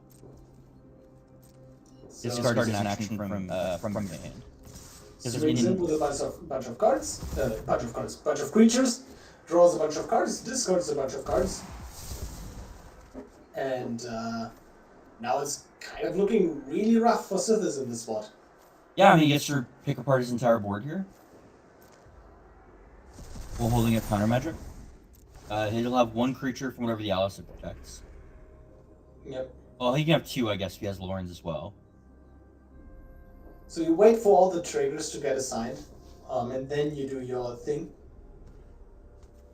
Yeah. I mean, you for sure, I'm guessing, pick the not Aliced. Probably. Yep. And Interesting. the thing is, you only have 5 triggers, right? Besides, you keep LC around. Yeah. And the question is just, do you need to kill the L-Seed? Like, do you, like, if you have 2 counter spells up as Raffine here, you're winning on this board, so you don't need to actually do the, you don't actually need to get rid of anything here. Yeah, I mean, you're definitely right, and like, the blocks are still not great. Yep. So that's happening. But again, like, if Sythis for the rest of the game, like, if Sythis just has 5 enchantments, 6 enchantments on the top, that is still just so brutal, because you still get the cast trigger, and that means you still get to draw a card, even if the card gets countered. Yeah, I mean, you're for sure right. It's gonna come down to, like, with a top deck, and it's another land. And It is that's another land. probably all she wrote. It is based, like, it is more likely to draw land than an enchantment, I believe, at this point. Or, like, at least the same likelihood. You keep that on top, it's just an enchantment. Anything that says enchantment, you keep on top, but might be a turn to late at this point. Yeah. I don't know. It's 2-turn clock for sure in the air if they want to take it. While also getting to pick apart the board some more. Yep. Absolutely. And goes to put the counters on the Satyr, just diversify your threats, drawing a bunch of cards. There is a Thalia, which honestly not too amazing, because you know this player doesn't have anything. Like, you know, they just have 2 lands in hand. Everything else would have been played at this point. No, for sure. Like, it's one of those bluffs that you're just like, I want to help, but Still decides to keep the Thoughtseize in case there is something that they missed, though. So, very respectable. Yeah, I mean, I think that with 2 sources of kind of magic, it can't hurt. Yep. I'll see. Makes him pay the mana. And black. Not that Looking, obviously a miracle could happen. It is looking like it'll be Raffine mirror match in the finals, though. I'm excited to see it again. Oh, I mean, last time we said that the other player won, right? I mean, a player won. So, but drawing cards, gaining life. Do you counterspell that? Apparently, Flashfan says yes. If you chain another enchantment, there is another enchantment. Yeah, I mean, you gotta do it. You don't have a lot of options. Oh, that's another enchantment. Is that a green, potentially? Not really. You still have the Springleaf Drum as well. Oh, yeah, fair. And now you also have the forest, but no more enchantment. That is a tragedy. You can't activate the Wolf Willowhaven, though. Is it Wolf Willowhaven? Yes, yeah. Wolf Willowhaven. And you can also decide to swing in to get another counter. But I believe this is currently lethal in the air for Flashfan if they decide to flash in the Spell Queller and swing it. Yeah. Looks like that is going to be the play too.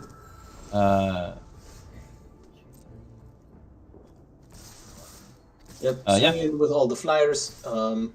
Looks like everything. There's no lifelink here on this board, so no reason to not swing with everything. Well, and even if there was, it's gone. It's gone in a second. Still a really good output. I think it was really nice to see this matchup. I think this did a fantastic job of like playing everything they could, and you know what? Everybody's going to have that game where they draw 4 lands in a row. Oh, absolutely. And now, the finals are going to be Raffine versus Raffine, the mirror match again. Really exciting in my opinion. And it is going to be Flashman versus Mudman. But before that, and thank you, Dowser, for participating in the tournament. A really, really nice time. Dowser, one of the people who are going to continue working on the league in the background. He's doing a lot of good things. You know, I think bringing a little breath of fresh air with the deck. I liked it. I think it made a really deep run for I think his first time in the top 8, if I'm thinking correctly. Which is awesome. It's always good to see people like come up with these strategies, and I think that it was you know, a really fun meta pick as well, in the fact that like people weren't gonna be tech against Sythis. Nobody's really probably expecting Sythis that much, and it paid off. I mean, we saw a lot of people who had, you know, he was able to tech against the field. He knew he was gonna see a lot of Raffine, a lot of aggro, and it worked out for him. Oh yeah, absolutely. And also with that being said, Dowser, you get a subscription to Untapped GG for coming in third for 1 month. Untapped GG Premium sponsoring this tournament. Thank you very, very much. Untapped GG is a great deck tracker tool with a premium option that allows you to track in-depth statistic. For example, in the case of Historic Brawl, look at a commander, look at all the decks that are played, and then compare the cards in those decks by win rate and like if I draw this card, how does that affect my win rate, and all kinds of really cool stats. It will make you a better deck builder in Historic Brawl. I personally use it myself. It's great. Yeah.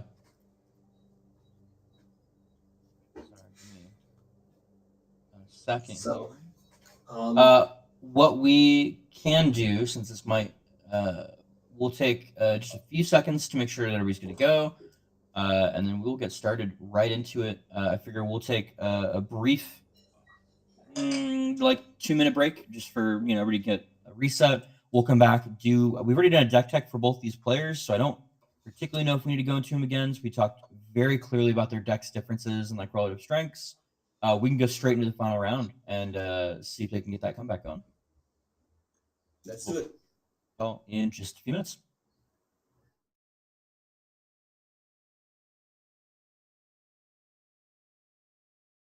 All right, we are paused.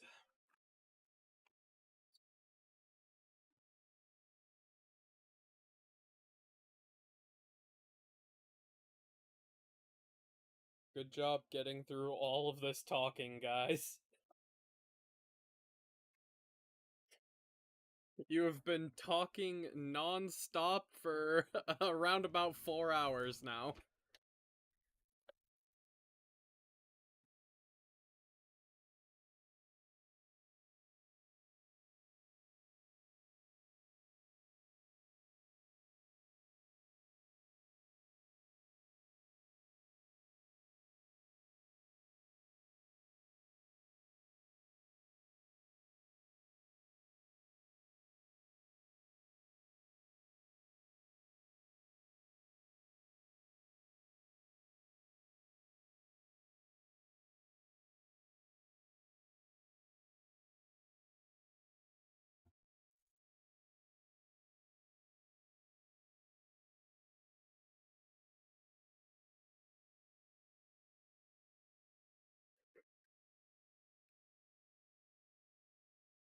Oh.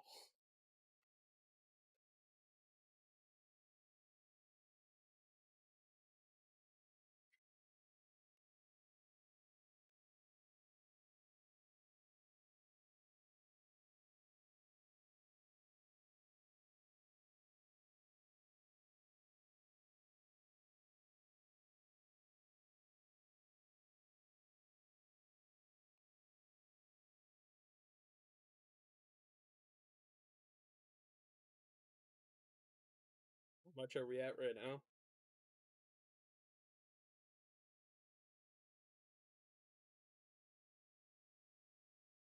Meh.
We are ready. Back. We are back.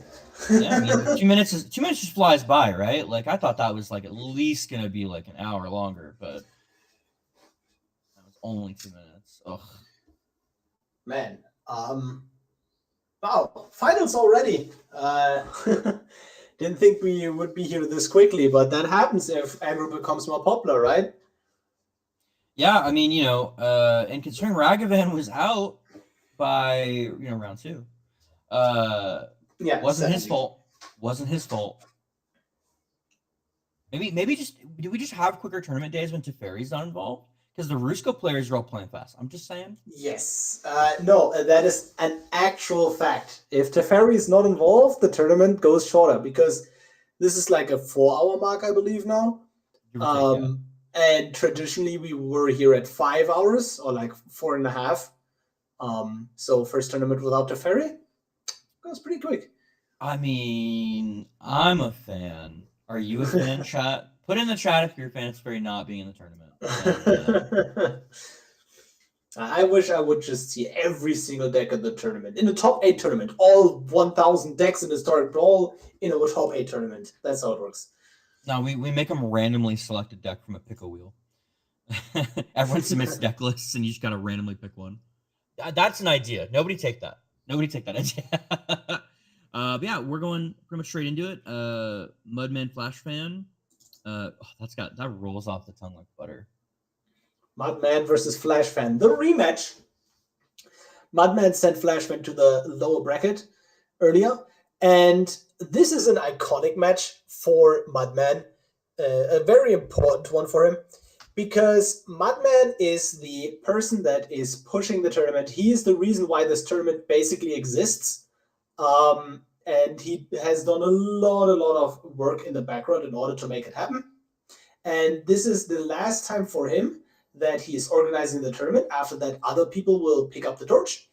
And yeah, it would be very, very, very nice that the last tournament he has organized is also the one where he could make the finals. Other than that, Flashfan, I believe, is the player that has entered the top 8 tournament the most, or at least is on par with some other players. So he has been here a lot. And yeah, I think I've got him in 4 different seasons that I'm aware of. Yeah, so it would be great for him if he wins this. And, stay hungry. Stay hungry. So, Flashfan, of course, coming from the lower bracket means that Flashfan has to win 2 best of 3s in order to take home the crown, while Madman only needs to win 1 best of 3. Raffine versus Raffine, the mirror match, starting now, and it is going to be a complicated one, let me tell you. I am just saying that there's technically a crown for most top 8 appearances that ever winning. I would give you a metaphorical crown, just not the victory crown. Snap keeps, it looks like, on both sides. Oh, yeah. Well, Gix is a card we talked about earlier, is in Flashfan's hand. Oh, wow. And now the Tithe Taker basically guarantees that Raffine is going to resolve. The question is just, is Raffine going to stay?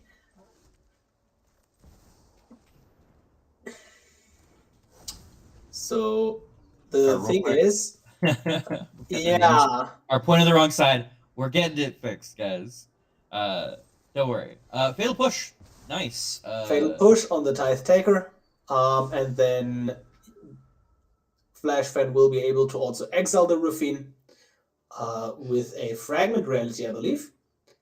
That still just gives Mudman additional cards though, so maybe you don't want to do that. Oh, that is a huge thing that if you're a Flashfan fan. Oh no. Oh wait, true. No. Oh yeah, I am so confused. No, it's Mudman who's on the back foot. I'm so sorry. You're good. That's why I was saying we need to swap it. Oh, if you're a Flashfan fan, things are looking good. Yes. I am A-okay with everything happening right now. I've got my mana. I'm hitting my drops. Play your island, please. Or play your fucking Crypt Tap. And this Raffine will never enter play ever with the missed land drop. No. Missing your 3rd land drop is kind of a death sentence in this matchup. And you can't just bolt this land in and then he keep up the fatal push. The 3 life is not going to matter. No. So not with the what do you do? Not with the just gigantic tempo lead he currently has. Yep, and there's also a selfless spirit in order to protect the board. What can you do even at this point? Like, you need to do tempo things, right? Be mana efficient. I mean, honestly, cry. So you can go for the throat here, but you can also just play Raffine, attack in with everything, put 1 counter on the Danik, and that's exactly what we're going to see here, especially with the Selfless Savior protecting the Raffine. Yeah, because at this point as well, you're not going to connect with the 4 toughness from the Gix. Yep. And it's really looking grim.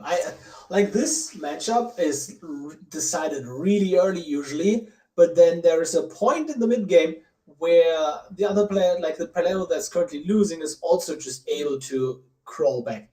For example, if you just jam a Sheldred and are able to interact, it's going to be very, very difficult for the other side to win. Well, I think it was a risky hand in Mudman, but I think honestly he could take that risk. The dude knows he's got a whole best of 3. If he loses best 3, you might not be happy about it, and there's definitely some thought thought process tempo, how emotions work into it. But I think having that buffer of I can take a risky play in match 1. Because if that hand, I think, is really strong if he hits a 3rd land drop. Oh yes, for sure. What we're what going to get number 2. They both have Orzhov avatars. What's up with that? The new versus the old. Kaya versus Killian. No. Mox Amber, Spell Pierce. It's an okay hand, but You risk don't the same need to problem. keep it. You don't need to keep this. And this is a much better hand. Just a classic little turn 1 IOK.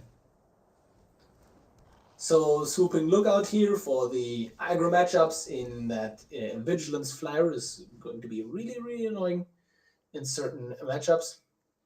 And what do you want the opponent to play here? And I think I personally liked taking the Fairy here because the Fairy is one of the cards that breaks the mirror match where now you're drawing a lot of cards.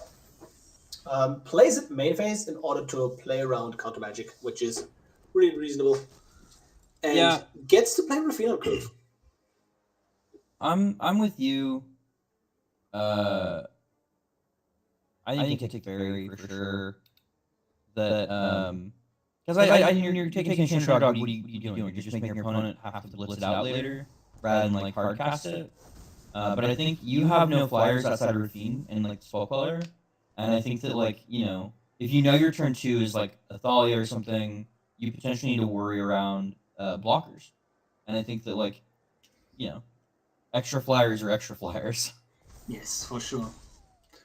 So now swings in for a bunch, and now if you are Flash fan and play the Raffine at attack, the issue is you are going to draw a card, but also is the opponent here, thanks to the Fairy Mastermind.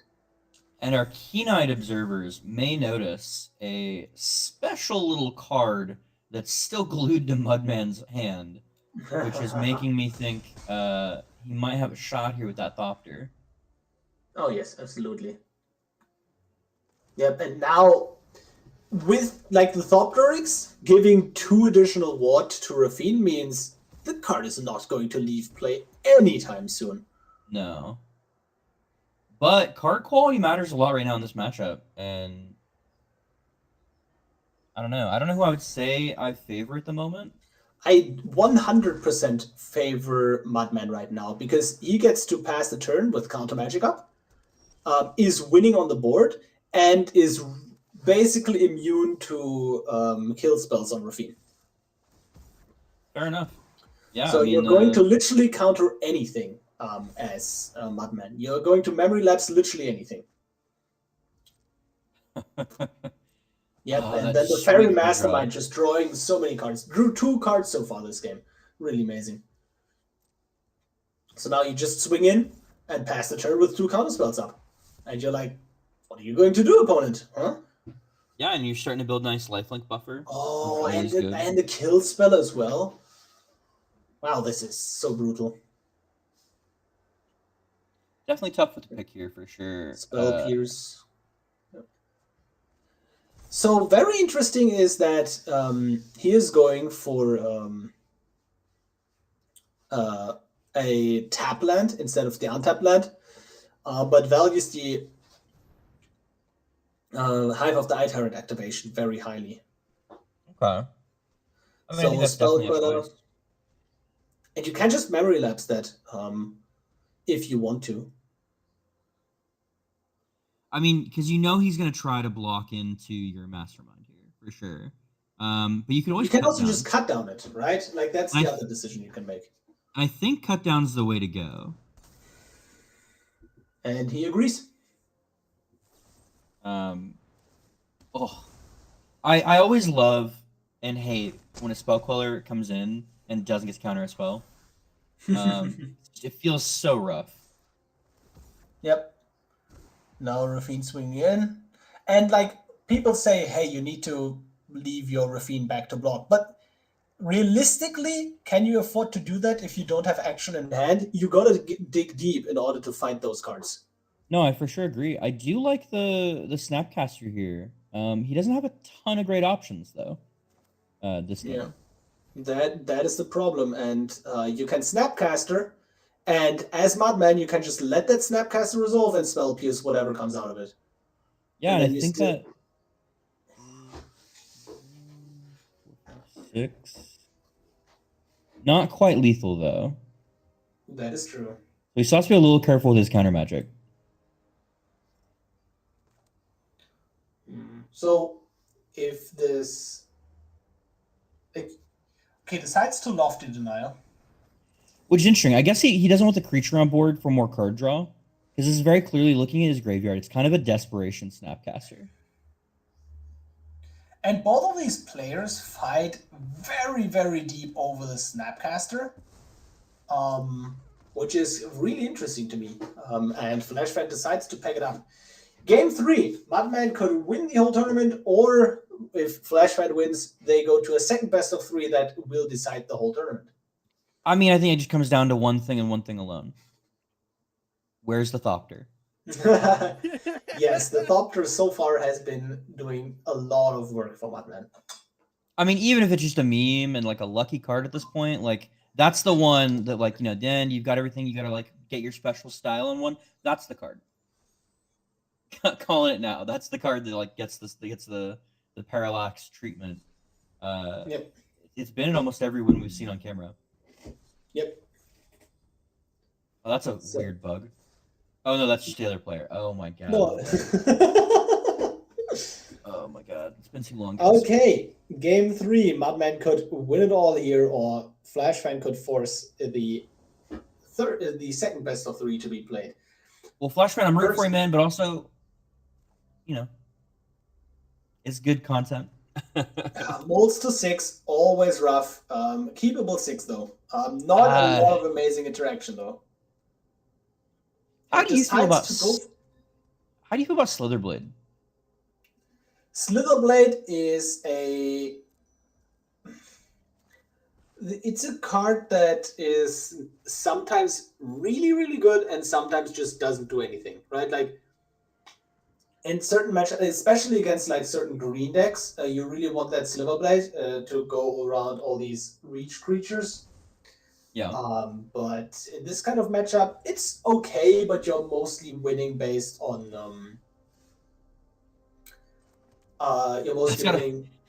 like how big are your creatures, not can they attack. When you mind spike your opponent and draw a card because they have no non-creature, non-lands, Yeah, you got to feel pretty good. So now you can just hold up the Mana Tithe as Mudman, but then you don't have anything to do. But yeah, you're kind of forced into doing that, right? What? Slitherblade Mana Tithe, right? No? Or is that just a mono? No, you can't, Thalia. Aha. You cannot do that. And now you can also just go Cold Conscript, you're happy. And you kind of have to Mana Tithe literally anything. You don't want to Mana Tithe that, but you also can't afford not to. Yeah, I mean, your turn is definitely a little set. So now you can go ahead and just Tithe Taker plus Slitherblade. I don't know. I think if I'm Flashman, I'm feeling really nice here. I like being able to Raffine. I can buff both of these. You can trade with one. You probably want to trade with one of them. I don't know. Tithe Taker feels really good if he does draw any kind of interaction, but he has nothing in his hand, ideally, from your earlier thing. So I guess you're right.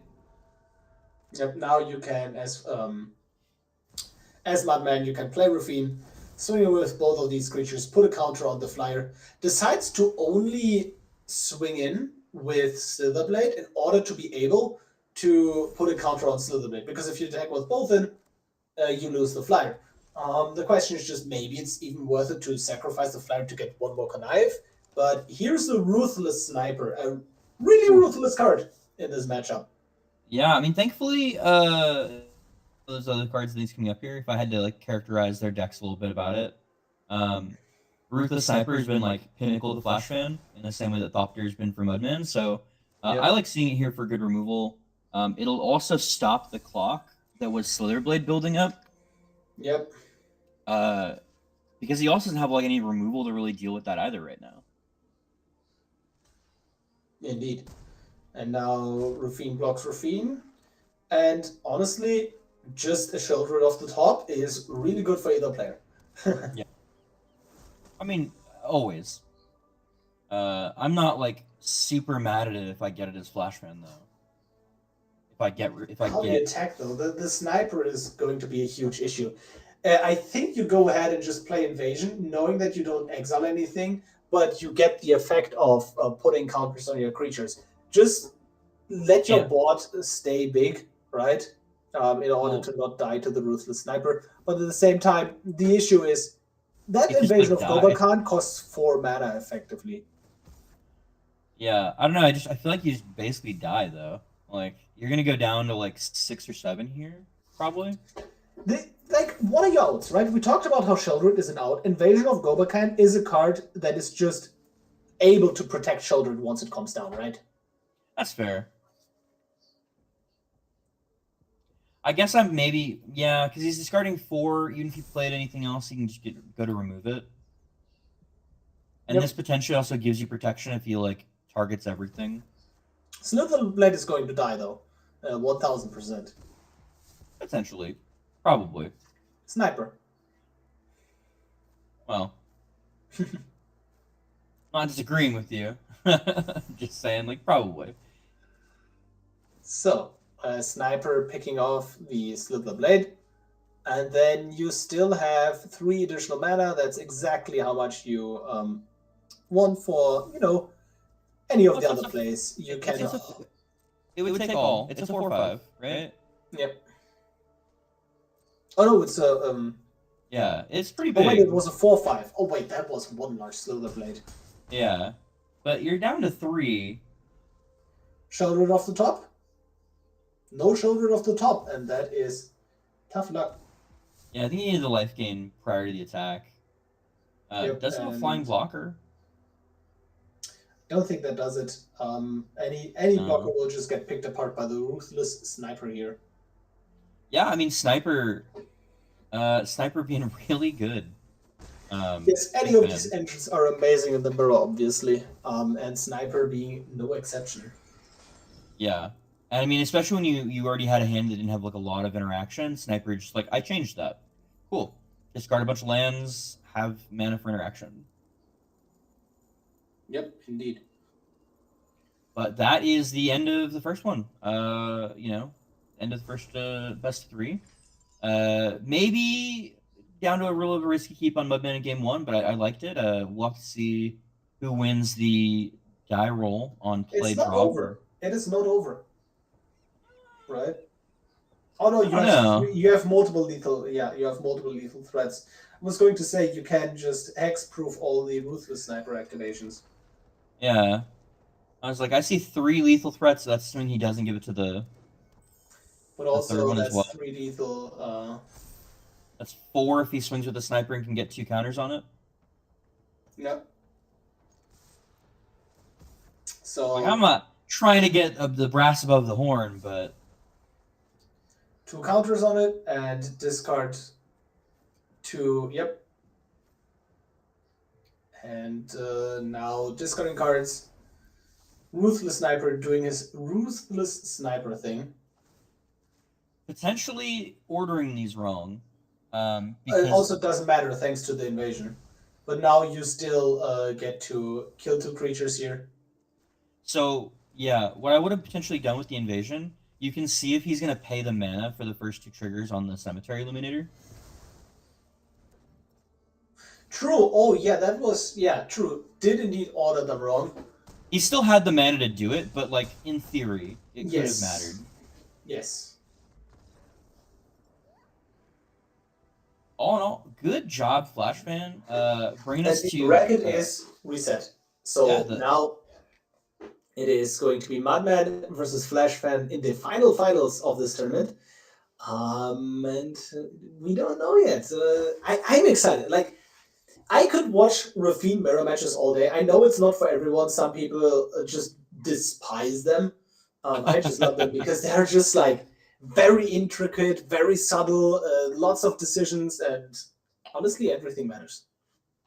Yeah, and I also think that like it's one of those things that's fun. I'm down to see it, and I also think that it will change. Like after playing this Raffine versus Raffine, I already see both decks, like both pilots, thinking to themselves, "I want to try that card. I want to try Yeah. that card," and like Again, these players have a 26 card difference in their deck, which is absolutely massive for decks at this level. Like, it is amazing how you have the same game plan effectively, but you have so like Raffine is a deck that has 150 different cards that they want to run, and you can only play 100 of them. So yeah. or we're going immediately into the final round. And it looks like Flash Fan is on the play. Honestly, I really see Thopterix and Sniper becoming a lot more standard in both lists. I think they've both been like.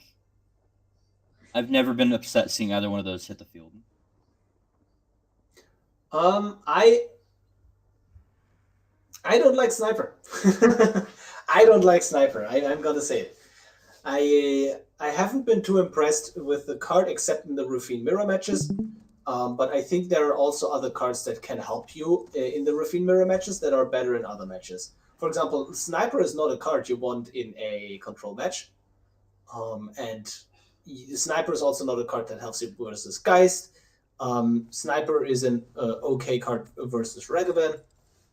But overall, it's Raffine is in a spot where you say, okay, yes, that card is good, but there are also so many other cards that are just even better. I mean, fair. I agree with you there. And like the mirror is definitely something on there. But even out of like not the top 8, like looking at other popular commanders, I really like it into like any of the creature-based matchups. So sure, it's not quite as good as other things, but for a 1-drop that and the best part is that you don't have to pay the 1 when you go to target. You can kind of play around that, and we saw them, twice during this tournament. He's been able to play around the fact that he has other removal in his hand, and playing around his opponent trying to protect it at the last minute, and can kind of like utilize that and how he stacks it. I think it gives you a lot of ways to outplay your opponent, which is why I value it highly. Is because it's not just a flat good card. It gives you potential to outplay or your opponent potential to misplay. But looking at the board here, wow, what a first 3 turns on like everybody's side. Just like things are happening. Thalia is always good. Is that Denick, I believe, on the other side tapped? Yes. Okay. Choice. And swinging. The thing is, if you just buff up this deck to infinity, it's going to get really hard to raise that.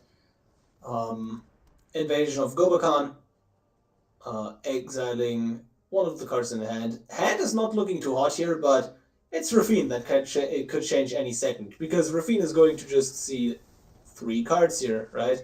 Like 2 from the Raffine, 1 from the draw step. So swing in, put the counters on Danik, just make a huge life linker. And honestly, the issue is going to be the opposing Raffine player will also make a huge life linker with this cat. The question is just, can you put enough power into play that you can kill that cat on block? Yeah, I mean, it's for sure tough. For sure. I mean, because unfortunately, it looks like Flash Fan is going to have the opportunity to look at cards more first, which is just going to be impactful. Yep, indeed. And then there's also like this huge game of how do you use this slip out the back? Like, what do you do with that card? Because phasing out a card for 1 turn is really valuable in these kinds of spots. Yeah, I mean, I think it could come down to a Raffine potentially to stop like a connive trigger. It could come down to the cat if the lifelink becomes a problem, if you need to like race large lifelinkers against each other. But the fact that he has the cat and the Vault Scourge already built up, like the life changes are like absolutely massive. Oh yes, true. The Vault Scourge is also absolutely massive. So some of that could work here. Yes, and the thing is, slip out the back You can just target the cat, obviously, in order to deny the connive trigger. It's just like Flash Fan is in a really commanding position suddenly, just due to the amount of cards he sees per turn. Like the card quantity in hand, like he has slightly higher card quantity, I believe. No, doesn't have slight higher card quantity. Did play the land. No, but he has a if I had to go board states alone, like it's there. Yep, and a disgusting card quality in hand too. yep. So now invasion puts counters, and funnily enough, I believe the Vault Scourge doesn't get counters. Oh no, it attacked, right? It's Yeah, on attack. Okay, no, I thought it was on damage. Nope, even better. Does look 4 here, which is nice.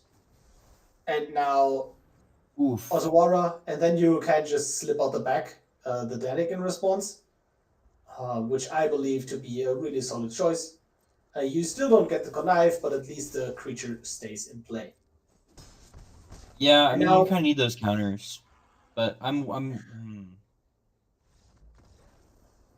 Yeah, and just dies on the crackback thanks to not getting the lifelink here in the spot. Yeah, I mean, it's pretty solid, pretty quick. We'll go to game number 2. Flashpan just had like really great game ones. Most of the series, he's been doing pretty great there. So Flashfan 1 game away from winning it all. And the question is just, can Mudman do it, or is he going to stumble and lose the match? Tough to say. I'm wondering if Mudman's starting to kind of feel the pressure too. Having had that first game, lost the first match into the second one. Yeah, that's rough. I mean, being down, having a back against wall 2-0, it'd be pretty impressive for him to come back. I know mentally it's been a long day for everybody. These end final brackets are always like really difficult to judge because it's just been like you're sitting there and it's just tough. Oh yeah, absolutely. Like especially Flash and played way more matches than Mudman though. Like with all of these well, there's something to be said. Additional lower bracket games. And there's something to be said too about some of the just like sitting there waiting to play. That can like kind of get you too. I think the keeping sharp in each round. Yep. It's your own deck coming out, I think. Yep. And now Luminic Aspirant on Esper Sentinel. That is so brutal in a match like this. Because you can't. Yeah, you can't pay. You just can't pay anything that you cast that's not a creature. Hey, guess what? You give me a card. Ooh. And then with a Fateful Absence as well to back it up. That is brutal. The question is just, do you hit the Danik or do you hit the Raffine? What would you do? Raffine. Raffine? Just so I value the card selection. Especially looking at my mana base, like fine, I'll take 2. My own card will start outgrowing that even if I don't hit my Raffine. Yep. I guess I have a Ganjo too, so maybe I Ganjo Danik in response to the trigger, and then depending on what I draw. That is a good one. Yes, a Ganjo Danik in response to the trigger. That is a really nice one. And then swamp off the top. Wow. Oh, that is so good. I still might just get rid of. Yeah, I think on my turn I would still probably get rid of Raffine. Yeah, because that doesn't leave you up to counter magic, right? Yeah. And I just need to keep the tempo going. And right now I'm forcing removal. Yep. And then this Esper Sentinel is just so massive. Because you're on. You might want to consider eventually putting 1 counter on Luminic Aspirant in order to not get got by a fungal infection. I was just thinking that. I was like, you're in right. Okay, you want to put 1 out, but I think you're on a 3-turn clock right now. Yep. And yeah, now the question just becomes: does Mudman top deck the land? Doesn't top deck the land, otherwise it would have been too perfect to play Tithe Taker. And it's just like memory lapse, but then Esper Sentinel draws a card. That doesn't feel good. Could Not have at all. flashed in the Fairy Vandal in response to draw a card to put a counter on it, by the way. But there it is, the Thopterix. Decides to play the Fairy Vandal now? No. No, I think he went off. I still think you want to put 1, but I guess he wants that clock. No, you definitely need the clock at this point. Yara's Old Swan, one of the cards from the new Aftermath mini set. Hasn't been tested too much, but in theory it is really nice if it works. Can you tell what that blue card is in Flashfan's hand? No, it is slightly cut off. Okay. Oh, yeah, make disappear. Pretty good. Doesn't get punished for the Vandal. Is still holding it up for Raffine if he doesn't draw the land. He's not. No, wait. Yeah. Very, very tricky. Yeah, it's goes for Raffine, gets make disappears, draws a card which grows the Fairy Vandal though, which is pretty great. And then there's a Thalia as well, but just like you don't have enough white cards. This would be such a tragic way to lose the game if you if Flashfan just hits removal and it's 2 removal spells, then suddenly the game is just absolutely in Flashfan's favor. Like 5 life, that doesn't matter too much. That's not a removal spell. That is a counter spell. And he will get to tutor for any card he wants this turn, though. Yes, that is true. But at the same time, doesn't matter. Fair. Like, because you don't have the land. Like, you can get an untapped land, but that costs you 3 life, which is just not worth it. Yeah, I guess you're already down to 5.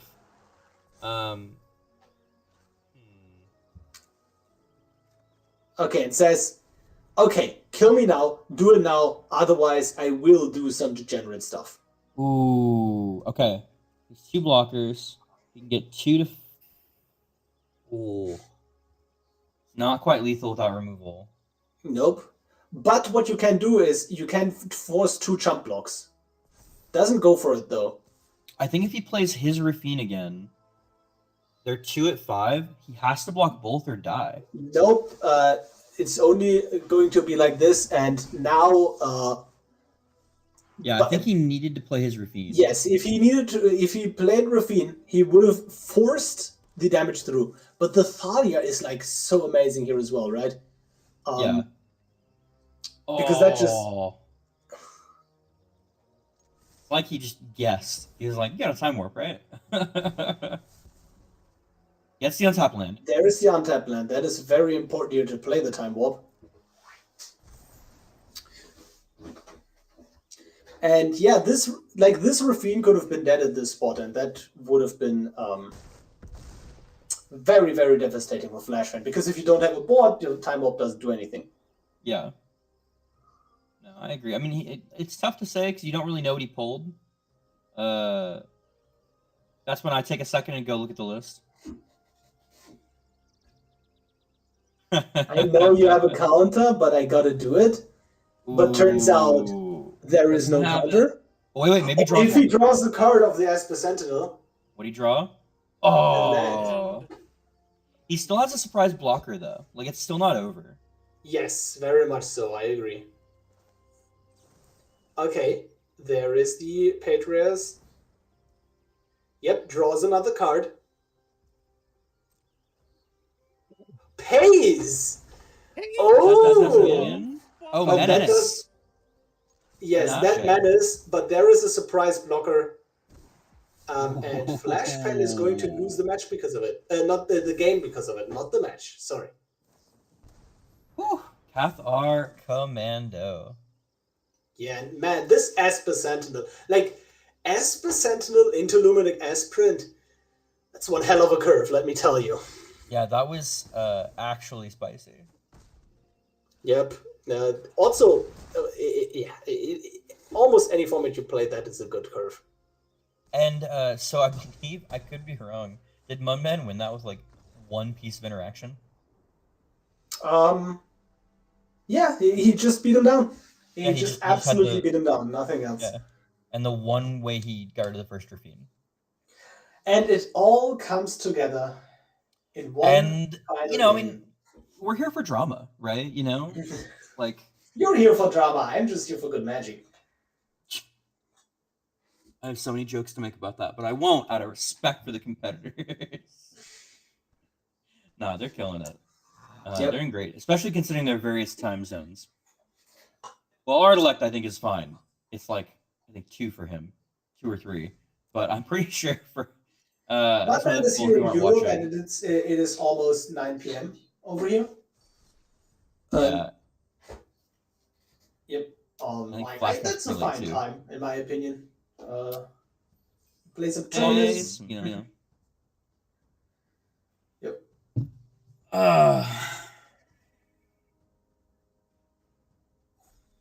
So they are having a little chat. Before it all comes down to this, Flashpoint on the play this time. Obviously a huge advantage. So far, Yeah, I mean, most of the time the player that's on the play has won. Not always, but most of the time. Is this a hand you can keep? Yes. Flashpoint says yes as well. He agrees. Shieldred. Oh, there is a Shieldred, true. And that Shieldred is going to cost 6 mana, if I had to guess. Both of these players have decided to keep a slow hand. Yeah, I don't know how I feel about it, to be honest. Yeah. The question is just, if you play this Invasion of Gobakhan instead of the Hermit Druid, the issue is that you cannot play Raffine on turn 3. Well, yes, you can, but it is just way too likely that the opponent has spot removal. Well, not So anymore. Now Invasion you of see their Gobakhan hand. hitting the Shieldred. Because now you're like, oh, they have no spot removal. That is true, but... I mean, I guess they have a Otawara, but that would be bad. So goes in for the Raffine. And now Madman can play Raffine on his own and start filtering first. And there's the removal! That is so brutal. Top decked the removal. Oh no. And now the Invasion of Gobakhan will take some time to flip. Yeah, you love to hate to see it. And the best part is, like, he has, we know it's in his hand, but that's fine, because now he has the Hermit to protect his own Raffine. Both players just, like, taxing each other. It's like, nobody is pulling punches, and nobody's blocking. It's just like, both people are just standing there and just beat on it, down on each other. Vanishing versus Exiling is so relevant here as well. Yeah. Interesting choice, too, to do that right then and there, but I guess he knows his hand.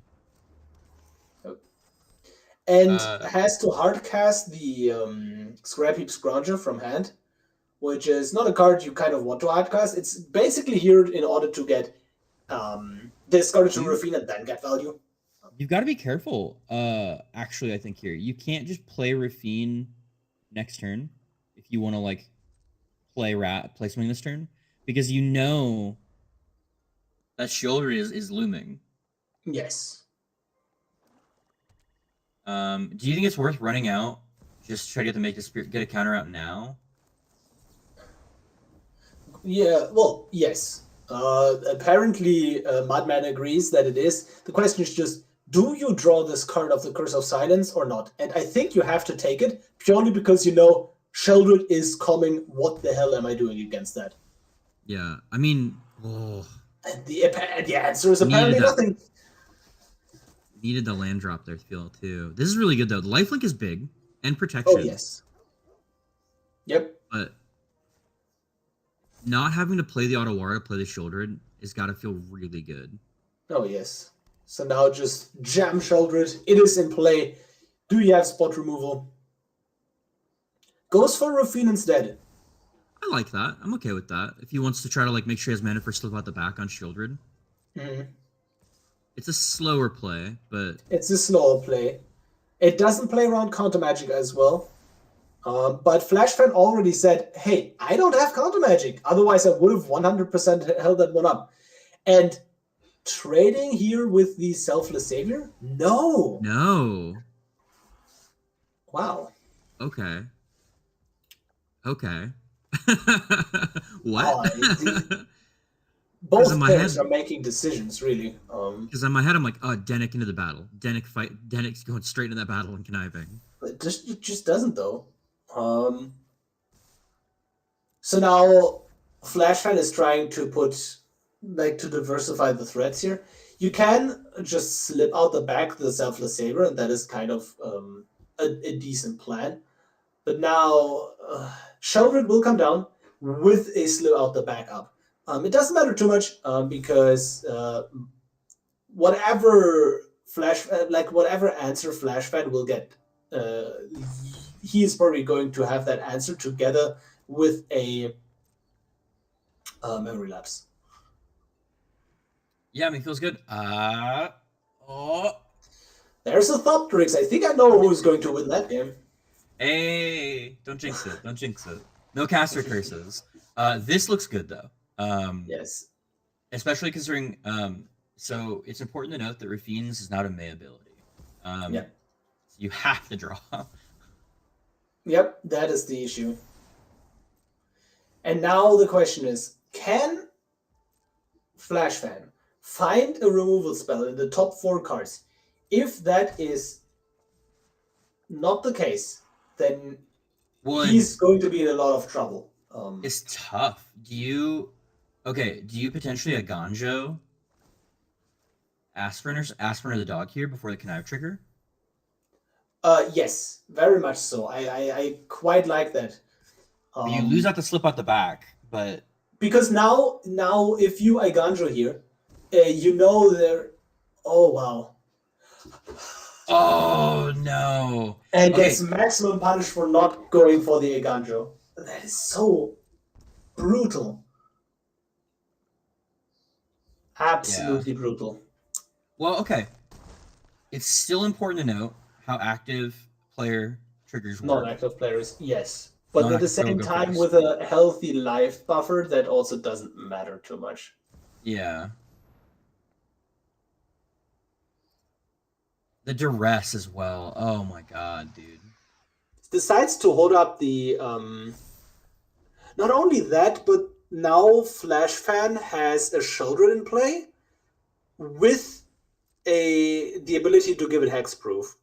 But this Skyclave apparition is doing work, which is kind of nice. Yeah, I mean Okay. You have some very interesting choices here. But I'm wondering if this game could be decided by a slip out the back the opposing Shieldred at some point. Oh, true. Yeah, that is very, very true. So Skyclave apparition getting hit by memory lapse or not. It's tough. I mean, you're either memory lapsing or Gobakon here, right? And so I think you have to pick enemy shoulder to force the Gobakon. Yes, you absolutely do. Because if you let that happen, now that just happens, right? Yeah. And now the Skyclave apparition has something under it. Whereas if you targeted the Sheldred, it would have forced the hexproof, and then Skyclave wouldn't have anything under it. Maybe he's more worried about the counters being added than he is the Sheldred. The Sheldred? Yeah. His Sheldred right now is roughly parity, right? Yes. Like you're gaining 2, losing 2. Yes. But also, if you take out the Sheldred, that is no longer at parity, and the opposing player will just die. Yeah, I just want to mean though. I think maybe he's worried about like if so maybe he takes out the Sheldred, that gives him like 1 or 2 attacks. Goes for a slip out the back on Sheldred into a memory lapse. Yep. Still big. And does have the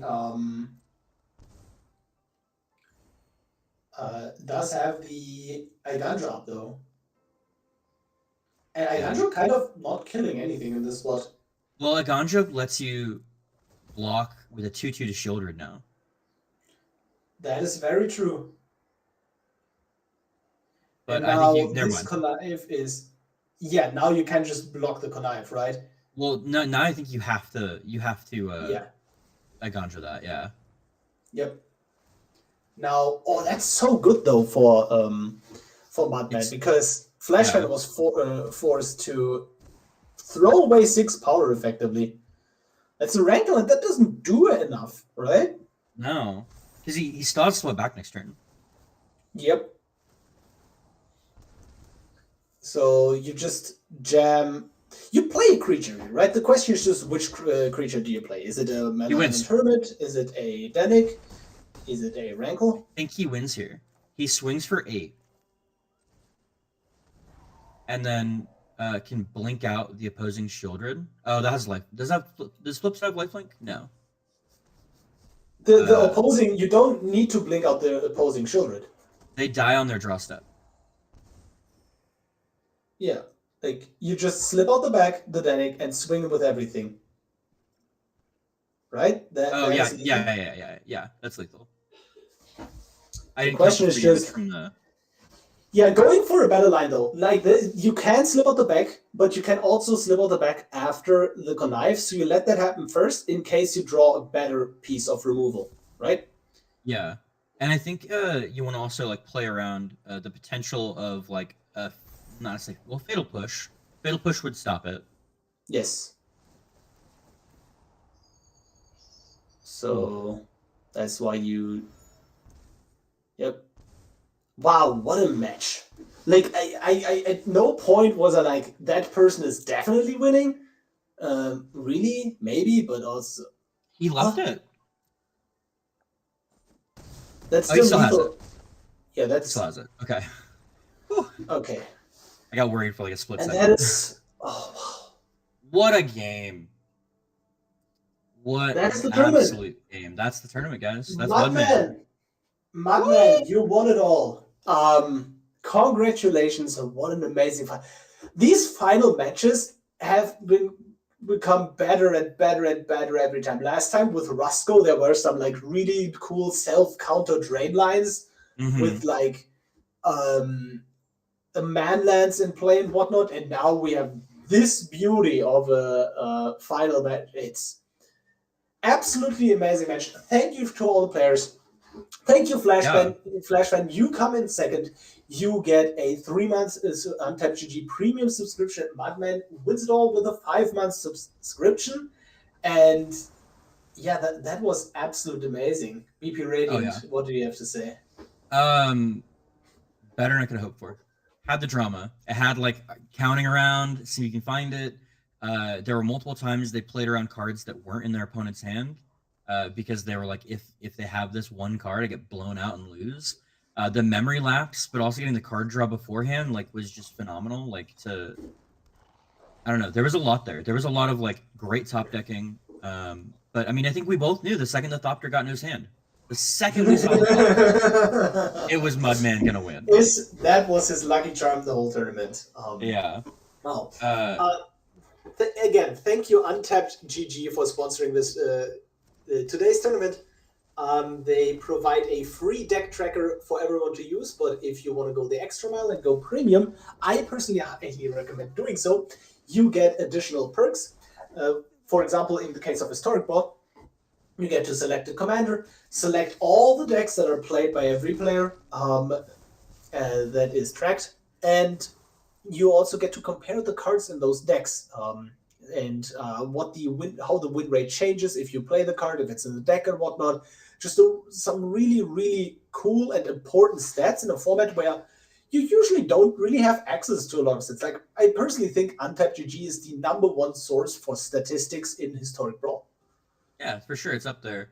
I also want to throw out a quick thank you for everybody who's here. Obviously, you see ImNotFine and I on screen, and we're helping out, we're doing the cool things. But I want a special shout out to Sal, Smurf, and Pom Pom for giving us great help in the back. Y'all are always really great being a tournament ops people. We would not be nearly this cool looking if y'all weren't doing such a kick-ass job. And of course, just huge thank you out, Mudman.